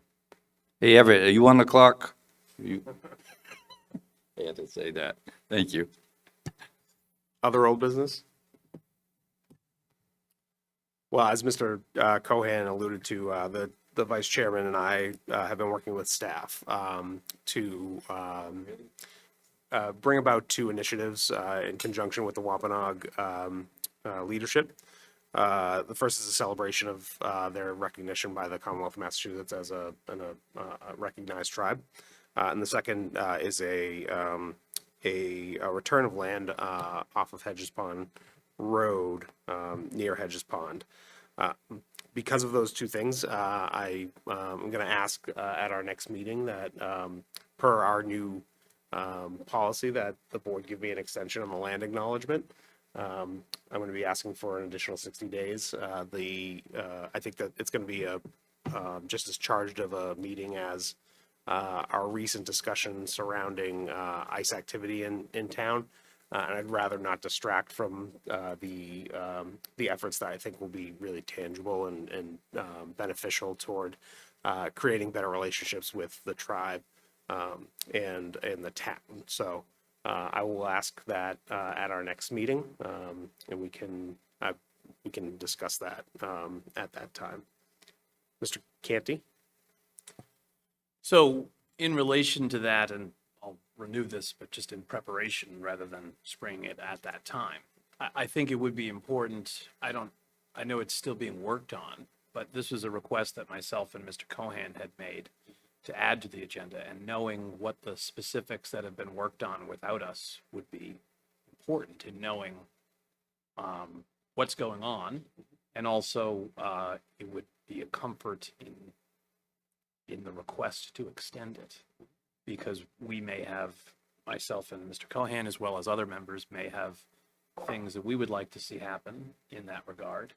And rather than come with a proposal that's finalized in the extended time or at the originally scheduled time, knowing what has happened in the 4 months or so since this was requested would be a benefit for all involved, and would make it easier to analyze and potentially support a request for an extension.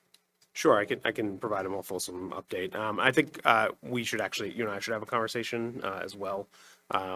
Per the new policy, it also says that the requester should be involved in the scope of the discussion, and I think that we've had that conversation yet. So Correct. We should do that as well. Yes. Mr. Cohen? The only thing I'd add is that I have been participating, the Plymouth for All Committee has been active in this question for some time. I think we should do our best to, and I'll act in the board's behalf if that is the pleasure of the board, to keep them involved in this process. They were active early in the process, so we want to make that accommodation. The other thing that I'd like to think about is the League of Women Voters. They also have a subcommittee that's been working on this, so I've been attending their meetings, so I'll continue to keep them in the loop about the decisions of this board and how it wants to proceed on those components of this discussion. But paramount It is the Great Herring Pond Wampanoag tribe and what the pleasure is of the tribe. We as residents, obviously, we want to weigh in, but it's important to maintain this line of communication that the chairman and the vice chairman has worked to establish with town staff. We only want to see that increase, so I commend them on their efforts and look forward to working with them on that effort. Any other old business? All right. Our next meeting is just 5 short days away, on February 3rd. Looking forward to seeing you folks again. Is there a motion to adjourn? Motion. Mr. Quintel makes the motion. Is there a second? Second. Mr. Cohan seconds. Discussion? Mr. Cohan? Yes. Mr. Quintel? Yes. Mr. Canty? Yes. Ms. Iaquinto? Yes. And myself, yes. We're adjourned.